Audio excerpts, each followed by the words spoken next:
Good afternoon, everybody. Thank you so much for waiting for the delay here. Had just a couple cast changes we had to make here. So I am Vorrt. I am running 7th C 2nd edition. We're going through a couple of pre-gen modules here. The Grand Design. 7th C is a analog of Europe during the 16 and 1700s, during that age of exploration where the musketeers were around, where Blackbeard and Sir Francis Drake, and all of that was going on when the world was a fresh new place to explore, and Europe said, let's go. Everybody who's here is playing from a different nation of sorts. They're all big damn heroes. They are here to do good.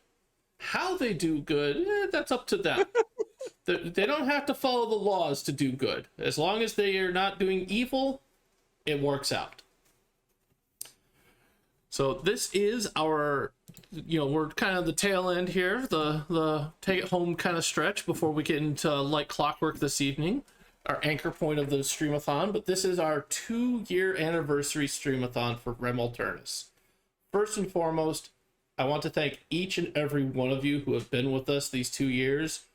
This could not happen without you. We appreciate you. We love you. And if you ever see me at a convention, I will gladly give you not a crisp high 5, but a crisp high 10. This stream, we will be having a giveaway. For the first, I'm actually running a 2-part stream. So for the first part here, we have a giveaway of the gas station simulator on Steam. Everybody who is here can enter. You're more than welcome to. The ways to enter the giveaway is first and foremost, one time using the hashtag RemPC enters you into the drawing. Second, for every 100 bits you donate, gets you 1 entry. There is no limit on that. If you subscribe, or if you gift a subscription, that is worth 7 entries. Finally, we have a GoFundMe link in our chat there here in a moment if I haven't put it there. But for every dollar you donate to the GoFundMe to help us improve our stream, you get 1 entry. And when you do if you do donate, please make sure to put your Twitch handle in there so we know whose name to enter you for. Finally, just the last little bit of paperwork on that. You must be present to win at the end. If you're not here, I apologize, but we will draw again until we find a name of somebody who is here. I've spoken long enough. I'm going to let the other players in the game here introduce themselves. We're going to start with Gandalf.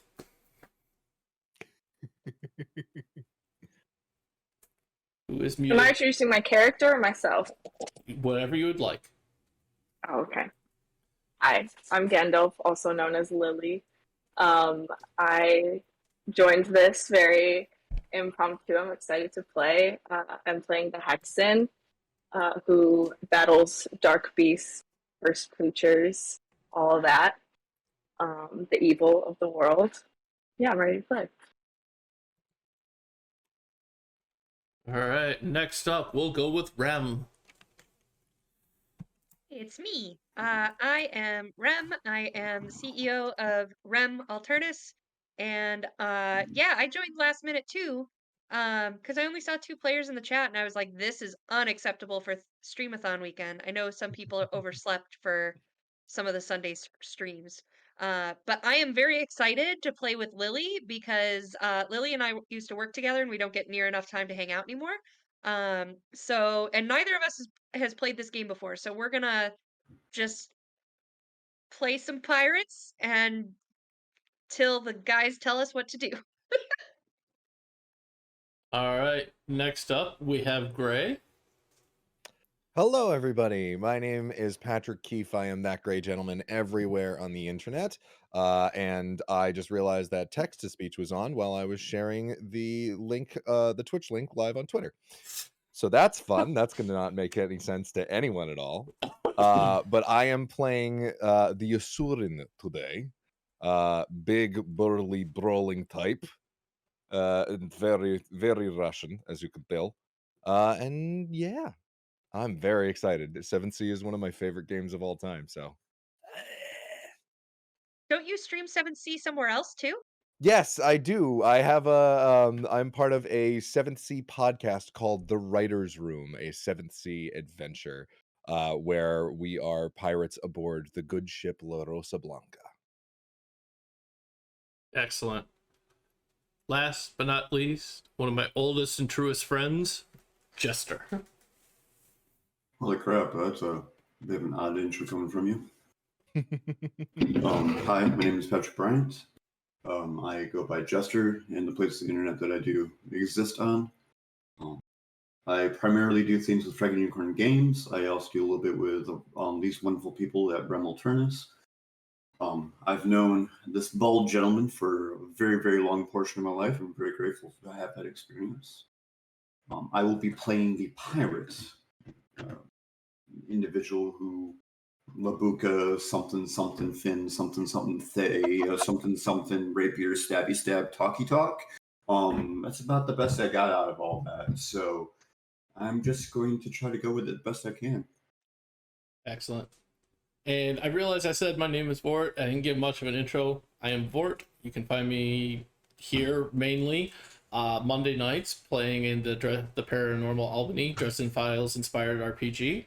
I will also pop up occasionally as needed elsewhere. All right. Well, Say who I'm playing. Did everyone else say who they're playing? they did, but you can take a moment and introduce your character if you wish. It's a secret. I'm the romantic. It's not a secret No. anymore. I'm the flirt. I can't wait. I'm so excited. Get ready for me to be inappropriate. Excellent. Some Russian's going to have their hands full. Yes, possibly. Okay, so as I said, 7C is a game about swashbuckling heroes. You know, think Three Musketeers, think Pirates of the Caribbean. For you film buffs who like the classics, think Errol Flynn and all of his glorious works.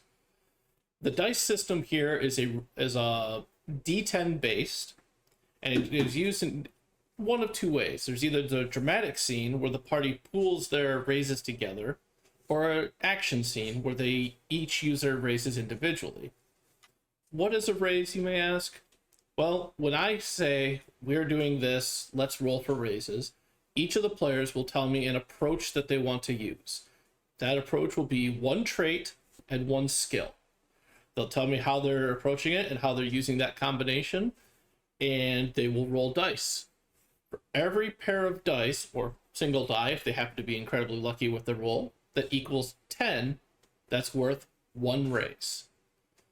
Raises will be spent in a number of ways. You can say, I want to spend 3 raises to injure this person so they can't fight anymore. We'll make that happen.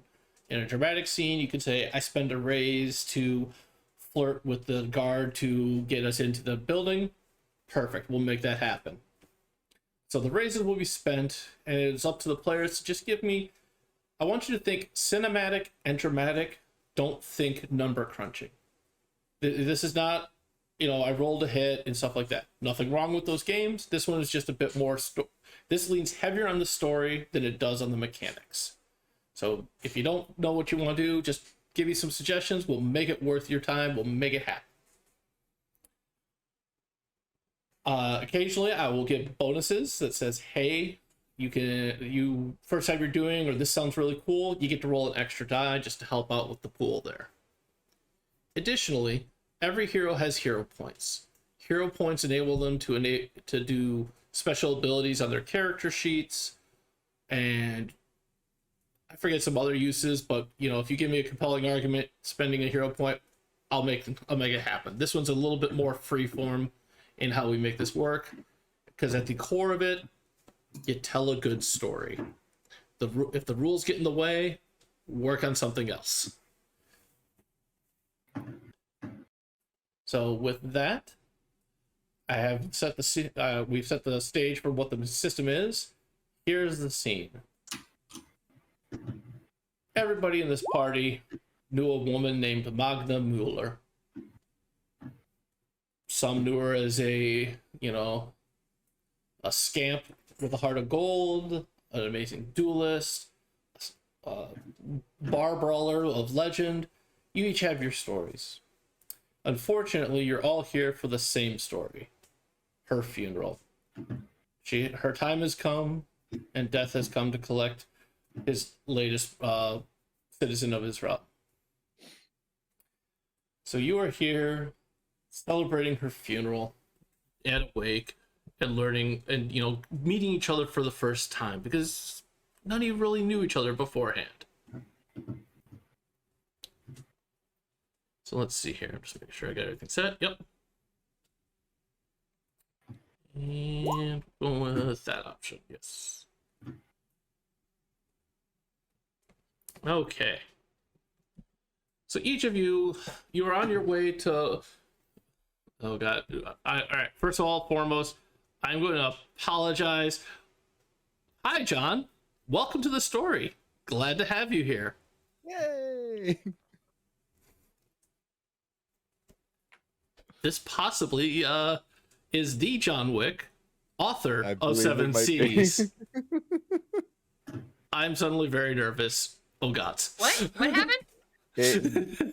You're doing great. He just told you not to screw it up. John. So don't screw it up. Okay. All right. John is a so, lovely human. Oh, hi. So first and foremost, I apologize to everybody who is participating with this. I am going to screw up pronunciation of names. Telshin, as always, I love you, man. Thank you for that donation. That was a Crap, very... buddy, thank you so much. Thank you. Okay, Zeros. on to the adventure. So, every one of you are on your way to Bielefeld, a small village in Eisen. An old friend of yours, Magda Mueller, has recently passed away. She was a veteran of the War of the Cross and a trusted comrade. She was a hero in every sense of the word, a beacon of conviction. As a quick lore thing, the War of the Cross was a 2-generational war that ravaged all of Thea and hit Eisen the hardest. The world is recovering from this war, and everybody is just trying to figure out how things to go from there. So, as I said, Magda was a beacon of conviction. Unfortunately, you were not able to arrive in time for the funeral itself. Because of what goes on in Eisen, her body was consecrated and put into the ground quickly. But you did arrive the day after the funeral, and the village has started a week-long wake in her honor. You are able to go there to remember your lost friend, toast her up, and share stories of what she did for you and how you saw her be an inspiration. There is a man there that you've heard of who is close to her. His name is Uli Jans. And, you know, as part of the celebration, you feel like it'd be nice to talk to him, to just know your friend better. Because, you know, you each had your own adventures with Magda, but you can't say what her life was outside those adventures. So, as you travel, you start thinking on your memories of Magda, and you think about what stories you want to tell.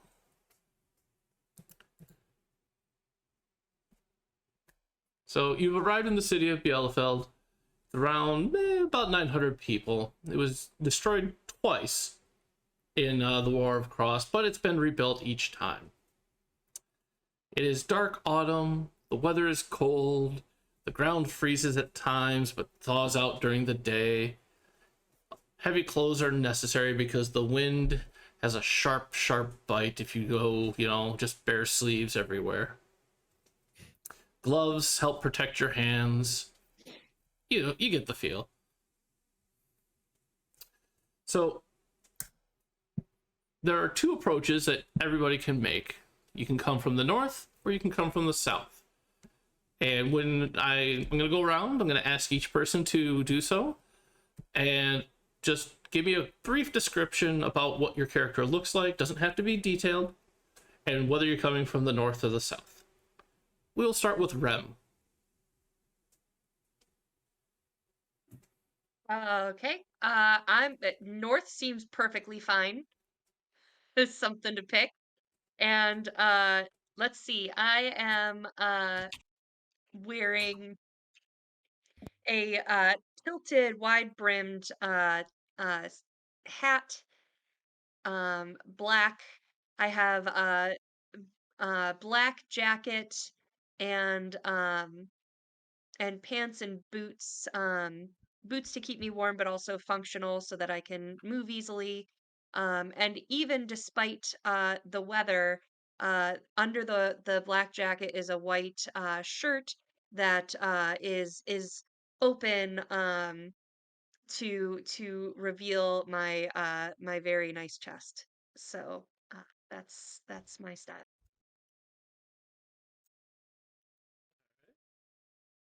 Great.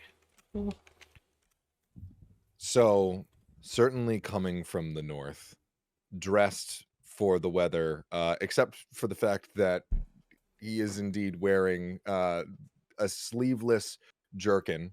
Heavy furs adorn his shoulders, all blacks and dark grays.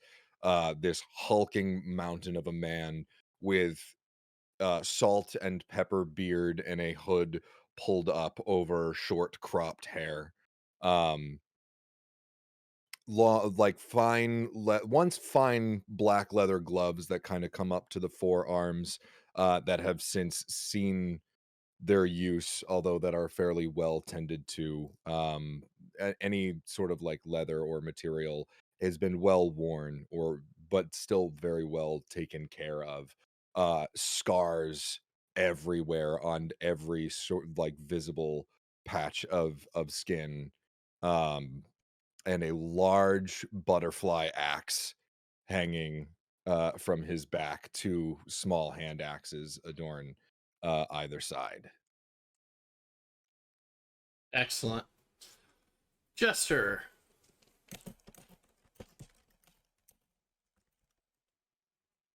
Muted, I bud. think you're muted. Just for the sake of, I have absolutely no idea what difference it would make. I'll say I'm coming from the north. My character is a individual of a shorter stature. He has a bit of like a shoehorn pattern baldness type thing going on there. His physicality is just slightly on the rotund side. However, that has been a boon to him in many of encounter, because absolutely no one expects just how nimble and effective this individual actually is. I've also very well learned. I have a satchel of books at my hip, as well as the rest of my outfit is a little bit extra with the furs and leathers from the caravan or the transport that I've hired to get me to the funeral, as I'm not used to the colder weather. So I'm practically this little fuzzball with a bald head popping out the top. Excellent. And lastly, Lily. I would say I'll come from the south because no one else is. I would say I'm wearing linen underneath a lot of leather, maybe a long leather duster, dark, very worn. I would say I have weapons, but they're not visible. I'm also very tall and very long, really detailed braided hair. I have one scar,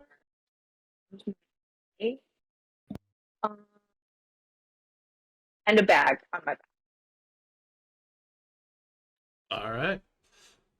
So the direction doesn't as you're walking in to town, whether through the north or the south, the town does give off the fact that it is a typical farming village in the area. You see lots of pig farms to supplement their need for meat through the times. There are fields of plenty with barley and wheat that are being harvested as the weather has come. And the one thing, besides knowing this is Magda's, where she was buried, the one thing you do know that everybody's heard about is that this town has excellent beer. Like, the beer is just fantastic here. They have a yearly festival that honestly doubles their population. Like, it's not to say that this is their only source of income, but everybody who lives here always looks forward to the festival because it helps make the winters just a little more easy to bear. and a little more easy to survive because the coin that's brought in and the trade just helps them fill in the gaps where they need it. However, this is not that festival. The town is, it's not morose, it's not sad, but it's not happy either. You can see people are just still dressed in funeral procession clothing from the day before, like they're still mourning the loss of Magda. But they're not, you know, they're not sad, they're not crying deeply. They have that hardiness of like, it is sad that she is gone, but we must continue on kind of mentality. As you arrive, you all are kind of looking about. You still haven't been introduced to one another because honestly you have no common connection other than the person who has been buried. But you each ask, like, you know, where's a place to go get food or rest because it's been a long travel. And everybody tells you the same thing. Hinnerk has rooms. Go to Hinnerk's Beer Plast. Everybody gives you directions. And you all happen to arrive roughly around the same point at the largest building in the village. Has a very nice wooden sign with a, not crudely painted, but you know, it's a very functional frothy mug above the door. It's enough to let you know what's going on. It doesn't have to be frilly and extra. As you walk into this, you are greeted with the sense of roasting meats and beer, a little bit of sweat because, you know, they keep it warm in here and people are hanging out, and, you know, not much there to sweeten the smells in there. But all in all, it is warm, it is inviting, it is the place to be in town. As you go about, if you ask for rooms, they have options, let me know. And I'll let you folks take it from there.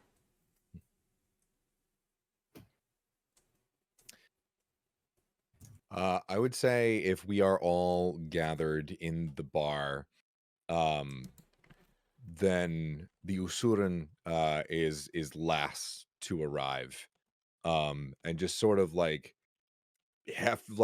pushes the door aside with very little difficulty, and hood still up, kind of shadow hiding his face, stomps up to the bar, takes a seat, and holds a hand up.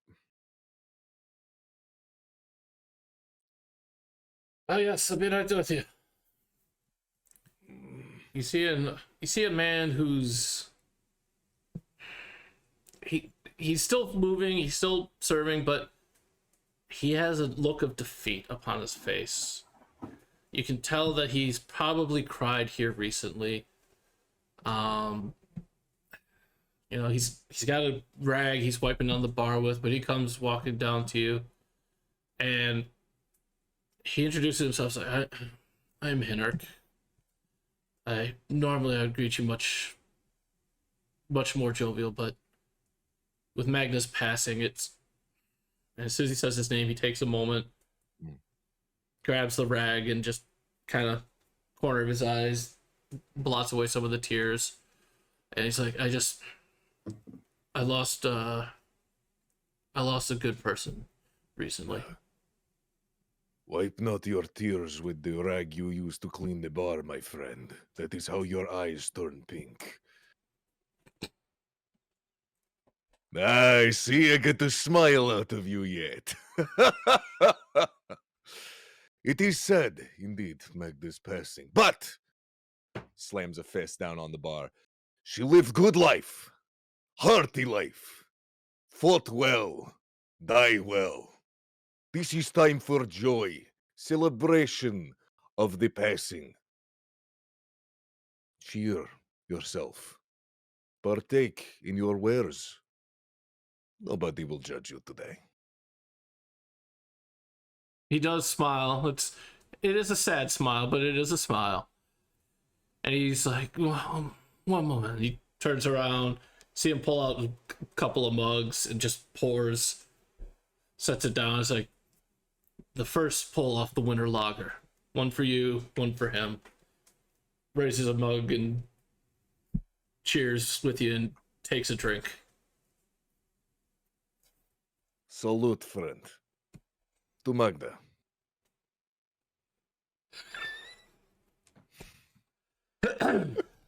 Okay. Anyone else? Like, how would you like to interact with Hitter?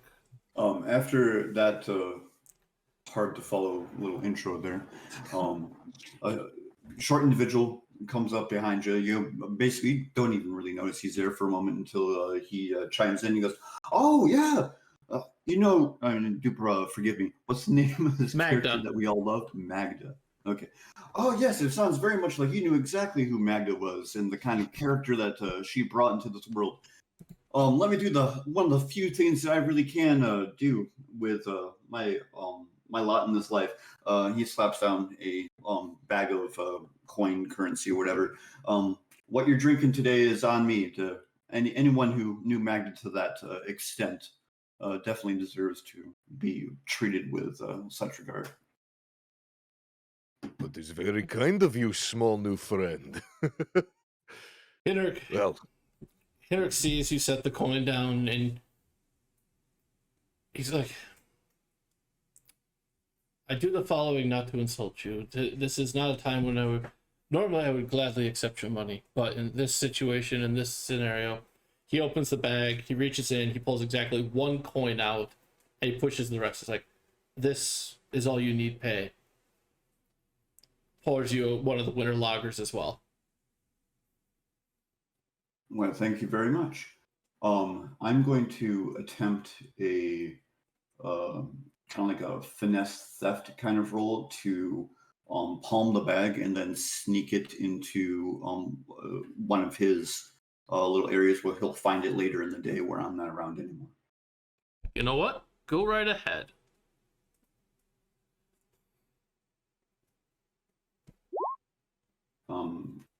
So it's a total of 5 dice rolled. I have a 10, 6, a 6, a 2, and a 2. So you got a total of Total two. of 26. Got a total of Add. 2 raises there. All you needed was 1. I just need you to at least succeed. You have successfully tucked the, as his back is turned, as he's pouring it, you find a way to just kind of reach over the bar and tuck the bag underneath somewhere that he'll find later. And then I'll just very, very happy with myself take a swig of my mug. Excellent. Sarah? I would say. Oh, go ahead, Sarah. Or Lily. I don't care which one. I was just gonna say Sarah, Lily. Okay, I'll go. I would say I'm already on the end of the bar, and I'm kind of watching these interactions. I've been kind of like quiet and watching people and just being more silent and observant since I've been here, just because I'm also reflecting and wanting to feel the mood and everything like that. And I saw what he did, or the pirate did, and it like softened a spot in my heart too. And so I'd say I walk over and I have a good read on these people. I say that, they're friendly or at least kind, and so I come in a little closer and cheers, friends. We're all here for a good person. a good person, maybe not always. Good at it, always. Hitter Sounds like the same thing to me, but cheers. Hitter nods, pours the beer, slides it over to Lily's character. So, Were you at? Oh, go ahead. oh no, please, by all means. Were you at the service yesterday? How was it? Unfortunately, to town I arrived rather late. The journey from Usura is not always the most pleasant of tracks, but we made it regardless. And you two? How about you? I take it you did not, by your inference. No, I was very much south and could not make it in time, but I definitely wanted to be here and talk and celebrate as much as we can today. Had a very frustrating misunderstanding with logistics on the way in here, and I told the carriageman that I had to be here at a certain time at a certain date. And apparently, I slipped in. I drank just a little too much, slipped into another accent. I know a few languages, and they kind of blend together when I get a little too tipsy, and he mistook it. So here I am. This happens sometimes. Different countries, you put a month before the day. Is very strange. I don't understand why you would not do an ascending order, but I can understand how confusion would happen. Should have wrote it down. That's what I should have done. Aye, indeed. Agreements are better on paper. By word, it can be a little tenuous. You are seafaring by looks of you. Is this correct? Yes, I am. Ugh. Always liked the sea. And just kind of stares off into the middle distance. All right, and then Sarah, let's go ahead. How would you, the romantic, like to enter into this conversation amongst peers? You hear the shingles on the roof rattle with the wind as the door slams open, revealing this dark cloaked figure who scans the room for the most attractive table, sees you folks and sets her course for the bar, swaggering the whole way. So like as she walks past, like heads turn to look at dat ass. And she makes her way past your table, looks down at your cups and goes, been drinking for Magda, I see. We need another round, and makes the declaration to the bartender while flicking several coins in that direction. And she takes a seat as though she knows all of you and like belongs there and goes, well, we will toast when I get my drink as well. But we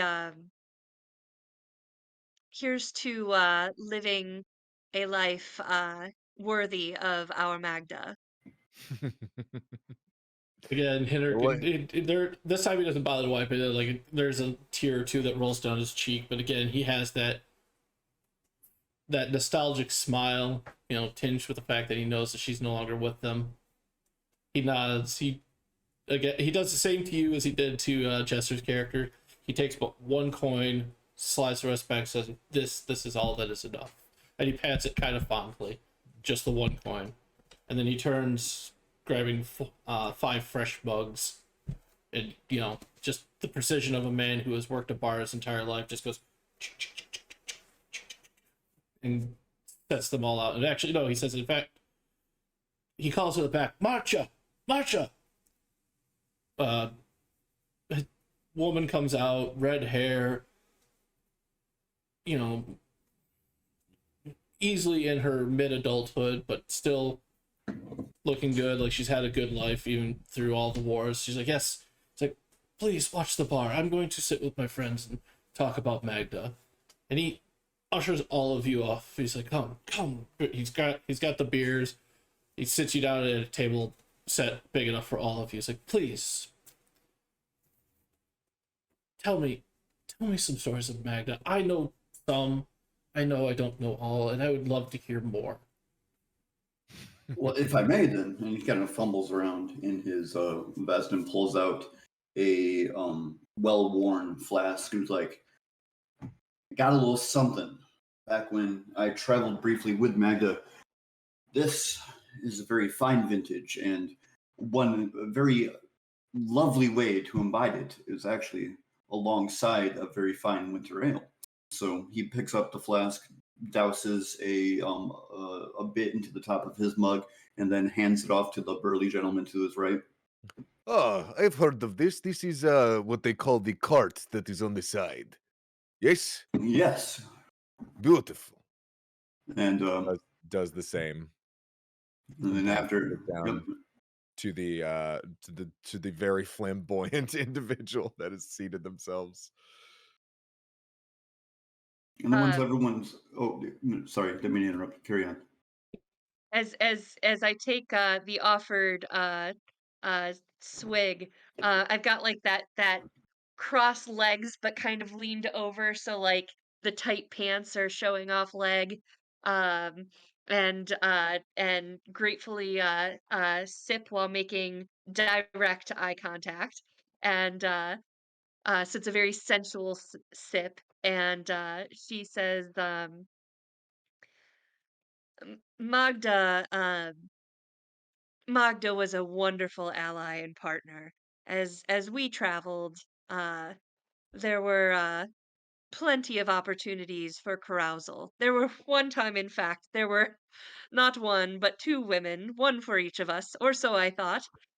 We seduced them, we partied, and as we were retiring for the night, Magda left them both with me. Ha ha! Good friend. You generous soul. It sounds like she had quite the adventure so far. And you. He looks to Lily. I owe my life to Magda.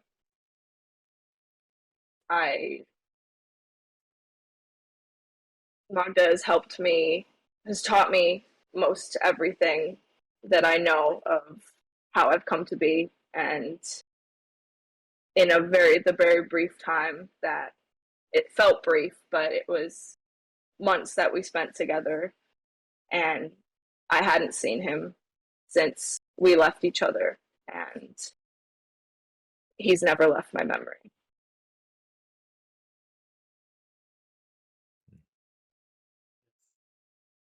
Yes, and you most gregarious Usoran friend. The name, well, as much of a name as it is. Folks call me Strari Volk, the old wolf. Most just call me Wolf. Magda and I crushed the skulls of our enemies and drank well from what was left. She was quite the brawler back in the day, if you believe it. You get a very knowing nod from Mhm. from Henrik. I believe we went broke a couple times trying to repair the damages we did to whatever bar we were in.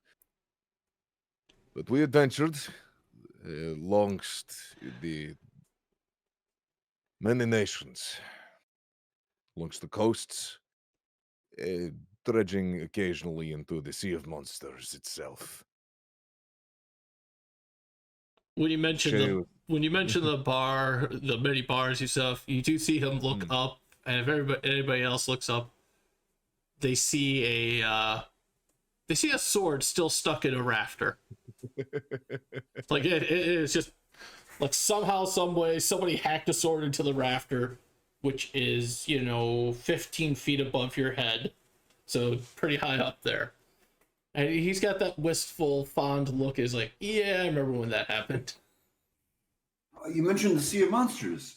I actually happen to be quite an expert of those areas. In fact, it's not something I normally share, but with the group here, I'll make an obvious exception. He rumbles around to another little pocket and pulls out some dried meats.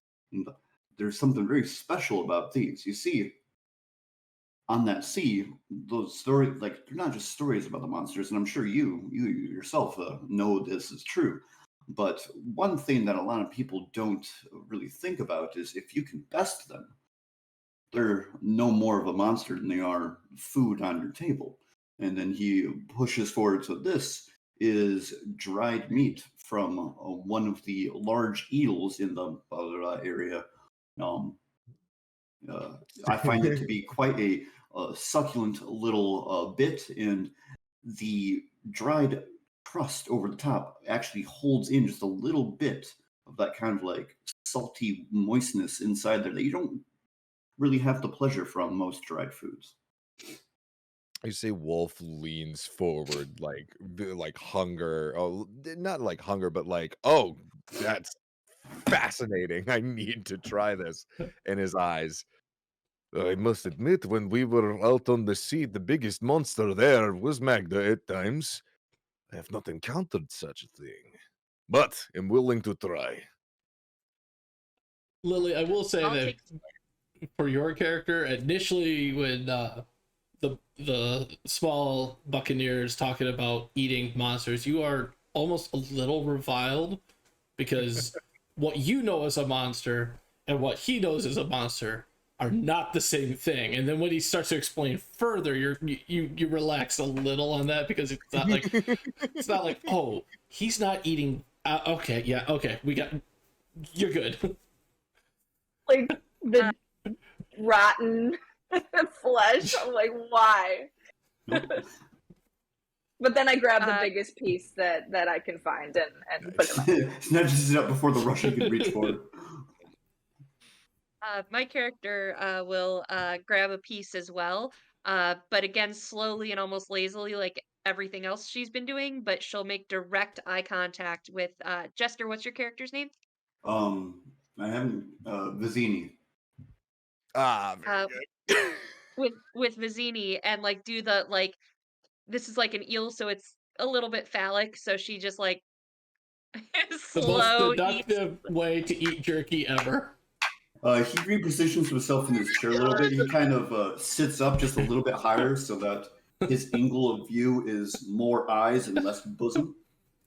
And then says, I heard from some of the locals around the area as we were cooking these that some people consider this an aphrodisiac. No change except the eyebrows raise a little. Wolf sort of pauses chewing for a moment, looks like sort of sheepishly around the table, and just keeps eating. Henrik does also take, the offered jerky, and it's like, oh, this... I've never tasted such before. We normally do not get much food from the sea out here. But please, and he calls back, Marcha, please, send out the platter. Ask them to please. And she nods and she heads back to the kitchen to call out an order. You guys pass a few minutes comfortably, and then someone comes forth and they set out a Midwest charcuterie. Summer sausage, cheddar cheeses, rye bread. Looks like some sort of pickled vegetables, a small jar of mustard. Just something to munch on and eat so that way you can continue to drink and not get too inebriated. Oh, we're not trying to go for that at all here. Oh no, because when the platter comes out, more beers come out. Henrik is definitely in a state that it doesn't even take much intuition to know that he is there to he needs this. This is a sorrow cleansing, and as you eat and he reminisces, he's like, hearing your tales, it reminds me, Magda in her most angelic and beautiful.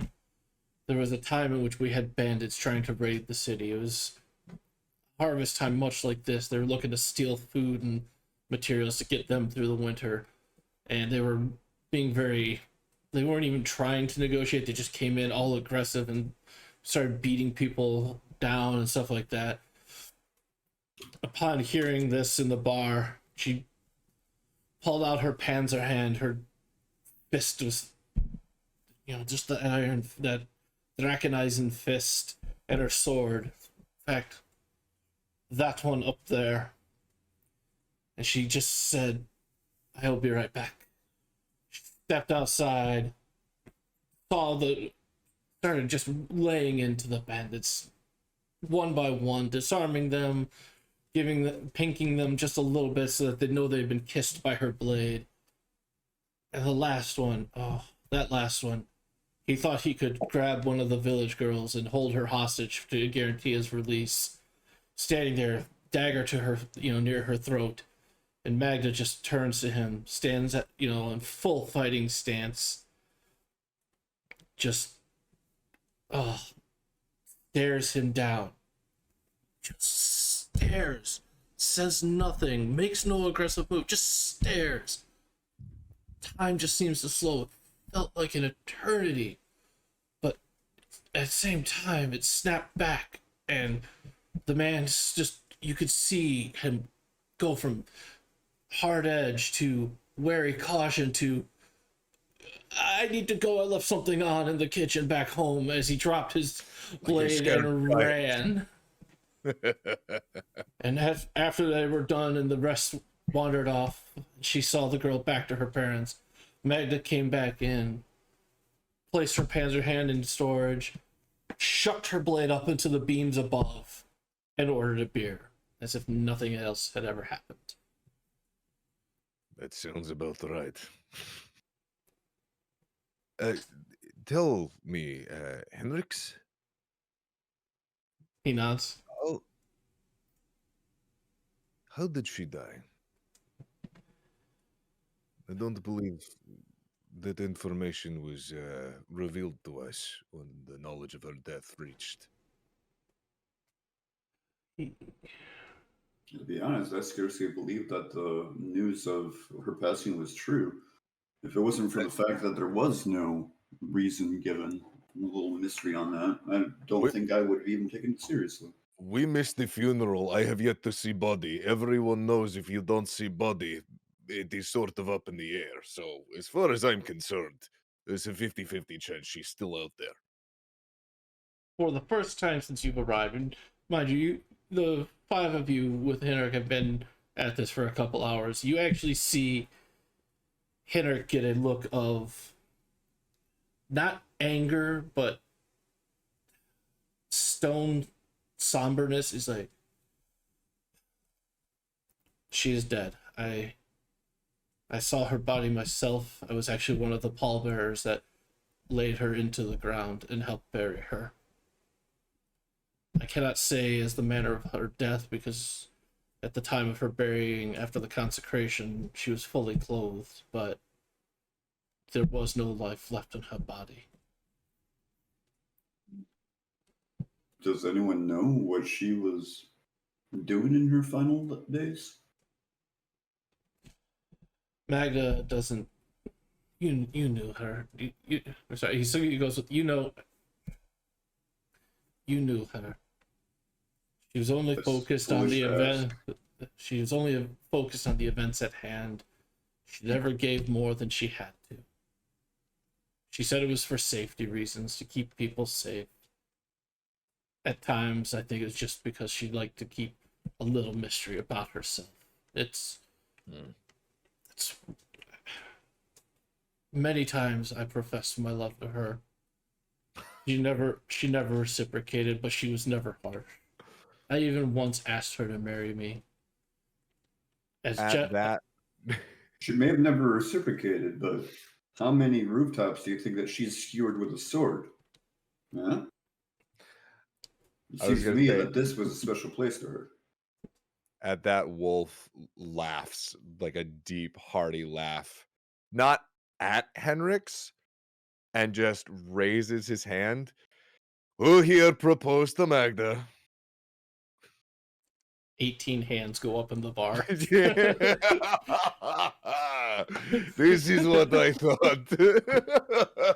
And as the hands start going down, you hear the door open once more, and people look up, and not because they're scared, but because they can tell from his look, they see this giant of a man with a beard bigger than his head. He is bigger than even Wolf come through. He has to duck as he enters. He has a dressed for what you now realize it is actually lightly raining outside. You can't hear it inside, but when you look out the door for the little slivers of what you can see past this behemoth of a man, you see that it is lightly raining, and has got a big hat to help keep his face as dry as possible, but the beard is unfortunately a little damp. everybody else starts to realize, oh, yeah, they've seen him. They get the knowledge that they've seen him before. You can tell. So they all stand up. They leave coin, and even when here's oh friends, like they leave coin and leave before he can try to give it back. And in walks in this big old man, and he goes, Lily, what is your character's name? I don't know. Pick one. You got this. Just pick something German. Yeah. First name's fine. Doesn't have to be a last name. Doesn't even have to be a name. Could be Yeah. a title. Yeah. I gotta think about it for a second.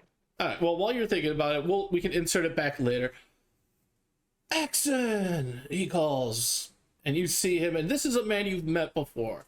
You, in fact, as part of the training with Magda, you've met this man. You remember that this is Uli Jans. He is just a big bear of a man, dependable in a fight, always able for a drink, and somebody you definitely worked with before while working with Magna. As the roar of his greeting begins to die down, I just whisper, "Yes, please."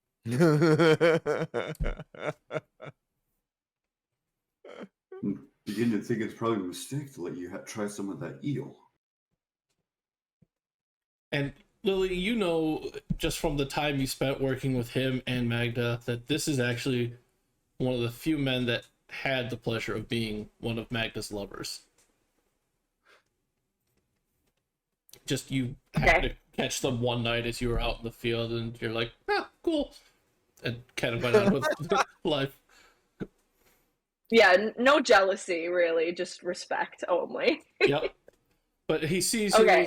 he walks over, he sees Henrik, and Henrik starts to sit up, and he just pulls him into a hug. He's like, old friend. And I'm sorry.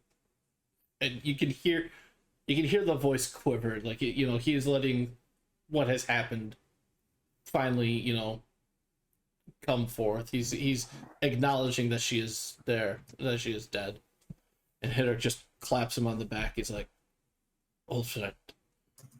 And he's like, please, sit. I must take care of the bar. And Mark's like, I can't, no, I need to move. I need to work.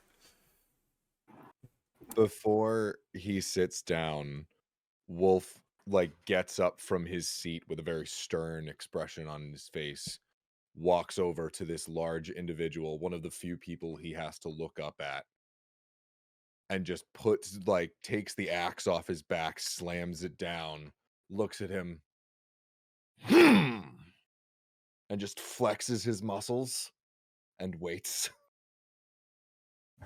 to see what the reaction is going to be. Oh man, is this like some Full Metal Alchemist? That's exactly the scene I was going to use. I've never watched Full Metal Alchemist, but I've seen that scene. So yes, the two big burly Little glint in men your eye. flex off. There's Hulk Hogan poses, Yep. There's the Ultimate Warrior poses. There's Any stillness kind for a of moment, and bodybuilder people wonder if there's going to poses. be a fight, and then it's like, nope, they're just posing. Yes, And you both are posing. You actually, by coincidence and happenstance, end up doing the buddy cop arms crossed across the chest, back to back pose. And he looks at you, he's like, "Oh, Wolf, it is you." And turns around. gives him a big hug. I lean over to Lily and go, "All of my dreams are coming true." I think my name will be Leon.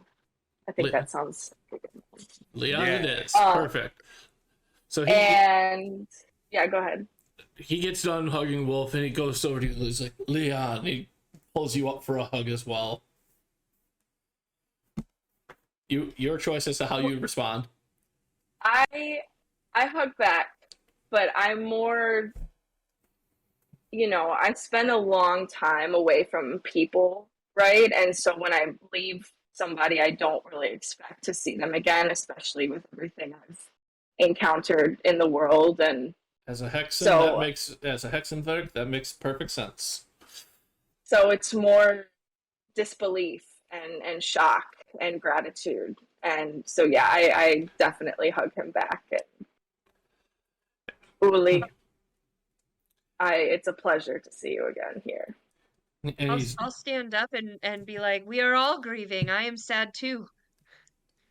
and Sarah, what is your character's name again? Go with Roberta. Roberta? Pulls out like a handkerchief. Like, oh. It's like, yes, my name is Uli, and since he doesn't seem to know you as much, he offers his hand. I grasp the arm, like the check for daggers thing. Yeah. But I do it with both hands, and then as we go to release, I kind of slide and like run my nails along the inside of his Forearm. wrist. Yep. He is knowledgeable. He knows what you have been doing, and he's like, trust me, I do not need weapons to do the work that they normally require. And he offers his. You are all the weapon that you need. As I look him up and down. He gives you a wink, a little flattered, and then he turns to Vicini, and he's like, I am Uli. Offers his hand out, and this man is big, and I want you to think Andre the Giant versus Vicini in Princess Bride, and that's what's going on here for hand size Does versus. this dude have did he get himself a beverage, or is he beverageless? He is not yet. He has yet to sit down. In that case, Vicini reaches out, grabs a couple fingers, and like very energetically shakes the man's couple digits, and then he says, "A friend of Magda's.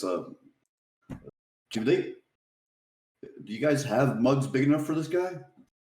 Henrik is like, yes, Uli is quite the regular. And while you all have pints, Uli gets a quart-sized mug, such as what I have here.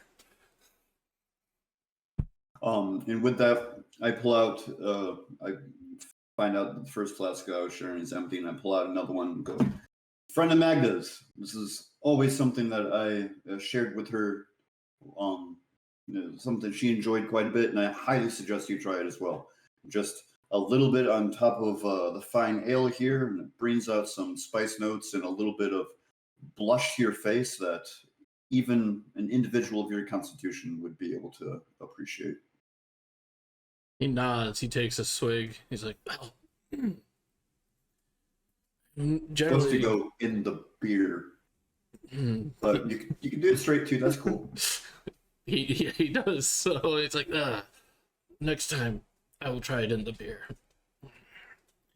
But he sits down and he looks at Henrik. He's like, Henrik, a beer, please. And Henrik's already been pouring. It takes a little longer because it's a quart. Slow pour. Bring up that memory. And he comes out and he's like, you are all here because of Magda. It is good. Honestly, she'd probably be a little flustered. It's like, I'm not worth this attention, but we all know Magda was truly someone special. Okay, it's probably, I don't mean to sound glib, but it's probably best if she's passed along, or she'd probably be a little angry at us. You are right, friend. You are very right. And I mean, he sits back, he orders another round for her. He's like, just remember all the adventures we had. I mean, Leon, there was that time you, me, Magda, we were hunting that werewolf in the mountains here of Eisen weeks, for 2-3 weeks at a time.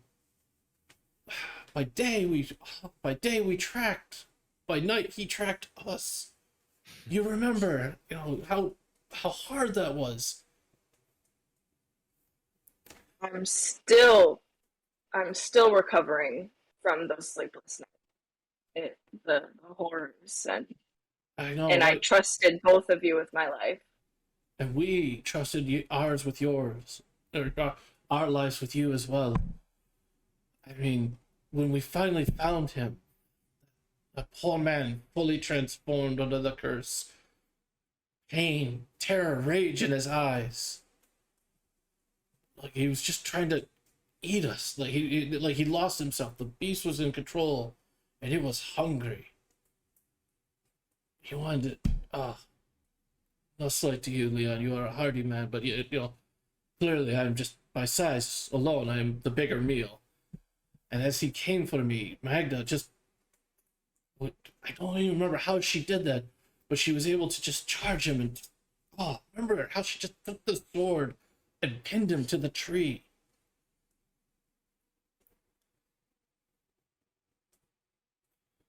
Yes, I've never seen anything like it. And then to just give the man his final release. Unfortunately, she did let her head get away from her, but the panzer hand she wore, that brutal and beautiful weapon, just smashing in his face until, unfortunately, he looked like pudding at a fair. It was a gruesome sight. It wasn't.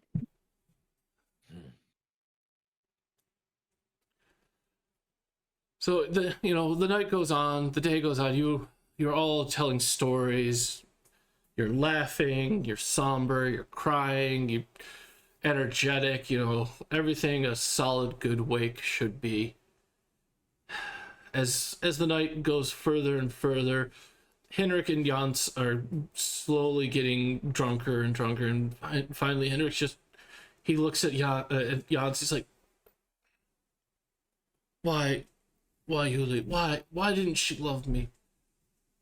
Why could she never return that love to me?" Which one's saying this? The bartender to the big bear man. We all know this time in the night. Mm-hmm. And Yuli just looks back to him, claps him on the shoulder and camaraderie. He's like, "She did, Henrik. You know she loved you. She just wasn't one for staying in one place and raising handfuls of babies. You know Much love this." to give. Said it before. Look at your ceiling. Speaking of that blade, you mentioned it was Drakenisen. Yeah? No, her panzer hand was Drakenisen. Ah, okay. And that is nowhere to be seen. Her sword was just a sword. If you actually take the time over the night to look at it, you can see what looks like maybe a little bit of silver was worked into it along the center of the blade, but you also realize that you're never getting that sword out of that beam. Whatever Magda did, she did it well, and it is never coming loose. That being said, the Panzer hand. Do we know what happened to it? Was it buried with her? It was not buried with her. Nobody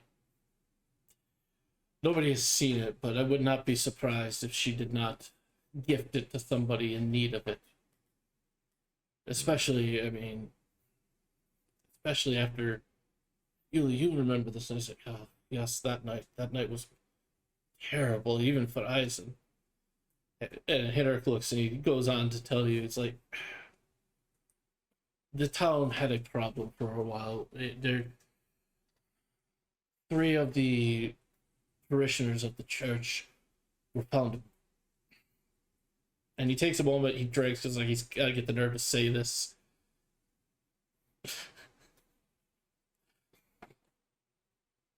Sorry, I'm reading chat, and chat is giving me interesting ideas. But he's like, we found their bodies mutilated, like just rendered and destroyed. It was honestly quite sickening. Magda was very suspicious that something is using the church as a hunting ground, and spoke with the priest and the blacksmith to just look for anything that was constructed there. The priest is like, well, we do. He showed them to the cellar, and as they opened the doors, the smell just a charnel smell, like bad butchering, wafted out. And as she descended with the blacksmith, found that there was a white hiding in there. And like Lily, Leon's just like, oh, you get that look. It's like, oh god, kind of, because you know the whites are not easy to deal with.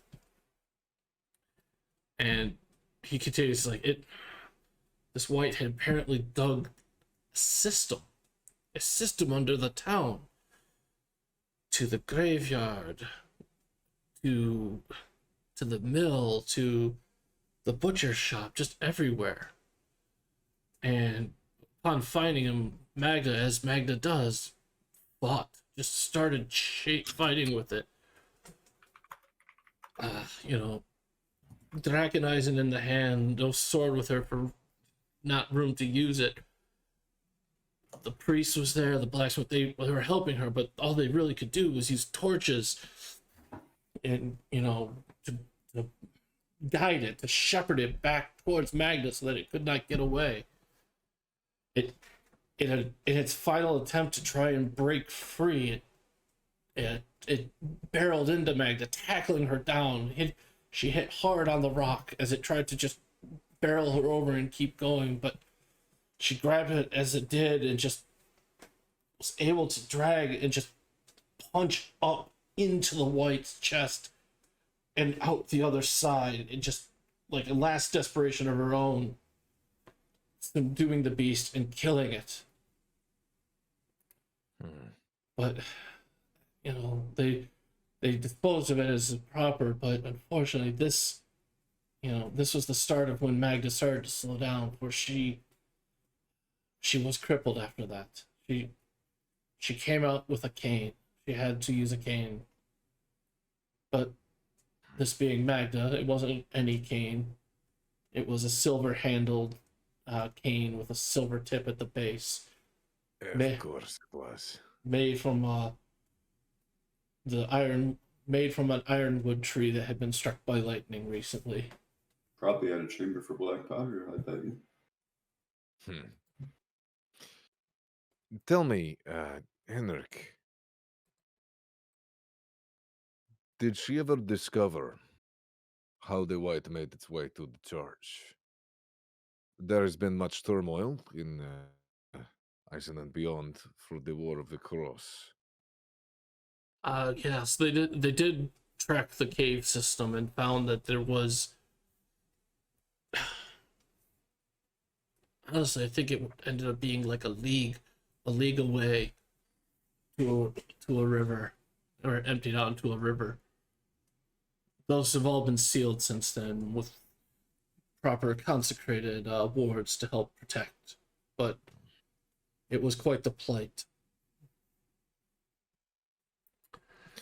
The white taking down Magna, weakening her does not sound right. You're never the same after an encounter with a white. That's even that's true for Magda. We're lucky she was able to stop it, but we're also lucky she was able to survive it. Even the priest and the blacksmith have a few scars on their arms and legs where it tried to claw at them to get them to drop their torches. Yeah, after all I've seen Magda do, after everything that I've seen her capable of, every time I've seen her not flinch, I find it just simply inconceivable that even the white was able to do that. It surprised us all, but it is there. But as that story finishes, Wooly, slaps a hand on the table. It's like,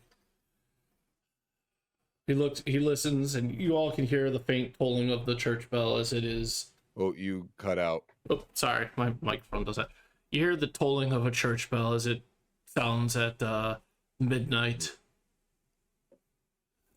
And he's like, it is time for me to keep the promise. And he looks at you, he's like, Magda and I years ago made the promise that when one of us died, the other in the middle of the night would say one final goodbye with a beer from Hinnerk's over our grave. I'm going there now.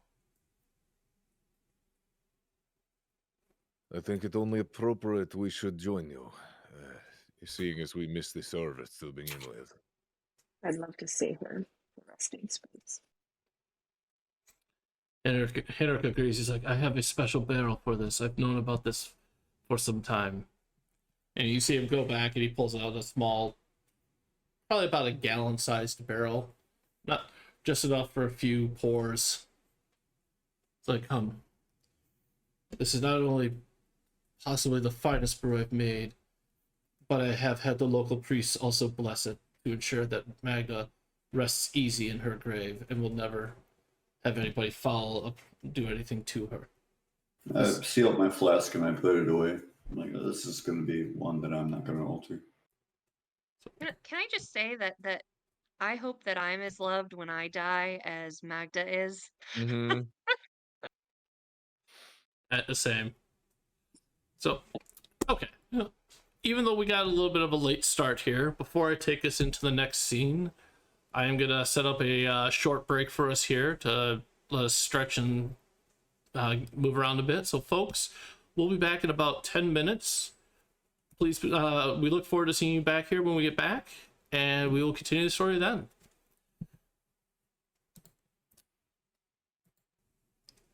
Welcome back, everybody.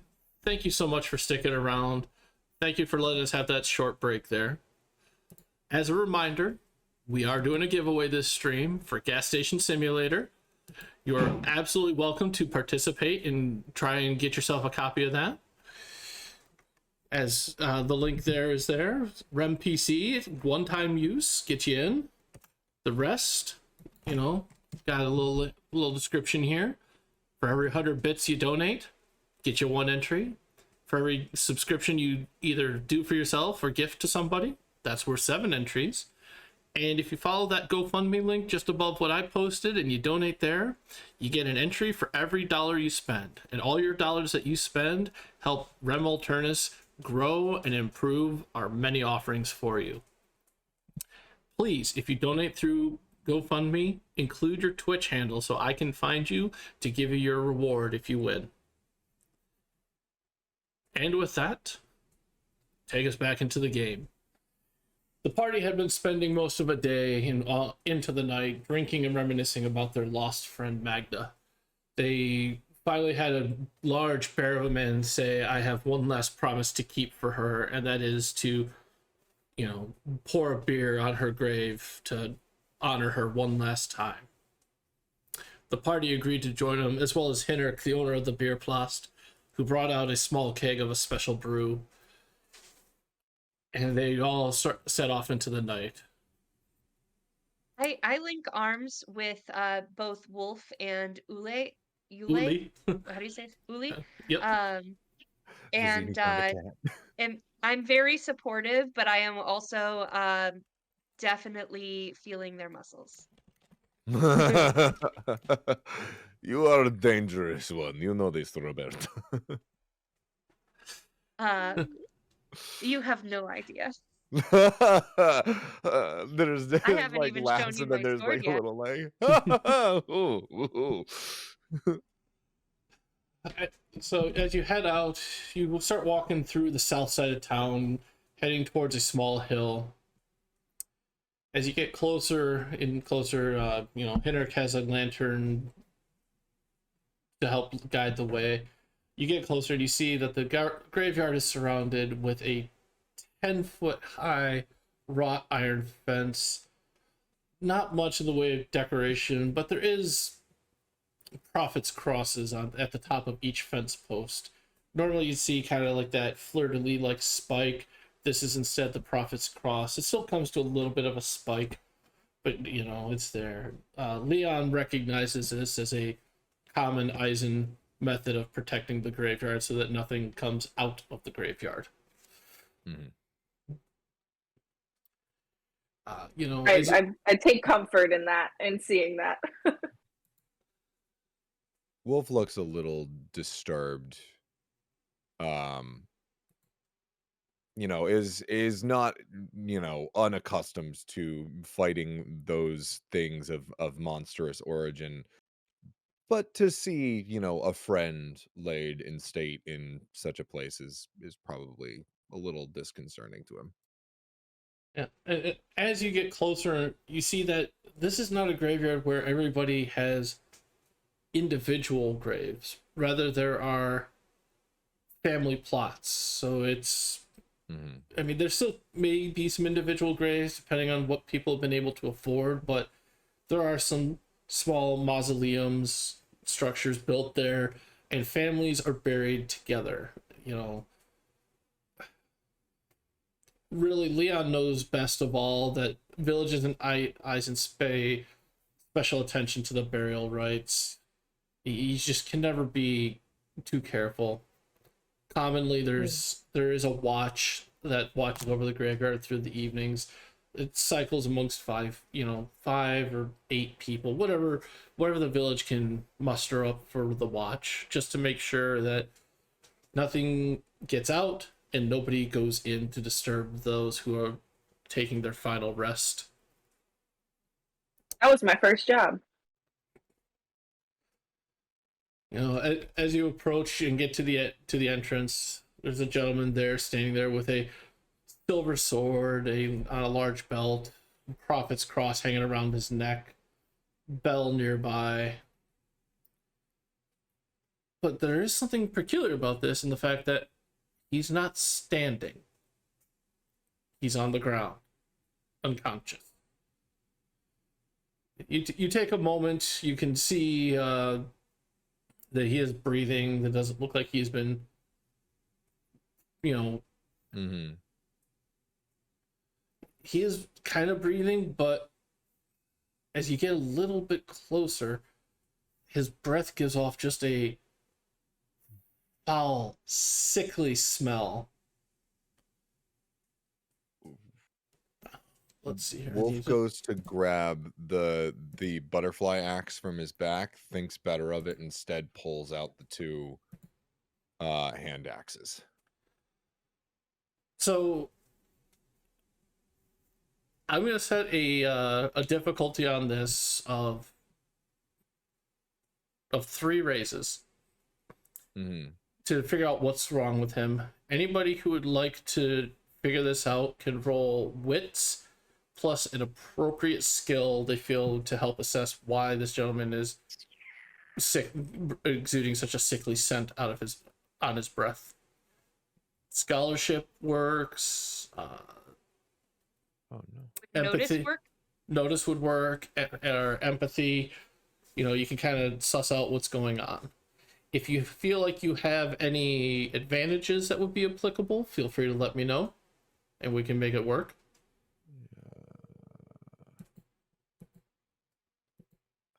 The window with all of my stats. We're in the. Closed. So I'm going to do a scholarship wits, and considering my linguistic ability, I'm going to speak to the man in his native tongue Okay. as I'm going through. Go ahead and roll an extra die in that. And Sarah, if you'd like to roll another D10 real quick there, you may. Mhm. Roll another what? D10. So just R/D10. Sorry, yeah, there we go. All right. So Sarah's got 2 raises. I am actually going to make this a bit of a group collective. So Vinciti's got 3. So between the two of you, you're starting to get an idea. Vicini, you've actually seen this because it's, between the two of you, suss it up. But Vicini, you've seen this happen to others. This man has been poisoned. Not only that, by the scent he's giving off from his breath, he's not long for this world. So he needs attention. He needs some sort of medical attention to help out. You can, if you Now, have by not long for this world, is this safeable, or at this point it's really only eases suffering kind of thing? he is savable, but you have to act quickly.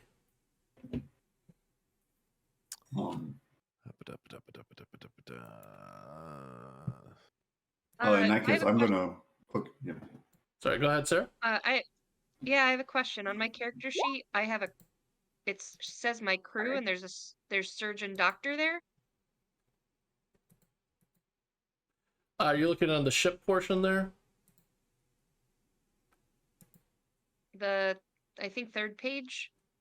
Yeah, Yeah. the ship. Yeah, there's no ship here for that. So unfortunately, there's no surgeon or So- doctor. Yeah, so as part of your crew, there would be a doctor there, but as Eisen is unfortunately not a It doesn't have much in coastal the. nation. It has a very minor coast. Yeah, Okay. we are shipless. Never mind. We are ship out of luck. I'll spend a story point for this if I have to, but can we say that I have some sort of revolting substance like a ipecac? Something that'll essentially, if I get it into his mouth, it'll just immediately throw up. Oh no, that's terrible, but I love that. Yeah, that works for your hero point there on your prime sheet. Go ahead and spend it, and I'll let you have a purgative for people who have been poisoned. So I'm gonna. How big is the gentleman? I'll try to. Give him He's a look he's to an his average side. size. Like you can tell, it's hard to tell with him laying on the ground and thickly there, but But yeah, then I'll just essentially work quickly. I'll take like a small knife and trail a little bit of this ichor down the edge into his mouth. it takes a moment. You actually have to do like like giving a pill to a pet, have to coax the throat for him to swallow. But he does, and then he immediately starts to retch and all that. And you've done this before. You roll him onto his side so that way he doesn't choke on what he's about to spit out. And I'm gonna motion to the group like, water. Any of you have water skin cup, something? Yeah, I mean, I imagine that most of us would probably be carrying like a thing of water, of drinkable water. I think especially coming from Usura, I would probably have some sort of like rations and whatnot on me. Yeah, so you get him a chance to wash it out. Like he's unfortunately not coming to. He doesn't seem to be like he spits it up, but like he's not very coherent and kind of after about At least not gonna die now. Yeah. Yeah, hopefully like his breathing stabilizes. Maybe if we have to walk away, make sure he's sitting upright. Go to do so. I should really read ahead on some of this stuff. I am trying to see if there is a way that I can convince you to search the area without using notice. And I'm not sure that I'm going to be able to do it.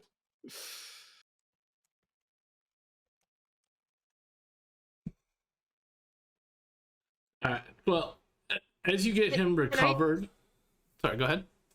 Can I try to get him to wake up by like putting my wrist under his nose because I've got like the perfume? Try to wake him up. You can. You'll have to kind of stay there with him for a while because like whatever he's been affected by, it's got him knocked out. Like it's there.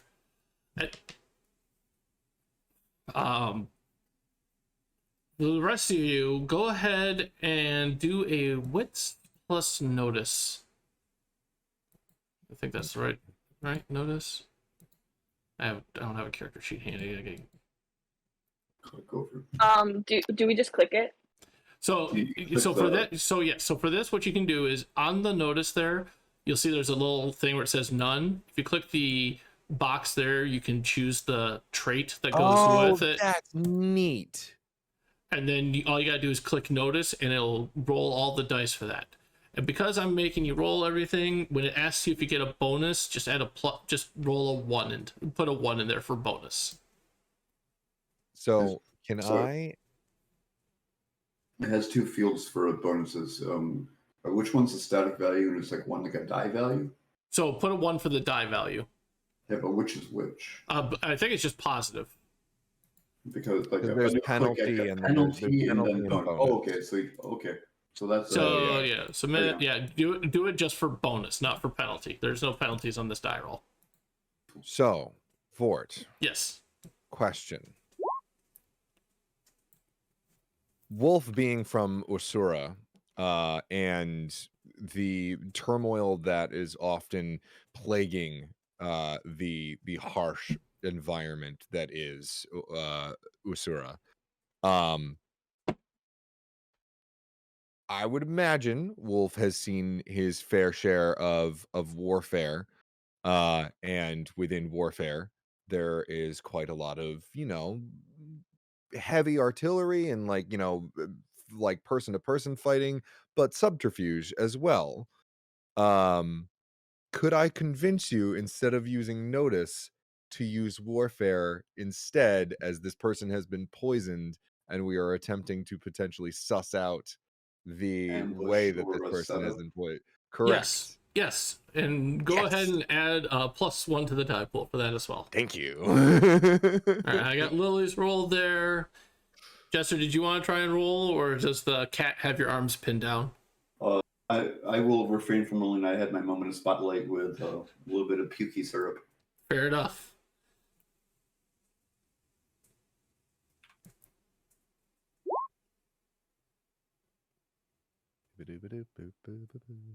Wow. Okay. Just roll fantastic. Why don't you? Okay. That's 4 raises there, folks, and Lily got 3, not far from 4. And this is why when you're playing 7th Sea, you try and bend it as much as you possibly can. Yes, as long as you make a good Long argument you're- why, I will let it If you can be fly. descriptive enough. You had enough dice, GM you is could have had kind and more. generous. You could have had more raises if you just. I don't know. I guess 40 is good. All right. So between the two of you, Lily and Gray, you see a couple of figures moving in the distance. It's just, the light from Henrik's lantern kind of shows them off, but like you can't really see full details. Lily, I will give this for free. You can tell this is not the dead rising. This is not something that you're hexing. However, that doesn't mean they aren't trying to do something that hex and naughty, but it's not a monstrosity rising from the grave here. Okay. Is Hexton naughty an official term? Because it should be. It is now. I will officially write a scenario at some point and submit it where hex and naughty becomes vernacular. Not Alright. that anyone in the chat would be able to help him make that a realization or anything. Yeah, I got Gray. Okay, so you do see a couple figures, and one of them does turn to see what's going on. So at this point, we are going into an action sequence. So each of you will tell me how you want to approach the fact that 2 figures would appear to be messing with a grave in some way in the graveyard here. You tell me how you would like to approach that. That's going to be a trait and a skill. If you describe it well, I'm going to give you a bonus die. And if it's something you haven't rolled yet to this session, I will give you an additional bonus die. So you can roll up to +2 dice on this. Mind you, I will also be rolling dice because this is an opposed action sequence here. Also, as part of this, the gentleman on the ground who you've heard Henrik call out the name Gerhardt, he is still not there, and even though he has been poisoned, as you, Sarah, your character can see this more since you're, kind of looking at the body. Same with Jester. This man does actually have some stab wounds that were covered up. So while the poison's taken care of, he's not quite out of the woods yet. So if you want to save him, someone may have to stay with him to continue treating him. So I'm not saying you have to. I'm just saying you might need to. So I'm going to go around. I'm going to start with Jester. I want you to tell me how you would like to approach this scene. and what dice you'd like to roll. Empathy, is that much more just a social skill, or does that involve like bed carry kind of thing? Like, Ooh. is that a Healy skill, or is that only a talking to someone with empathy skill? For what we were doing there, I was using empathy for you to kind of sense that something was off with them. It is more of like getting to understand how they're acting, what they're doing. It's not exactly a treating of medical skill. I would say something like scholarship would be a better choice for that. Essentially, I'm going to say scholarship, warfare, or athletics. I think would be the three best choices for treating someone's injuries.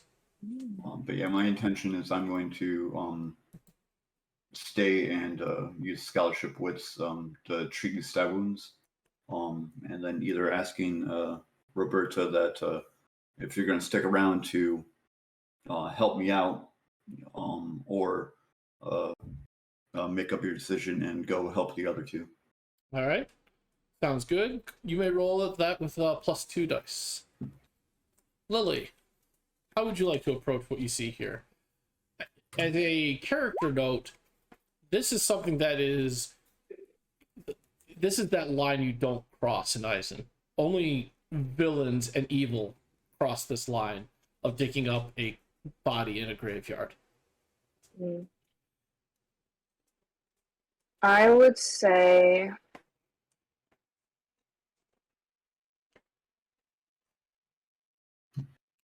Vizzini with the maybe 40, by the way. I saw that. I didn't want to like Two brag in about a it. row. 2 in a row. I could do weaponry and resolve. Would That sounds good. You are determined to end this threat and draw upon the strength of your convictions. Excellent choice. Go ahead and roll. Okay. Add 2 to the bonus value when you do that. great. Okay. Sarah, you have choice. You can stay and aid Vicini. You can challenge these black-hearted villains as they are attempting to desecrate a grave. So I was actually, as soon as I noticed these Sorry, guys, I was a little butthurt because I was like, this is my chance to fight, and once blood gets pumping, you know what else gets pumping, and like I need to be part of this.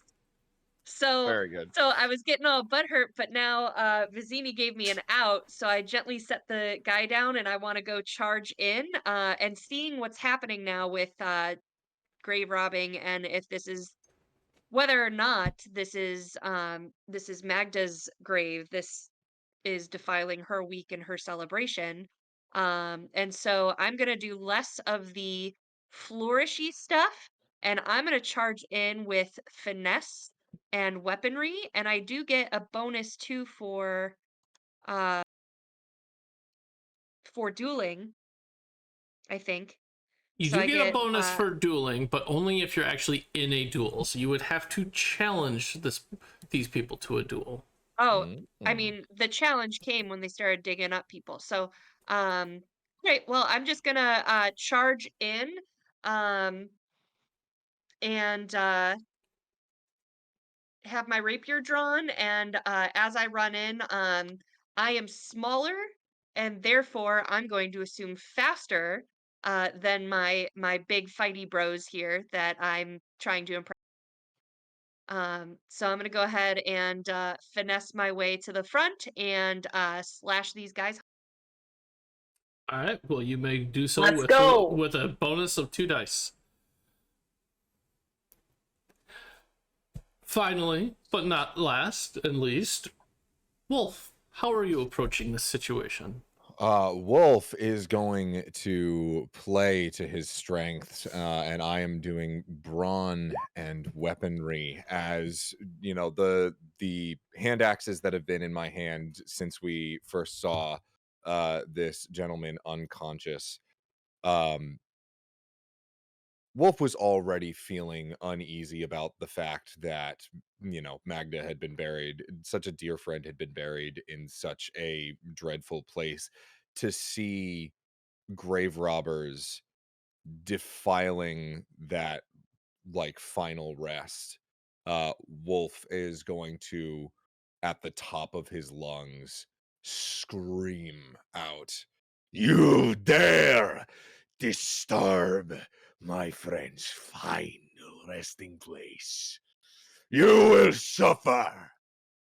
And is going to attempt to draw all attention to his big hulking form as well. And what was the dice pool again? I got lost in the awesome description. I think I Let's see. It is going to be brawn with weaponry, which is 5 dice. And you may add the +2 in there. Thank you. 2. Not as good as before, but I'll take it. Okay. However, if I may, one of my backgrounds is that I might earn a hero point if I commit to a course of action that is loud, direct, and lacks any sense of subtlety. That sounds like a hero point awarding I would say that situation this right would- there. Danke. Bitte. And yes, that is how I'm approaching the situation. How did we get here? Where- Back? It's Where do you see the hero points? the top, So there are top right of the character sheet, there's a circle with a number in it. And an up down arrow right to the left of it. Right to the left or left to the right? Yes, Top right of the character sheet. You see just a big old number with an up and down arrow. Okay. That's your hero points. And also, friendly reminder to everybody, keep an eye on your advantages and your backgrounds, because those will tell you when you can use or earn hero points for certain abilities that your character has in how do- or out of combat. How do I read all of them without showing you all my secrets? So in if the you chat? click the little lock icon next to them, it'll expand the text box so you can see what they are. It's not a big text box, but you should be able to increase its size. Cool. Okay. And I believe unlocking them doesn't put them in the chat. Yeah, it does not.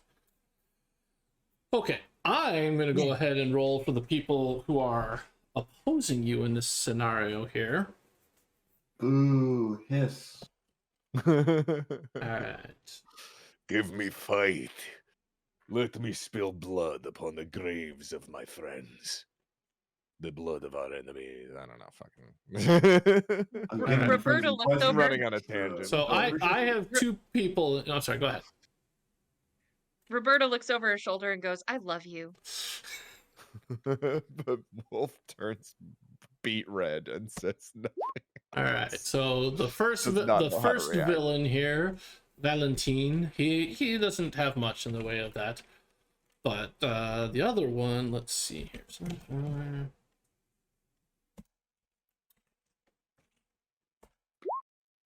They, however, are doing quite well for themselves. So everybody's got their set. We'll go through in the initiative order here in just a quick moment. But as those of you who are approaching come forward, you see there are 2 people there. Both, look to be of Eisen descent, kind of stuff. Like, because you've all traveled, you can kind of gauge, like, okay, this person's from Avalon, this person's from Castile, things like that. You can kind of gauge that. So they're both of Eisen descent. One of them is apparently over the open grave, and you can see that they are, they've got the casket open. You see them pouring a liquid into the mouth of a corpse there. And they're a very small individual. The other, they are standing there. They're not, they're not as big as Wolf, but they're definitely more like a thick brick powerhouse kind of a person. And on one hand, you can definitely see a Panzer hand. A Panzerfaust on there. Panzerhand on their one arm. I am choosing to activate the virtue of the smaller one, and he gets to take the first action of the round, spending his one and only raise, because his was the first I rolled. And as you approach Leon, you understand exactly what's being said here. He is talking to the corpse. He's invoked something you are familiar with, to speak with the dead. The corpse tongue sorcery on your second tab of your character sheet. And you can hear him asking questions of the corpse. Hexenwerk is no joke. I'm just reading this. Hold on. Did we just find a lawyer? You wish. Yeah, actually, yeah, you know, somebody with Hexenwerk and speaking to the dead sorcery would be an excellent lawyer, because that means I that no no imagine like the ATC would be like, oh, you can't get out of a contract that easy. yeah, it's true. Fuck the ATC. Oh, the ATC. They come. Fuck the ATC. Remember, They keep that suck. up. This. That's it. The ATC, for all who are wondering, are the 7th Sea analog to the East India Trading Company, and if you have ever seen Pirates of the Caribbean, you know how terrible they are. Then that, okay. Nice. There. Okay. So in the action sequence, we count down starting with the highest raises out there. And when we get to that point, you can choose to spend one or more raises to do things. If there's ever a tie amongst people, the players can decide, unless I choose to spend a danger point to let mine go first. Much as you have hero points, I have a danger point, one for each player in the scene. Danger zone? No, not danger zone. That's on Archer.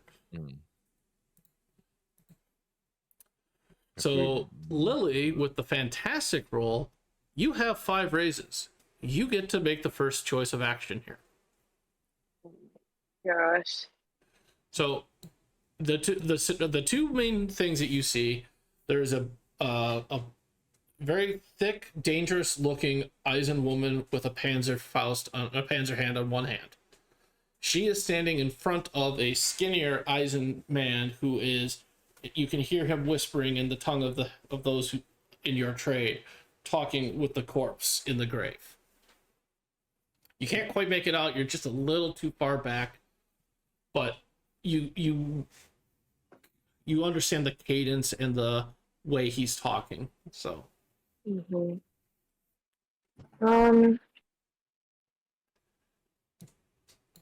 so I'm not rolling. I'm just using you're just one or more. Yep. Yep, you've already rolled. You've set the fact that you have 5 raises. So things you can do. You can engage the brutish woman there and inflict wounds upon her. She has a strength of 7 right now. When she takes when she takes a total of 14 wounds, she is defeated. We're going to make it 2 for every point of strength she has. If you take damage, the first 4 points of damage you take don't matter. You're a hero, you get in scrapes, you're going to get injured in some way. It's just a flesh wound. When you take that 5th point of damage, you get something called a dramatic wound. The first dramatic wound you have inspires you. And I might be getting... No, I think I got this right order. So it inspires you. You get any future rolls you make, you get another +2 dice to roll. Sorry, +1 die. Your second dramatic wound, the villains get +2 dice, because now you're starting to get a little injured. You're not as quick as you were. You're starting to suffer the effects. The third dramatic wound you take, 10s on the D10 explode, which means you can roll them again. And if they keep rolling 10s, they keep exploding. And it all adds up to your total to try and make raises. The fourth dramatic wound you take knocks you out of the scene. You are incapacitated. A villain could attempt to end your life at that point, but it would require me to spend a number of danger points to do so, and your allies would have a chance to prevent that. But if you wish to incapacitate the villains you have here, the one that's standing between you and the small man, I will tell you, you need to deal 14 wounds. Every raise you do is a wound. The small man, you only need to do 4 wounds to knock him down. So just as a general clarification, for the sake of tone, do you intend on our actions to the nefarious to essentially be like disabling, as opposed to lethal? Like, we're not just like going in there and like cutting arms off and cutting people in half, right? It's more light and knock them out or biff bam pow. Yeah, no, there's no killing going on. Unless you actively want to spend points to do that, you can, but you're heroes. Killing is against your creed unless it's very specific circumstances. So if you kill somebody here, you will get corruption points, and that will potentially take you out of the game.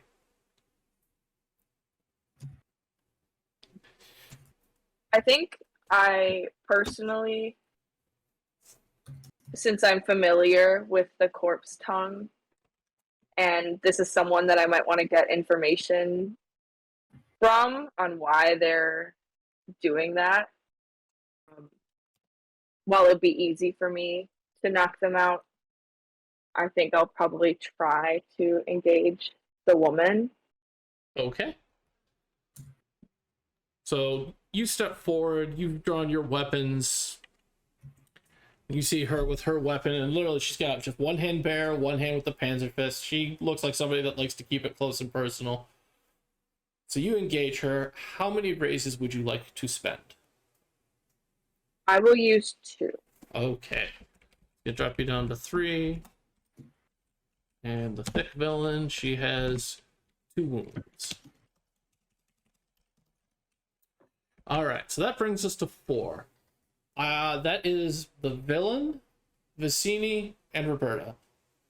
I am not spending a danger point. I want to give the heroes their moment in the sun, as it were.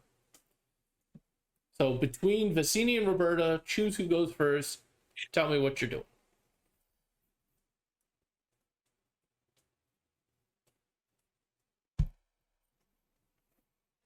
It was between Vicini and Roberta? Yep. So between Jester and Sarah. Well, considering Sarah's in the middle of the fight, I'd imagine spotlight should go to her. Okay. So as I walk up to this graves, have they seen us? Yes, they are absolutely aware of you. The thicker villain, the one that she's standing there imposing, she's been keeping watch while the smaller one is working on the corpse. Whenever you lean back, we lose you a little. Sorry. The smaller villain is working on the corpse. The thicker one has been keeping watch out, so she absolutely sees you and just giving some indication to the small one that something's up. They are aware. I also screamed at them. There is that too. The big sexy Usuran did make sexy noises in their general direction. All right, I'm gonna kind of saunter up to the gravesite then and say, well, I'm here. What are your other 2 wishes? And kind of go Zorro on their ass. Nice. Okay. So you're spending some of your raises to deal some damage? Yeah. All right. Who are you attacking?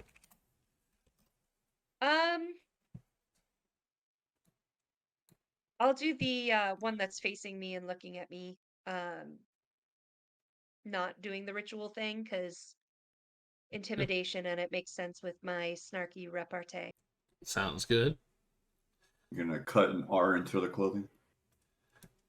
And how many? I'm gonna be like, hold real still while I get this curve right. How many raises would you like to spend on this? How many do I have? 4.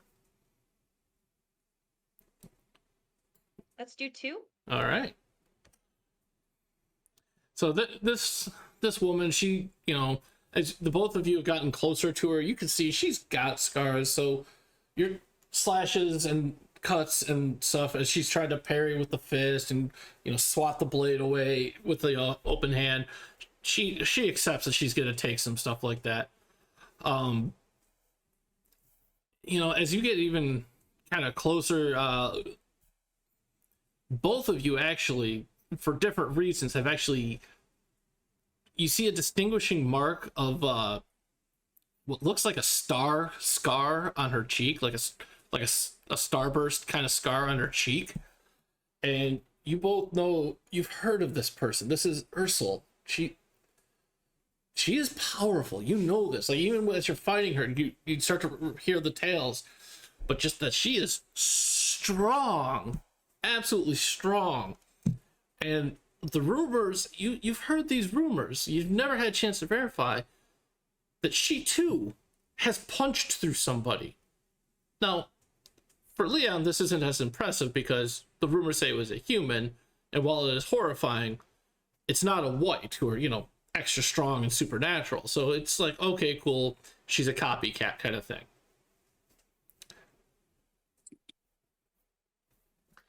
So you both recognize that as you're fighting her, that when she hits, it will probably hurt just a little bit because she's got that reputation. Yeah, she might not have quite penetrating power, but she can penetrate a person. And last I checked, I think we qualify in that people level. All right, so you spent 2. So now we're to Vicini versus the villain. I am letting Vicini go first.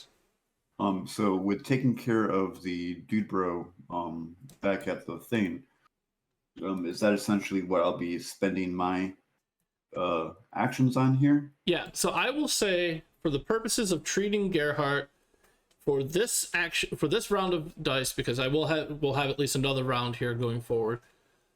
If you spend all your wounds here, he'll be treated and good to go. I'm sorry, you don't have quite enough. As you're looking at him, you can see those cuts are pretty deep. Mechanically, you know that you need to spend 5 raises to heal him. So would that be to a stable point? Yeah, to stabilize him, so that way you can leave him and help the team. You need 5 raises, so you can't quite get him bound, but you can get him most of the way there and can help take care of the rest in the next round. All right, so I sat there and I was starting to bandage him up, and then Roberta decides to go off and join the rest of them, and I couldn't help but be distracted a little bit at the site, and then I go back. You are definitely, and Wolf is too, because there's just a little extra sway of the hips that go on there. Oh yeah. I'm sad to see her go, but it was nice to see her leave. I feel like now's the perfect time to use the I totally looked up pickup lines, guys. The do you believe in love at first sight, or do you need me to walk by again? Perfect time. Yes, absolutely perfect. Very good. Very good. All right. So, did you want to spend all 4 of your raises? I mean, all 4 on healing dude bro here. Excellent. Okay, so that leaves Ursula. She is 4 raises, and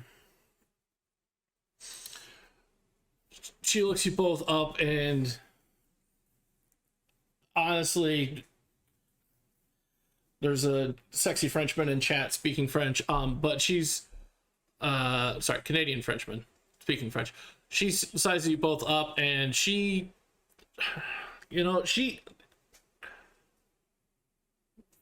just looking at you both, and she turns to you, Roberta's like, please, you think your cheap dock work or tricks could help seduce me? And she goes forward and just punches at you, dealing 2 wounds to you, 2 minor wounds. Oh, is it minor? I gotta look at a character sheet again. Pop.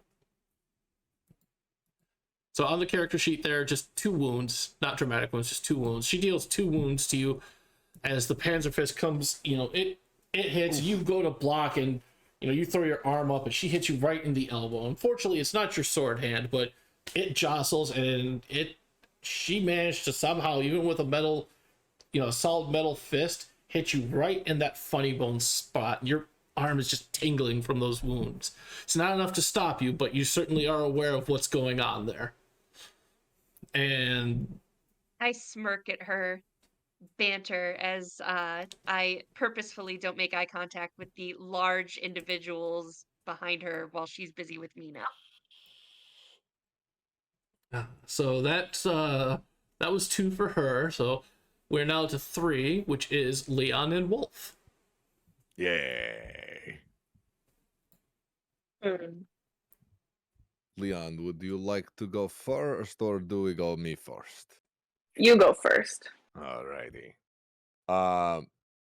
This other guy is not currently engaged yet. No, correct? he may have looked over his shoulder. He's looking for you, and no, you can tell he's just he recognizes that he cannot stand up to people such as you. So he's trying to finish his task, and you can kind of get a sense of a rabbit, like he's watching, and then he's gonna bolt as soon as he can get the chance. Yeah, Wolf is not even going to give him the opportunity. Like full axes down at the side is just going to charge at him. I'm going to spend 2 raises.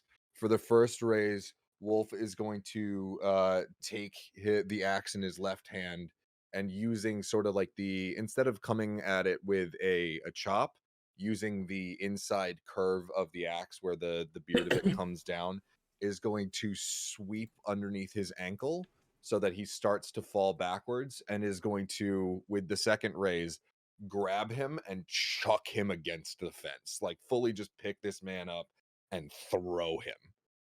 And he gets thrown. He goes flying, and he does squeak out. It's like, "You fool! You don't know what the clunk."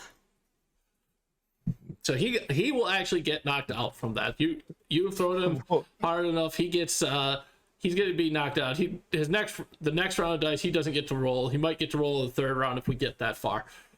But as you do that, and as Wolf you screams up, "What I don't know hurts you very much." well, yes, except as he does that, and you fling him and you pivot through the throw, you feel a hand on your ankle.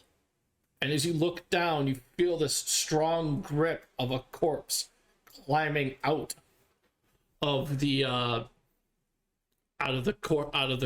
coffin area there. Wolf has seen some shit and just looks down and goes, "Ah! Ah! Ah!" Oh Sorry, my that peaked my make mic. I tried to turn away. for dramatic fun, make a purely just a resolve roll for Wolf. Cool, can do. I was gonna say, by the way, that Roberta makes the sound behind you as you threw, but the scream kind of killed that a little. Yeah. Okay. I'm sorry, do you see people coming out of the ground every day? So this is fair. As the scream happens, you are definitely afraid and stuff like that, and this is what will paralyze you for this round, and possibly a little bit next round. So you have lost your last raise. He's not inflicting any wounds. You just don't get to act any further this round, because it is quite the unsettling sight to see something reach up from the grave to you. Now, I will give you that, based upon the tales that Henrik mentioned earlier, you can see that this corpse is not Magda. It does not match the description of the outfit she was buried in. Yeah. And there does not seem to be a Panzerhand anywhere in the coffin. So I think if it was Magda, they would have had the opposite effect. It would have just furthered the rage. That would be true, but you can safely know this is not Magda, because that does not match the funeral attire she was buried in. Brilliant. All right, so that brings us still on 3. Leon. This is a lot now. Let me say, so the little guy's passed out. What's the damage on the lady? Only 4 right now. Yeah. Let me look here. What is the perform skill? That would be if you're actually trying to do like a speech, or Oh, some sort of distraction or stuff like that. Right now, you still have 3 raises from your weaponry, so you can still continue with the attacking. And if you want to change your approach for the next roll, then we can have you roll different dice for that. yeah. Okay, never mind. I'm getting confusing myself. Okay. I feel like when I see the corpse come out, like my attention is immediately at that now, and I want to eliminate that immediately. So I would say I shift a little bit. And how far away is it from where I am with the it's lady? within your ability. You can get there. Now you could Okay, definitely you can definitely attack the corpse. It is same as the villain. It would take twice its strength, which its strength is 3. So you'd have to deal a total of 6 to incapacitate it. It is also possible that if you wish, you could speak with it yourself. But that would be next round kind of thing, not this round. Okay. Oh, okay. Because you could ask questions of it as well. Let me use 2 more to try and hurt this lady bad. To hurt the villain. Yes, the villain. All right. I'm gonna. What weapons do I have? Whatever weapons you want.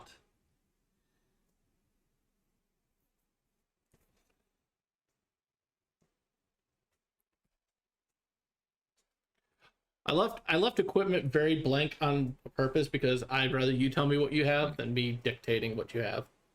Yeah, like I was just like, yeah, it's a big dude with got a bunch of axes. Because fuck yeah, axes are great. I kind of want some type of like, not like a club, That makes sense. but club hammer type, right? That I pull out that's like kind of hanging on my belt. So kind and of I'm like a like a warhammer kind of deal. a consecrated warhammer sounds about like what you're thinking. Perfect.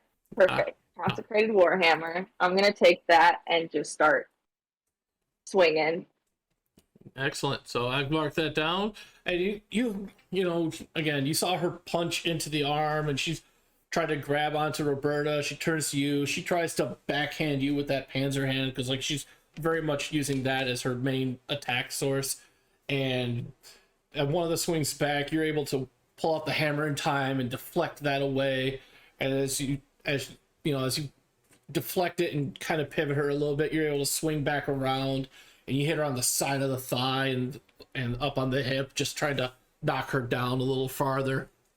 Mm-hmm. So she's definitely grunting a little bit of that, but she's still obviously in it to win it. All right.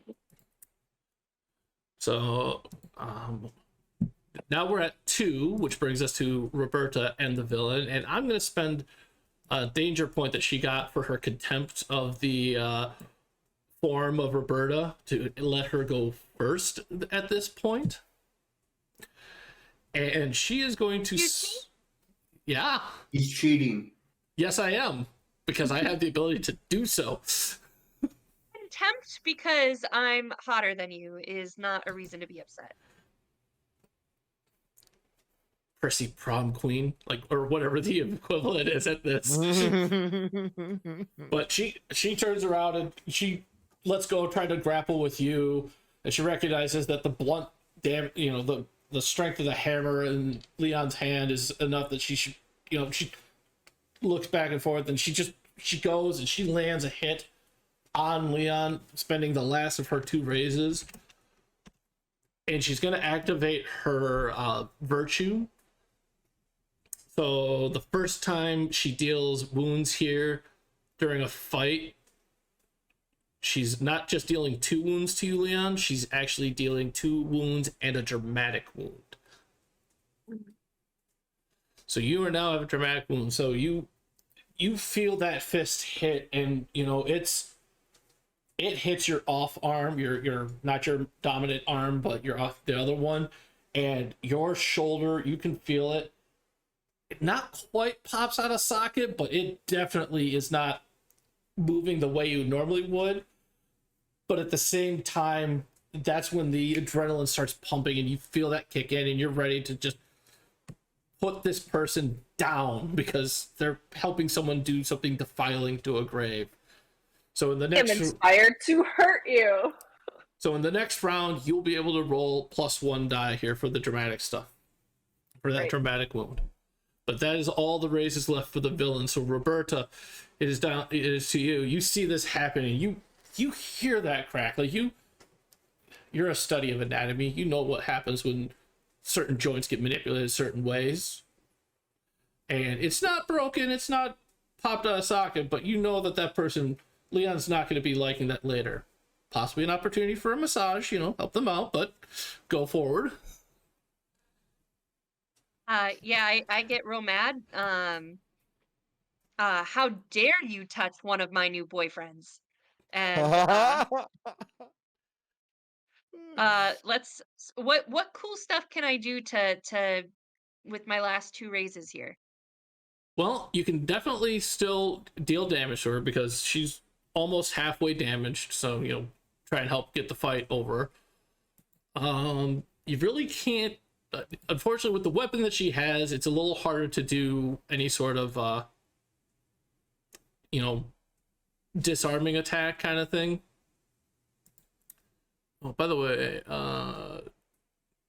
because of that motto you used, in the next round you'll get to roll an additional bonus die. I forgot to award that to you the first time. I'm looking at your character sheet here to make sure I've got everything figured out. So, I've got a lot of personal mottos. Yep. Motto? The no one hurts my boyfriend's motto.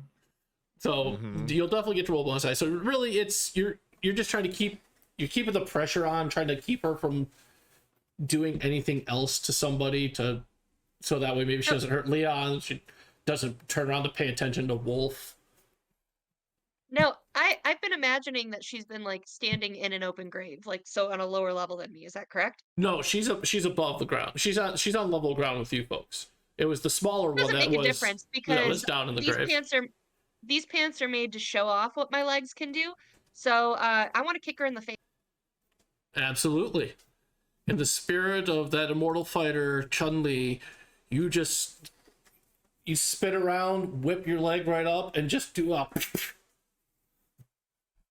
kick and just, knock her. It's my Buffy move. You see her head, crack, snap from one side to the other, and after the second kick there, she just shakes a little bit, and closes her mouth a little bit, and then spits, and you see a solid white object fly out as you definitely knocked a tooth out of her mouth. And then that brings us down to Leon. Oh, sorry, are you spending both your raises to do that? Yeah. Okay.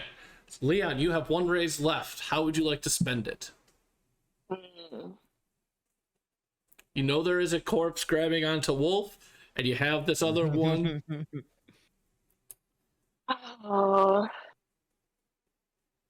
There's also that guy that's knocked out against the fence. Yeah, but he's a little far away, and there's you're engaged in combat, but like I said, there is that corpse that's reaching up, like I said, so you can do, you got a choice. You can deal a wound to the woman who's causing problems, and honestly, your shoulder is hurting. yeah, right. What would I say to this corpse? Lay your hands off him. I mean, you could say that. You Back. Aren't you tired? Go back to sleep. Yeah. Let's see.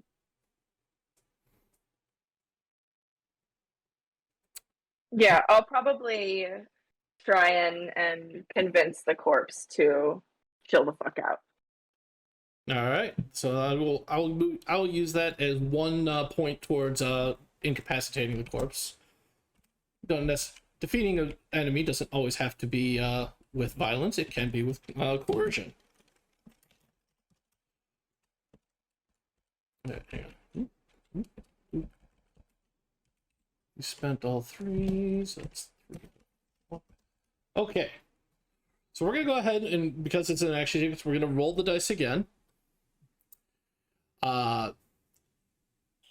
If you wish to if you use the same approach, that's fine. If you wish to change your approach, that does penalize you. It will be, you either have to spend a hero point to switch, or there's going to be a penalty of 1 to your die pool. I am absolutely going to spend a hero point to change my approach. All right. And what will your new approach be? It is going to be resolve, because zombies. And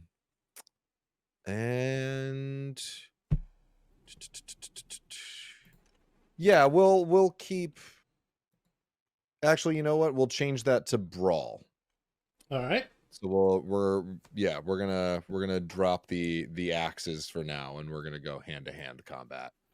All right. Go ahead and roll with a +1 for this one. Perfect. Yeah, we are stealing ourselves now, and we are going to face our Wolf is going to face his problems head on. All and right. is going to sort of swallow the fear. Jester, are you sticking with your same? Yeah, let's stick with scholarship there. All right. Only a +1 to the pool for this time. Captain. Sarah, do you want to continue with your same approach, or is there something else you'd like to change up to? Out of raises, right? We're rolling again. I'm saying we're gonna roll dice again. Oh, Remember, you Yes, automatically then- get a +1 die for saying mottos. Your personal mottos there. Your personal mottos are all pickup lines. I do love that. I love that love it. so much. Yeah, let's go ahead and keep up the weaponry with finesse as I shame this bitch to back down. Sounds good. So go ahead and total of +2 bonus on your dice there. And Lily, what would Leon like to do here? I will keep weaponry with resolve, absolutely. All right, you also get a +2 because of the dramatic wound that you have taken. Yep. So the small villain, I am not rolling because he's collecting his thoughts after getting, thumped into a tree by yeeting. But the corpse, and then the dangerous villain. Okay. Dang, Leon with the 6 raises. Let's go. I'm ready. Her die Alright. going on freaking fire. Berta's got 4. Vicini only got 2, but that's fine. That's really all he needed to get the gentleman safe and secure. Wolf got 3. Okay, well, with 6 raises, we start with Leon. Okay. Let's see.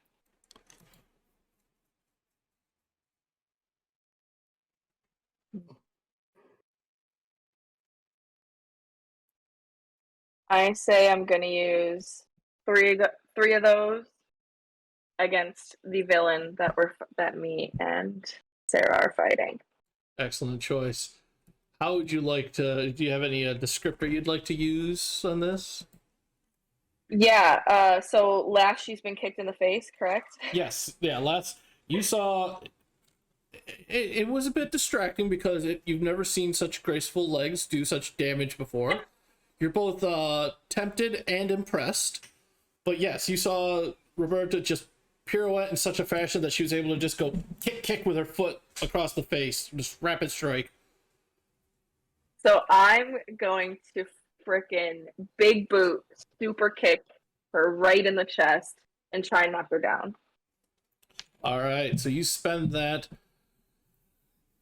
with the damage she's taken, you see her stumbling back, and she is not happy about that. I'm gonna have her roll just to see if she can avoid falling into the grave.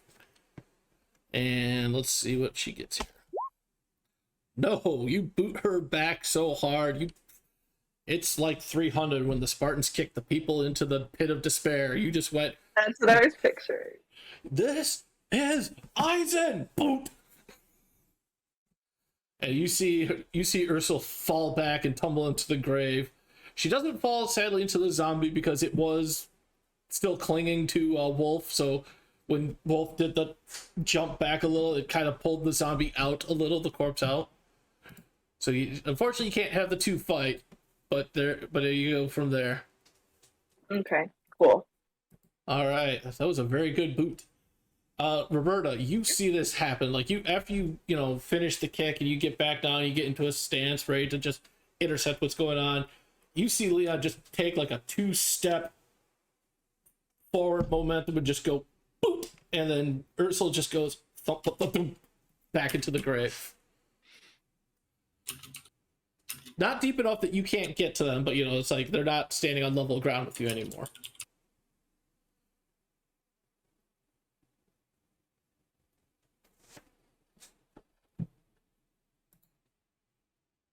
So what would you like to do, Sarah? That's right, I'm Roberta. All right, let's see. I need to find something witty to say.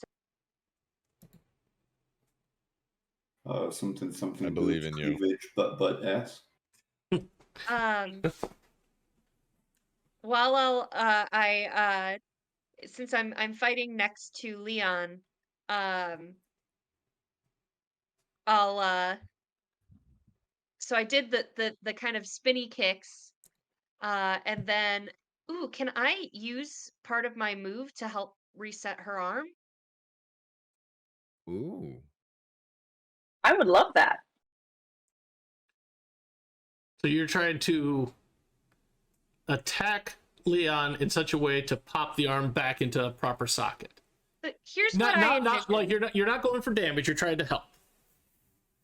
Yes, but here's what I envisioned. So I just did the 2 spinny kicks, and I kind of like end my spin in front of Leon, grab his hands and put them like on my chest, and kind of like have him hold on to my shirt, and I'm like, "You feel that material?" And then I pop the shoulder, grabbing her, and goes, "It's boyfriend material." Or it's girlfriend material. I'm lady. Yes! Oh, that's so good. That works. So, what was it? Do you want to spend 1 or 2 for that? I'm okay with either or. 1? Okay. So you spend 1, and yeah, Leon, you feel that. Your choice of how you respond to this obvious flirtation and so forth, but you do feel your arm get back in alignment, and the pain there is now down to like a low dull pain, not a kind of throbbing pain. Obviously, the blood and worry with relocation.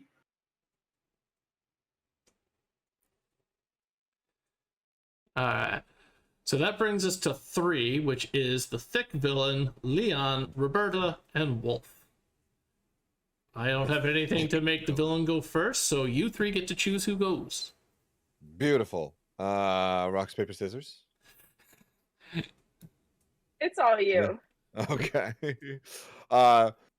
So Wolf, now having sort of stared this zombie in the face for quite a while,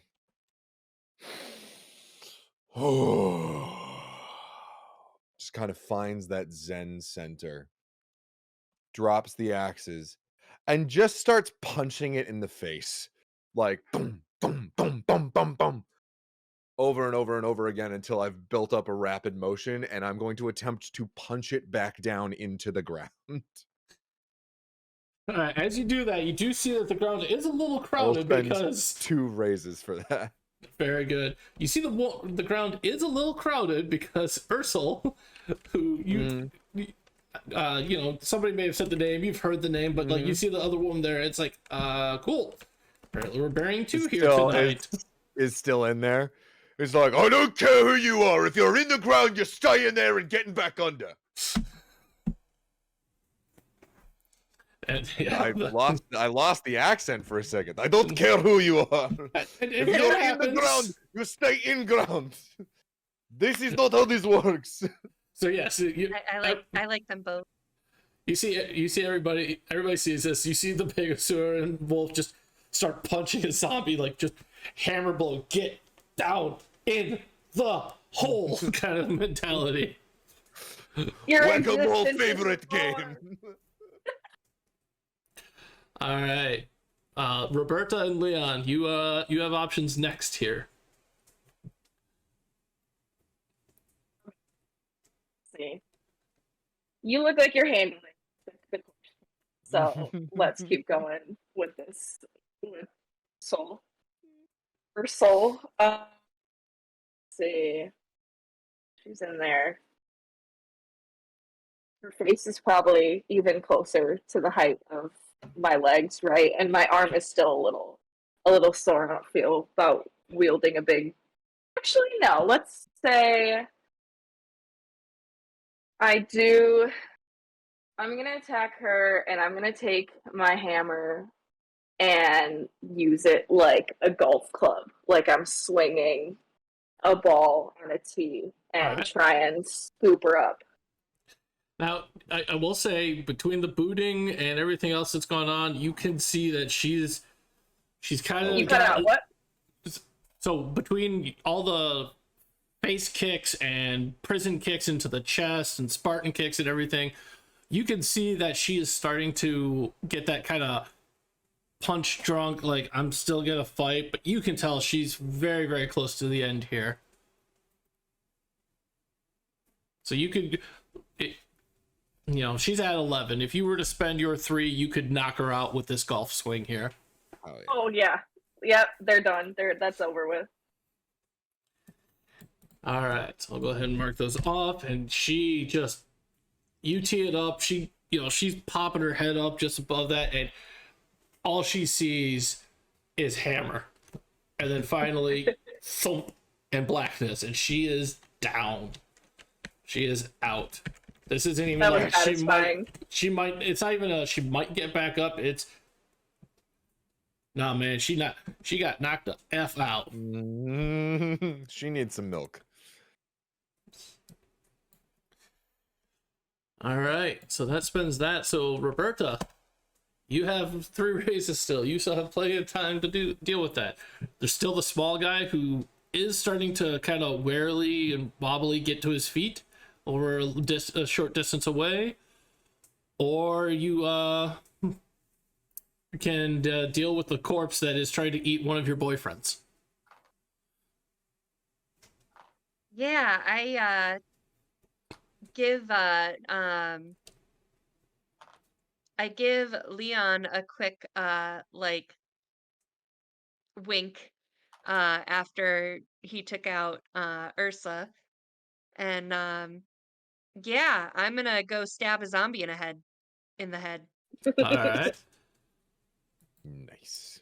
you really Let's use all haven't. 3 raises. Okay, so you go No, to no, I'm sorry. 2 raises. I have a plan for the last one. Okay. So you go forward and you see what's going on, and you definitely can stab down, and like you go for the first one, you stab it through the about the back half of the skull, and then you come back down for the second one, and you actually get a moment of inspiration as you do, and you do a flourish and swipe up, and this is a little odd, but you cut the back half of the head off. Like, it's still functional. It's still trying to eat a big old wolf guy, but it's missing half its head. All I right. want these things to stay down. This So- is ridiculous. In all of the plays I have ever seen about zombies, you hit the head, it goes down. So we're I can't blame it. I'd like a bite of you too. Oh, well, I mean. All right. So we're at 2, the Zini and the zombie. Vasidi, you get to go first. I got nothing for the zombie here. I'm going to spend the one raise there to be able to finish the job on the first aid. And then the second, I'm going to pull out a empty vial from my wherever the heck it is I'm pulling stuff from, and get a culture of either the blood, the vomit, or whatever, something to try to isolate or identify the poison later. Not a problem. You've finished binding his wounds. He doesn't seem to be leaking any important fluids anymore. And you start to hear his breathing get a bit more normal and steady. He's no longer retching on this. And with that, I'm going to like lean in real gentle, pat him on the shoulder, and like just sleep well and dream of large women, and then get up and go. Very good. All Very right. good. The zombie, while very roughed up, is still fully functional. And hearing things of biting, it takes that as inspiration and just starts gnawing on the back of the calf muscle of Wolf there, dealing 2 wounds worth of damage. To Wolf, I Who? assume? Yeah, to Wolf. Okay. So indeed, take the 2 wounds. Oh, come on! Why am I so tasty? Why do I have to be such a snack? Oh, curse my flavor. All right, Wolf and Roberta, you are my last 2 to go here. There is just the zombie to deal with and the small man. I just got bit. You go first, and then I'll deal with whatever's left. So good. Well, my move kind of relies on. Well, no. Okay. Oh, so what I can do is I can use my raise to, as the zombie is attached to my leg, to sort of like kick upwards and leave the zombie like hanging. If that sets you up for something. Winding me up there. I like that. Yes, 100%. All right, so between Quick, between the legs! I thought you'd never ask. Wait, I mean, not right now, but like, just, oh. So with him lifting the zombie up, I'm gonna go ahead and go for another spinning kick and try to like decapitate it so that it's just hanging off his leg, but the rest of the zombie. Nice. Yeah, you split the goalposts and the body, and it slumps. Part of it slumps down, part of it's still held in Wolf's hands. Just reach down, grab the head, and like pinch near with like his big like mitt of a hand, just like pinches near the jaws, like let go, drop it. Like a cat. Okay, So good. Chucks it behind. as you folks finish that, the small man, he gets to his feet, and you see him start running off through one of the other exits. And as he's running off, you actually hear him scream, "It's like, let's help!" And you all can look over, and you see between the fight, you weren't able to hear this, but you see a lantern-lit carriage rolling forward with a driver and a team of horses, and the side door is open, and you can see a masked man. Like it's he catches in the light. It's kind of a white mask. You can't really get detail. And also you see him pulling a young woman into it with a cane in her hand. And a little bit of light. Someone who uses a cane. A little bit of light glints off it, like silver catching a firelight. So you're pretty sure that's Magda's cane. And we're gonna take a half a moment break here, not pausing the stream, but we're gonna get this next scene set up here because it's gonna be an action sequence again in res as you go chase after them. But the stream is gonna end here in about 15 to 30 minutes, folks. So once again, we have a giveaway for Gas Station Simulator. I wanted to give you all a chance that if you wanted to participate in the raffle here, you're more than welcome to. first and foremost, if you haven't used it yet, you can use the hashtag RemPC to gain 1 entry for the drawing. Additionally, for each 100 bits you donate is worth 1 drawing. If you subscribe or gift a subscription, that's worth 7 entries. And if you go to our GoFundMe link, which Sarah, can you hit the command for that one for me real quick? Yeah. Because I don't remember the short form of that. But if you go to our GoFundMe link, for every $1 you donate, it's worth 1 entry. If you do donate through GoFundMe, please include your Twitch handle so that I know how to get in contact with you in case you win. Is that just bang exclamation fundraiser? Nope. I think it's bang stream something, but I clicked away and Hang now I on. lost the chat and can't find the link. It's okay. I'm just gonna try the one from yesterday. That works. It's not Yay! it's not the right prize, but it has the GoFundMe link in there, so that's all that matters. Awesome. So yeah, enter to win. I'll write you down and we'll do the drawing at the end of the show. Yep. Okay. Also, special thank you to the RGB vision. I've been spending time booting bots, so thank you. Okay. So as I said, this is going to be we're picking up right where the fight ends. You see a carriage start riding, around the hill and heading back in towards the town. You saw a man in a mask pulling a woman with a cane into the carriage. The small villain got left behind because obviously he's not important enough to save. It did appear that the woman was being pulled against her will. Yes. Yeah. Yes. So the man in the mask had the cane and was using it to leverage her in, kind of thing. Yeah, he's just basically he's pulling her in like he's snatching her as a kind of a drive-by grab. She still has the cane. Yeah. Yeah. So as you see them ride back around and start heading north towards the town, you can hear in the distance what sounds like other horses, and it sounds like he might be having some reinforcements coming along with him. Every one of you are able to, you're able to sprint and catch up, and you're not able to catch the carriage initially, but you're not losing sight of it. It's because of the lanterns you can see where it's going. And you can see the horses following behind it. And you'll have to, grab some horses from the town there to catch them. But that's not a problem. You all are able to find horses, and I believe I made sure that everybody has rides, so you're all able to ride, no problem. So as you catch up, you see, the rain is starting to fall. It is starting to get stormy. And as you're going forth, you see them take a branch off and they start heading through the woods. Leon knows this is just a terrible idea. There's things that go bump in the night, and eyes in, and why do people just keep going through them? It's just one of those things. You're a professional, you'll help them out, but every so often you wish they'd have an ounce of common sense. Learned lessons. All right, but so this is going to be this is a chase sequence.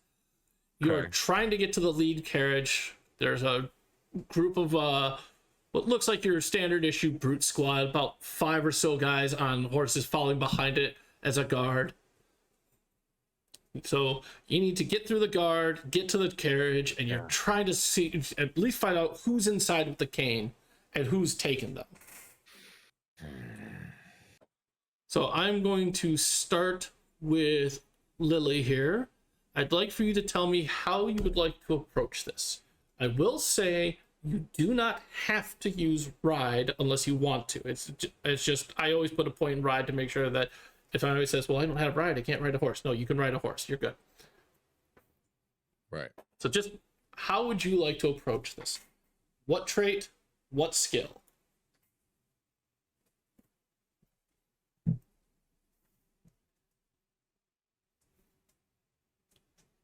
Who did you say? Me? Sorry, I think Yeah. my internet cut out. Yeah, starting with you, Lily. What would you like to do as your approach to for this chase sequence?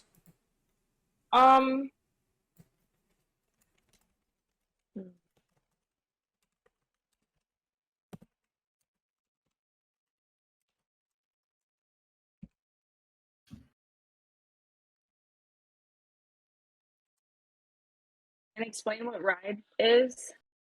Like to get on the carriage? Right. I mean, if you want to use ride, you can. Ride is just, a skill for riding. It could be riding horses. It could be. Oh, you You cut cut out. out. Ride, yeah, ride is what you would use to like ride a horse to like be on on some sort of like vehicle. You don't have to use it to ride a horse, but you can if you so chose. I'm on a horse, right? Yes, everybody was able to get a horse and chase after this group that's trying to get away. Resolve is one of my good traits, and I will use resolve with. Yeah, I will use ride because that's another. Okay. I have 2 ranks instead of All right. 1, so. So you get to add the dice together. You get a bonus of 1 for your dramatic wound because you haven't been able to recover from that. And you get another bonus because it's the first time using that combo, and I'll give you 1 more, so you get a bonus of 3 to roll there. Awesome. All right. Oh, okay. You can't roll 6 races every time. I'm sorry. Sarah, how would you like to approach this? You are on a horse, but again, ride is not a requirement for this risk. Yeah, but I ride with panache. That's fine. So if you want to do a panache-full ride, because panache is all about, Very good. You're charismatic and you're swinging it, swinging it from the chandeliers and everything else. That's perfectly fine. So go ahead and roll that. You may add a bonus of 2. Jester. I too am also going to ride panache. I'm going to do I'm going to call it a, 1 second. I'm going to give it some silly little name here. I'm going to call it the Labuka side saddle, where I'm actually horizontal on the horse, gripping it with my legs. And I'm going to my intention is to come up to one of the carriage wheels and with a mallet knock the pin out. Okay. Go ahead and add a +2 to this to your rolls there. And finally, Wolf. How is Wolf I'm doing writing with... down Labuka side saddle because I love that. Wolf is not on a horse. Wolf, like a human freight train, is taking giant leaps with every step and is bounding alongside the horses, grin on his face. I knew. I knew she was alive. I had feeling. And is just like fully focused in on the task ahead. I am going brawn and athletics. Excellent. Go forth with the +2 bonus. Thank you. With 2. And then as soon as I get up alongside one of the main carriage, ideally, I have a thing that I would like to do that does not require initiative. All right. Come on, system. 3 is the magic number for me today, apparently. I mean, it is a magic number. There's a song about it and everything. Mm-hmm. Schoolhouse Rock. Roll for the villain. He too likes 3. Mm-hmm. The brute squad will go at the end, depending upon how much is left. That's how much they will get to do to try and stop the heroes here. The brute squad like all in like a carriage thing, or are they on individual horses? They're on individual horses. Okay. Because they're on individual horses, normally a brute squad is 1 wound to knock down 1 point of strength. The adventure says they've got a tough where it takes 2 wounds. I'm going to say that because they have the horse, it still takes the 2 wounds. Basically, 1 to not like harm the horse, but incapacitate enough that it stops chasing, and 1 to incapacitate the brute. So you need to deal 10 wounds total to knock the brutes out. Additionally, it is possible to stop the carriage. It will take 4 raises from combined efforts to do that. So, Vorrt. Yes. About that, I have an ability called Strength of 10. Yep. Or no, sorry, ability called Wrecking Ball. where I can spend a hero point to break down a door, smash a barricade, knock over a carriage, or otherwise destroy or disable an object using my strength and momentum. Going full Miley Cyrus on this one. Now, if you want to, like, if the lead carriage is too far away, I can definitely do it to one of the other carriages and kind of. Well, there's only the one carriage. The rest of the brutes There's are only all one on carriage. horses. So, I would like this chase to at least be a little more than just a one-round impact. Understood. If I have to spend some time catching up to it, I absolutely can. So Put the trump card down. I will instead allow you to use that to take on and take out the brute squad.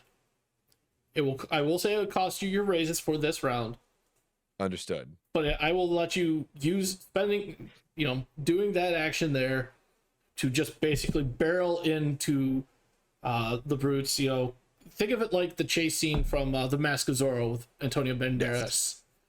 You're doing all sorts of stuff like that. You're hopping on horses, having them ride into branches, all sorts of things like that.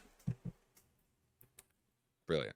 So, all right, so we're just going to go ahead and delete the brutes because I like the cinematic nature of that.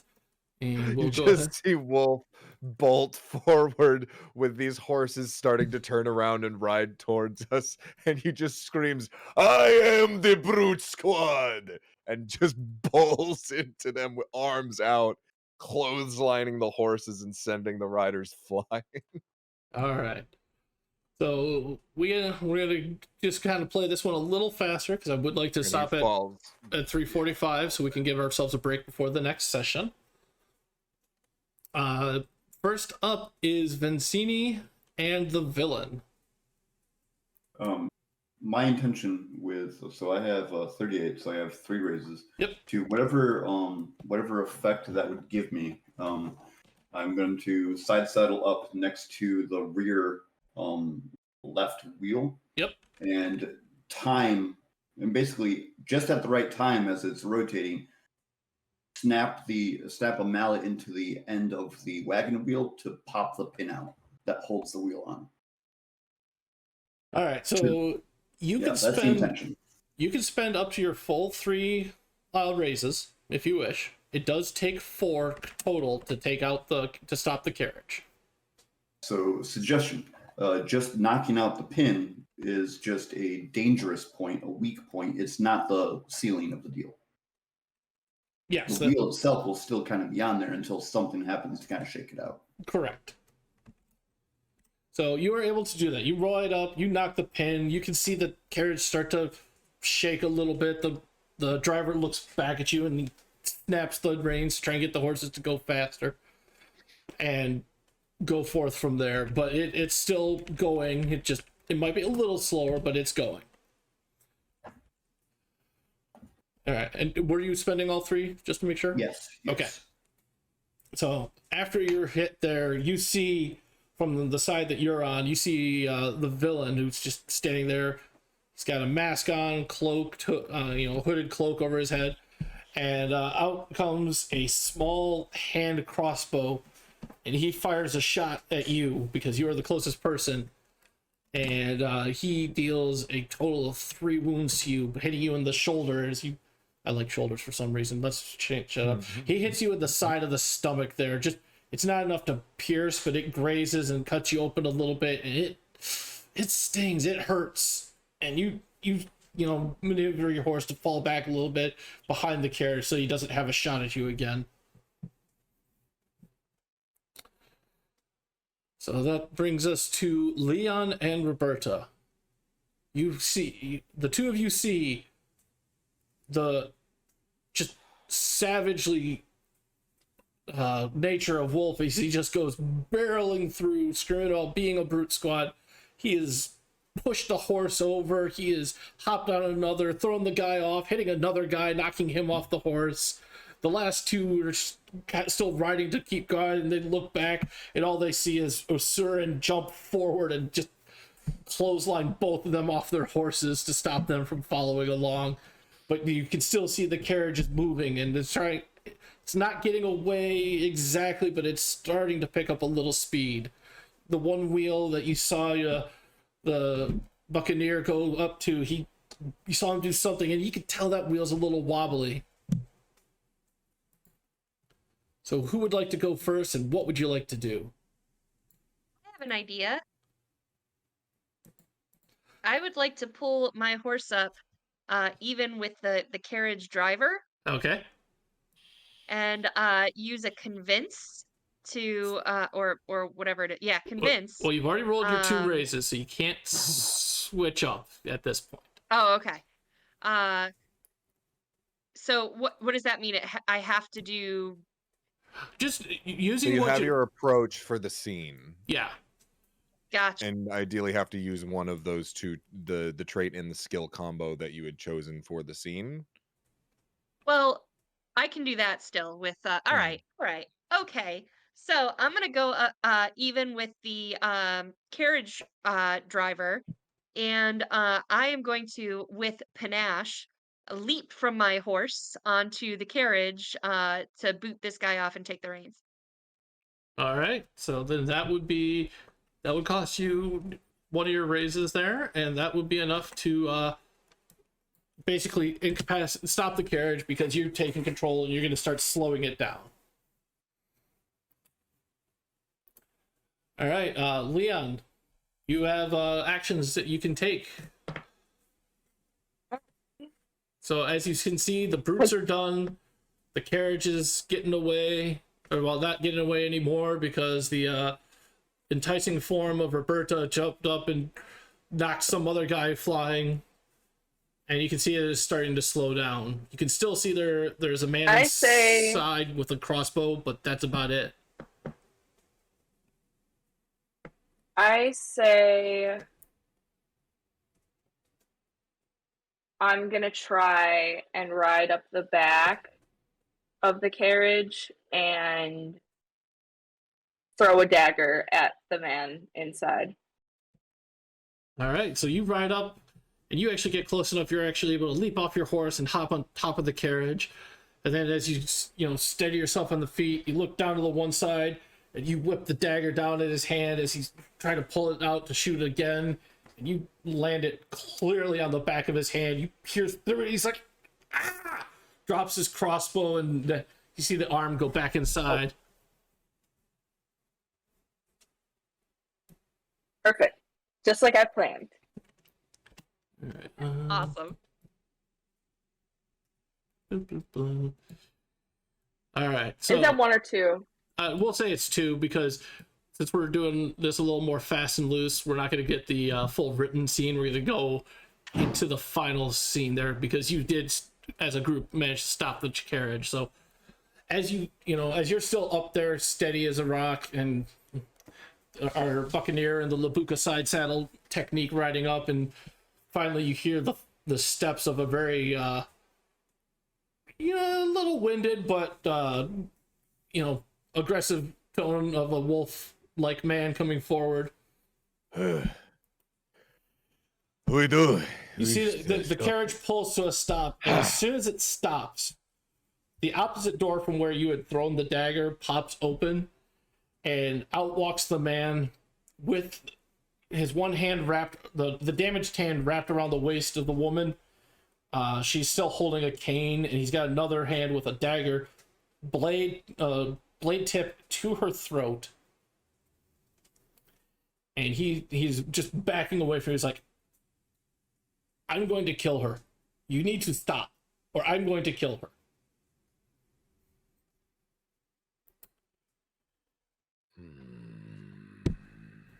I have 4 danger points left. I am throwing every single danger point I have to kill this woman.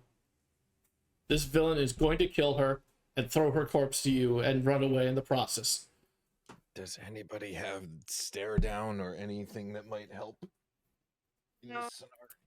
You may, as a group, because I have 4, if you have it still amongst you, 4 points of hero points to stop him, but it would take 4 hero points. I got I have 1. Did I use I used my hero point to my final hero point to take down the brute squad, I think. Yes. Yes, I did. still have 2, I think. That gives us 3, And we've got 3. and I never managed to earn one. Well, did you start with one? Yeah, everybody started with 1. He spent his for the Ipecac, basically. Right. I have a question. Yeah. I have Jenny, which gives me a quirk that I earn a hero point whenever I resolve a conflict with seduction or sexual wiles, and that is all I do. That you So- have done that? Well, I'm going to give you an opportunity here. You may roll whatever combination of tempt and a trait to try and distract / seduce him enough that he doesn't kill her. It won't be enough to stop him, but it will be enough to stop him from killing. I am not going If that to. works, So hang on. I I am not going to tell you what the number is. I want you to tell me how you're doing it, and if you get enough, I will let that happen. okay, and something that you said that plays to that as well, if it helps at all. It says, come hither is spend a hero point to lure another character into a private room and later leave said private room without them, removing them from the scene. They may be rescued after you're long gone. That I'm going to say does not apply in this situation because since he's standing there with the dagger to her throat, you don't have the time to lure him away or to lure her away. So I will let, Okay. like I said, All right, so the skill is I'm tempt. gonna use- You pick the trait. I'm going to use tempt plus panache. Okay. Go ahead and you get 2 dice because I like the ingenuity and this is the first time you're doing this combo. So add a bonus of 2 to the roll. You have succeeded in stalling him out. It takes 4 raises to stop. And Yeah, does that from doing this. essentially give her the story point, and then we spend the 4 to prevent the kill? Or Well, is no, that... she has stopped the kill with that. I gave her a roll here to stop the kill. She needed 4 raises to do it. If she got less than that, I would give her the hero point. You could have spent the hero points to do this. Did we lose somebody? No, we're all here. I saw somebody leave the roll 20. Looks like Gray did. There you go. No. Okay. Oh, I clicked off the tab. Sorry. No, that's fine. That was All weird. right. So he's still there, but he's like not. He's like, what will you do? What will you do for me if I let her go? Like he's bargaining. Oh, there is plenty I can do for you. Just enthusiastic nods from behind and the rest of the crew. He does a pause, like he's almost about to say, "I like what you're offering." He's like, if I had the time, it would be a legend amongst us. I do not have that time. I can be efficient if that's what you need. So, That's what we call the Quick, hard- in and out. so 5 minutes. what is her life worth to you? And as you guys look at this woman, this is not Magda, but you see parts of Magda in her, like the shape of her eye, the color of her hair. This looks like her daughter. Oh, interesting. So he looks, he's like, I will let her go, but it'll cost you. However much coin you have, you pay me, she walks free. I think that's where I come in, then. I take the cane. The cane is what I'm really after.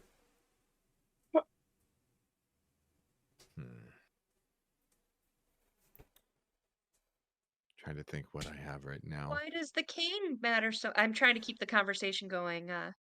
Why is the cane of such importance? He does not answer that question. He said, the cane is what I'm here for. That's all you need to know.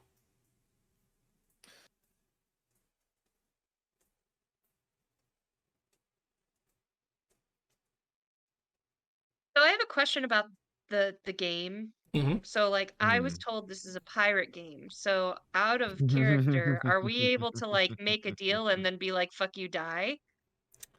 You I mean- can't kill because this is not one of those killing moments. But you could do, a deal, and then fuck you, knockout. Okay. Good to know. Wolf is going to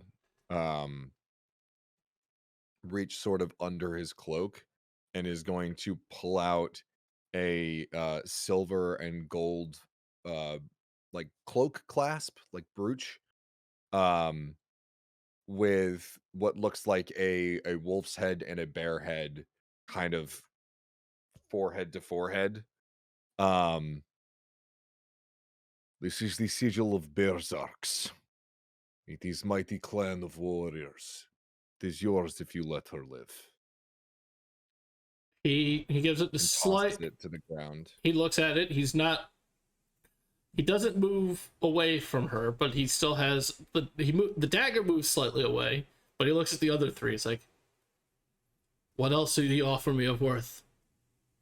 I'm gonna reach into my thing, pull out a stylized coin with a personalized insignia on one side. I've only had 3 of these made. This is the last one that I hold.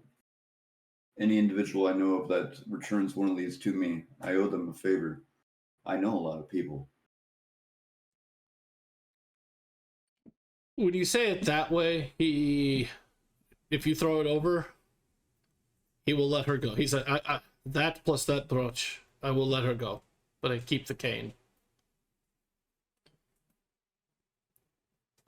Agreed? Agreed. Looks to you, Vincini. Yeah, I can live with them. So as soon as you throw the items over, he will have her pick up the items to hand to him, and as soon as she does, he takes them, pushes her back so that she stumbles and runs off with the cane. Yeah, we 100% Yeah. catch her and And he is able to actually get away because it's storyline. I'm saying so. spend that danger point. Yes. As you gather around, she slowly stands up and with any assistance, and she thanks you and introduces herself as Sighild, which is a really weird first name, but we'll go with Sigrid. Her name is Sigrid. And we're gonna end it with, she tells you that she knows why he wanted the cane, and she pulls out a series of letters that she had. These are what he was after. And in Roll20 there, you can see the PDF that I have put up of all the letters there. Nice.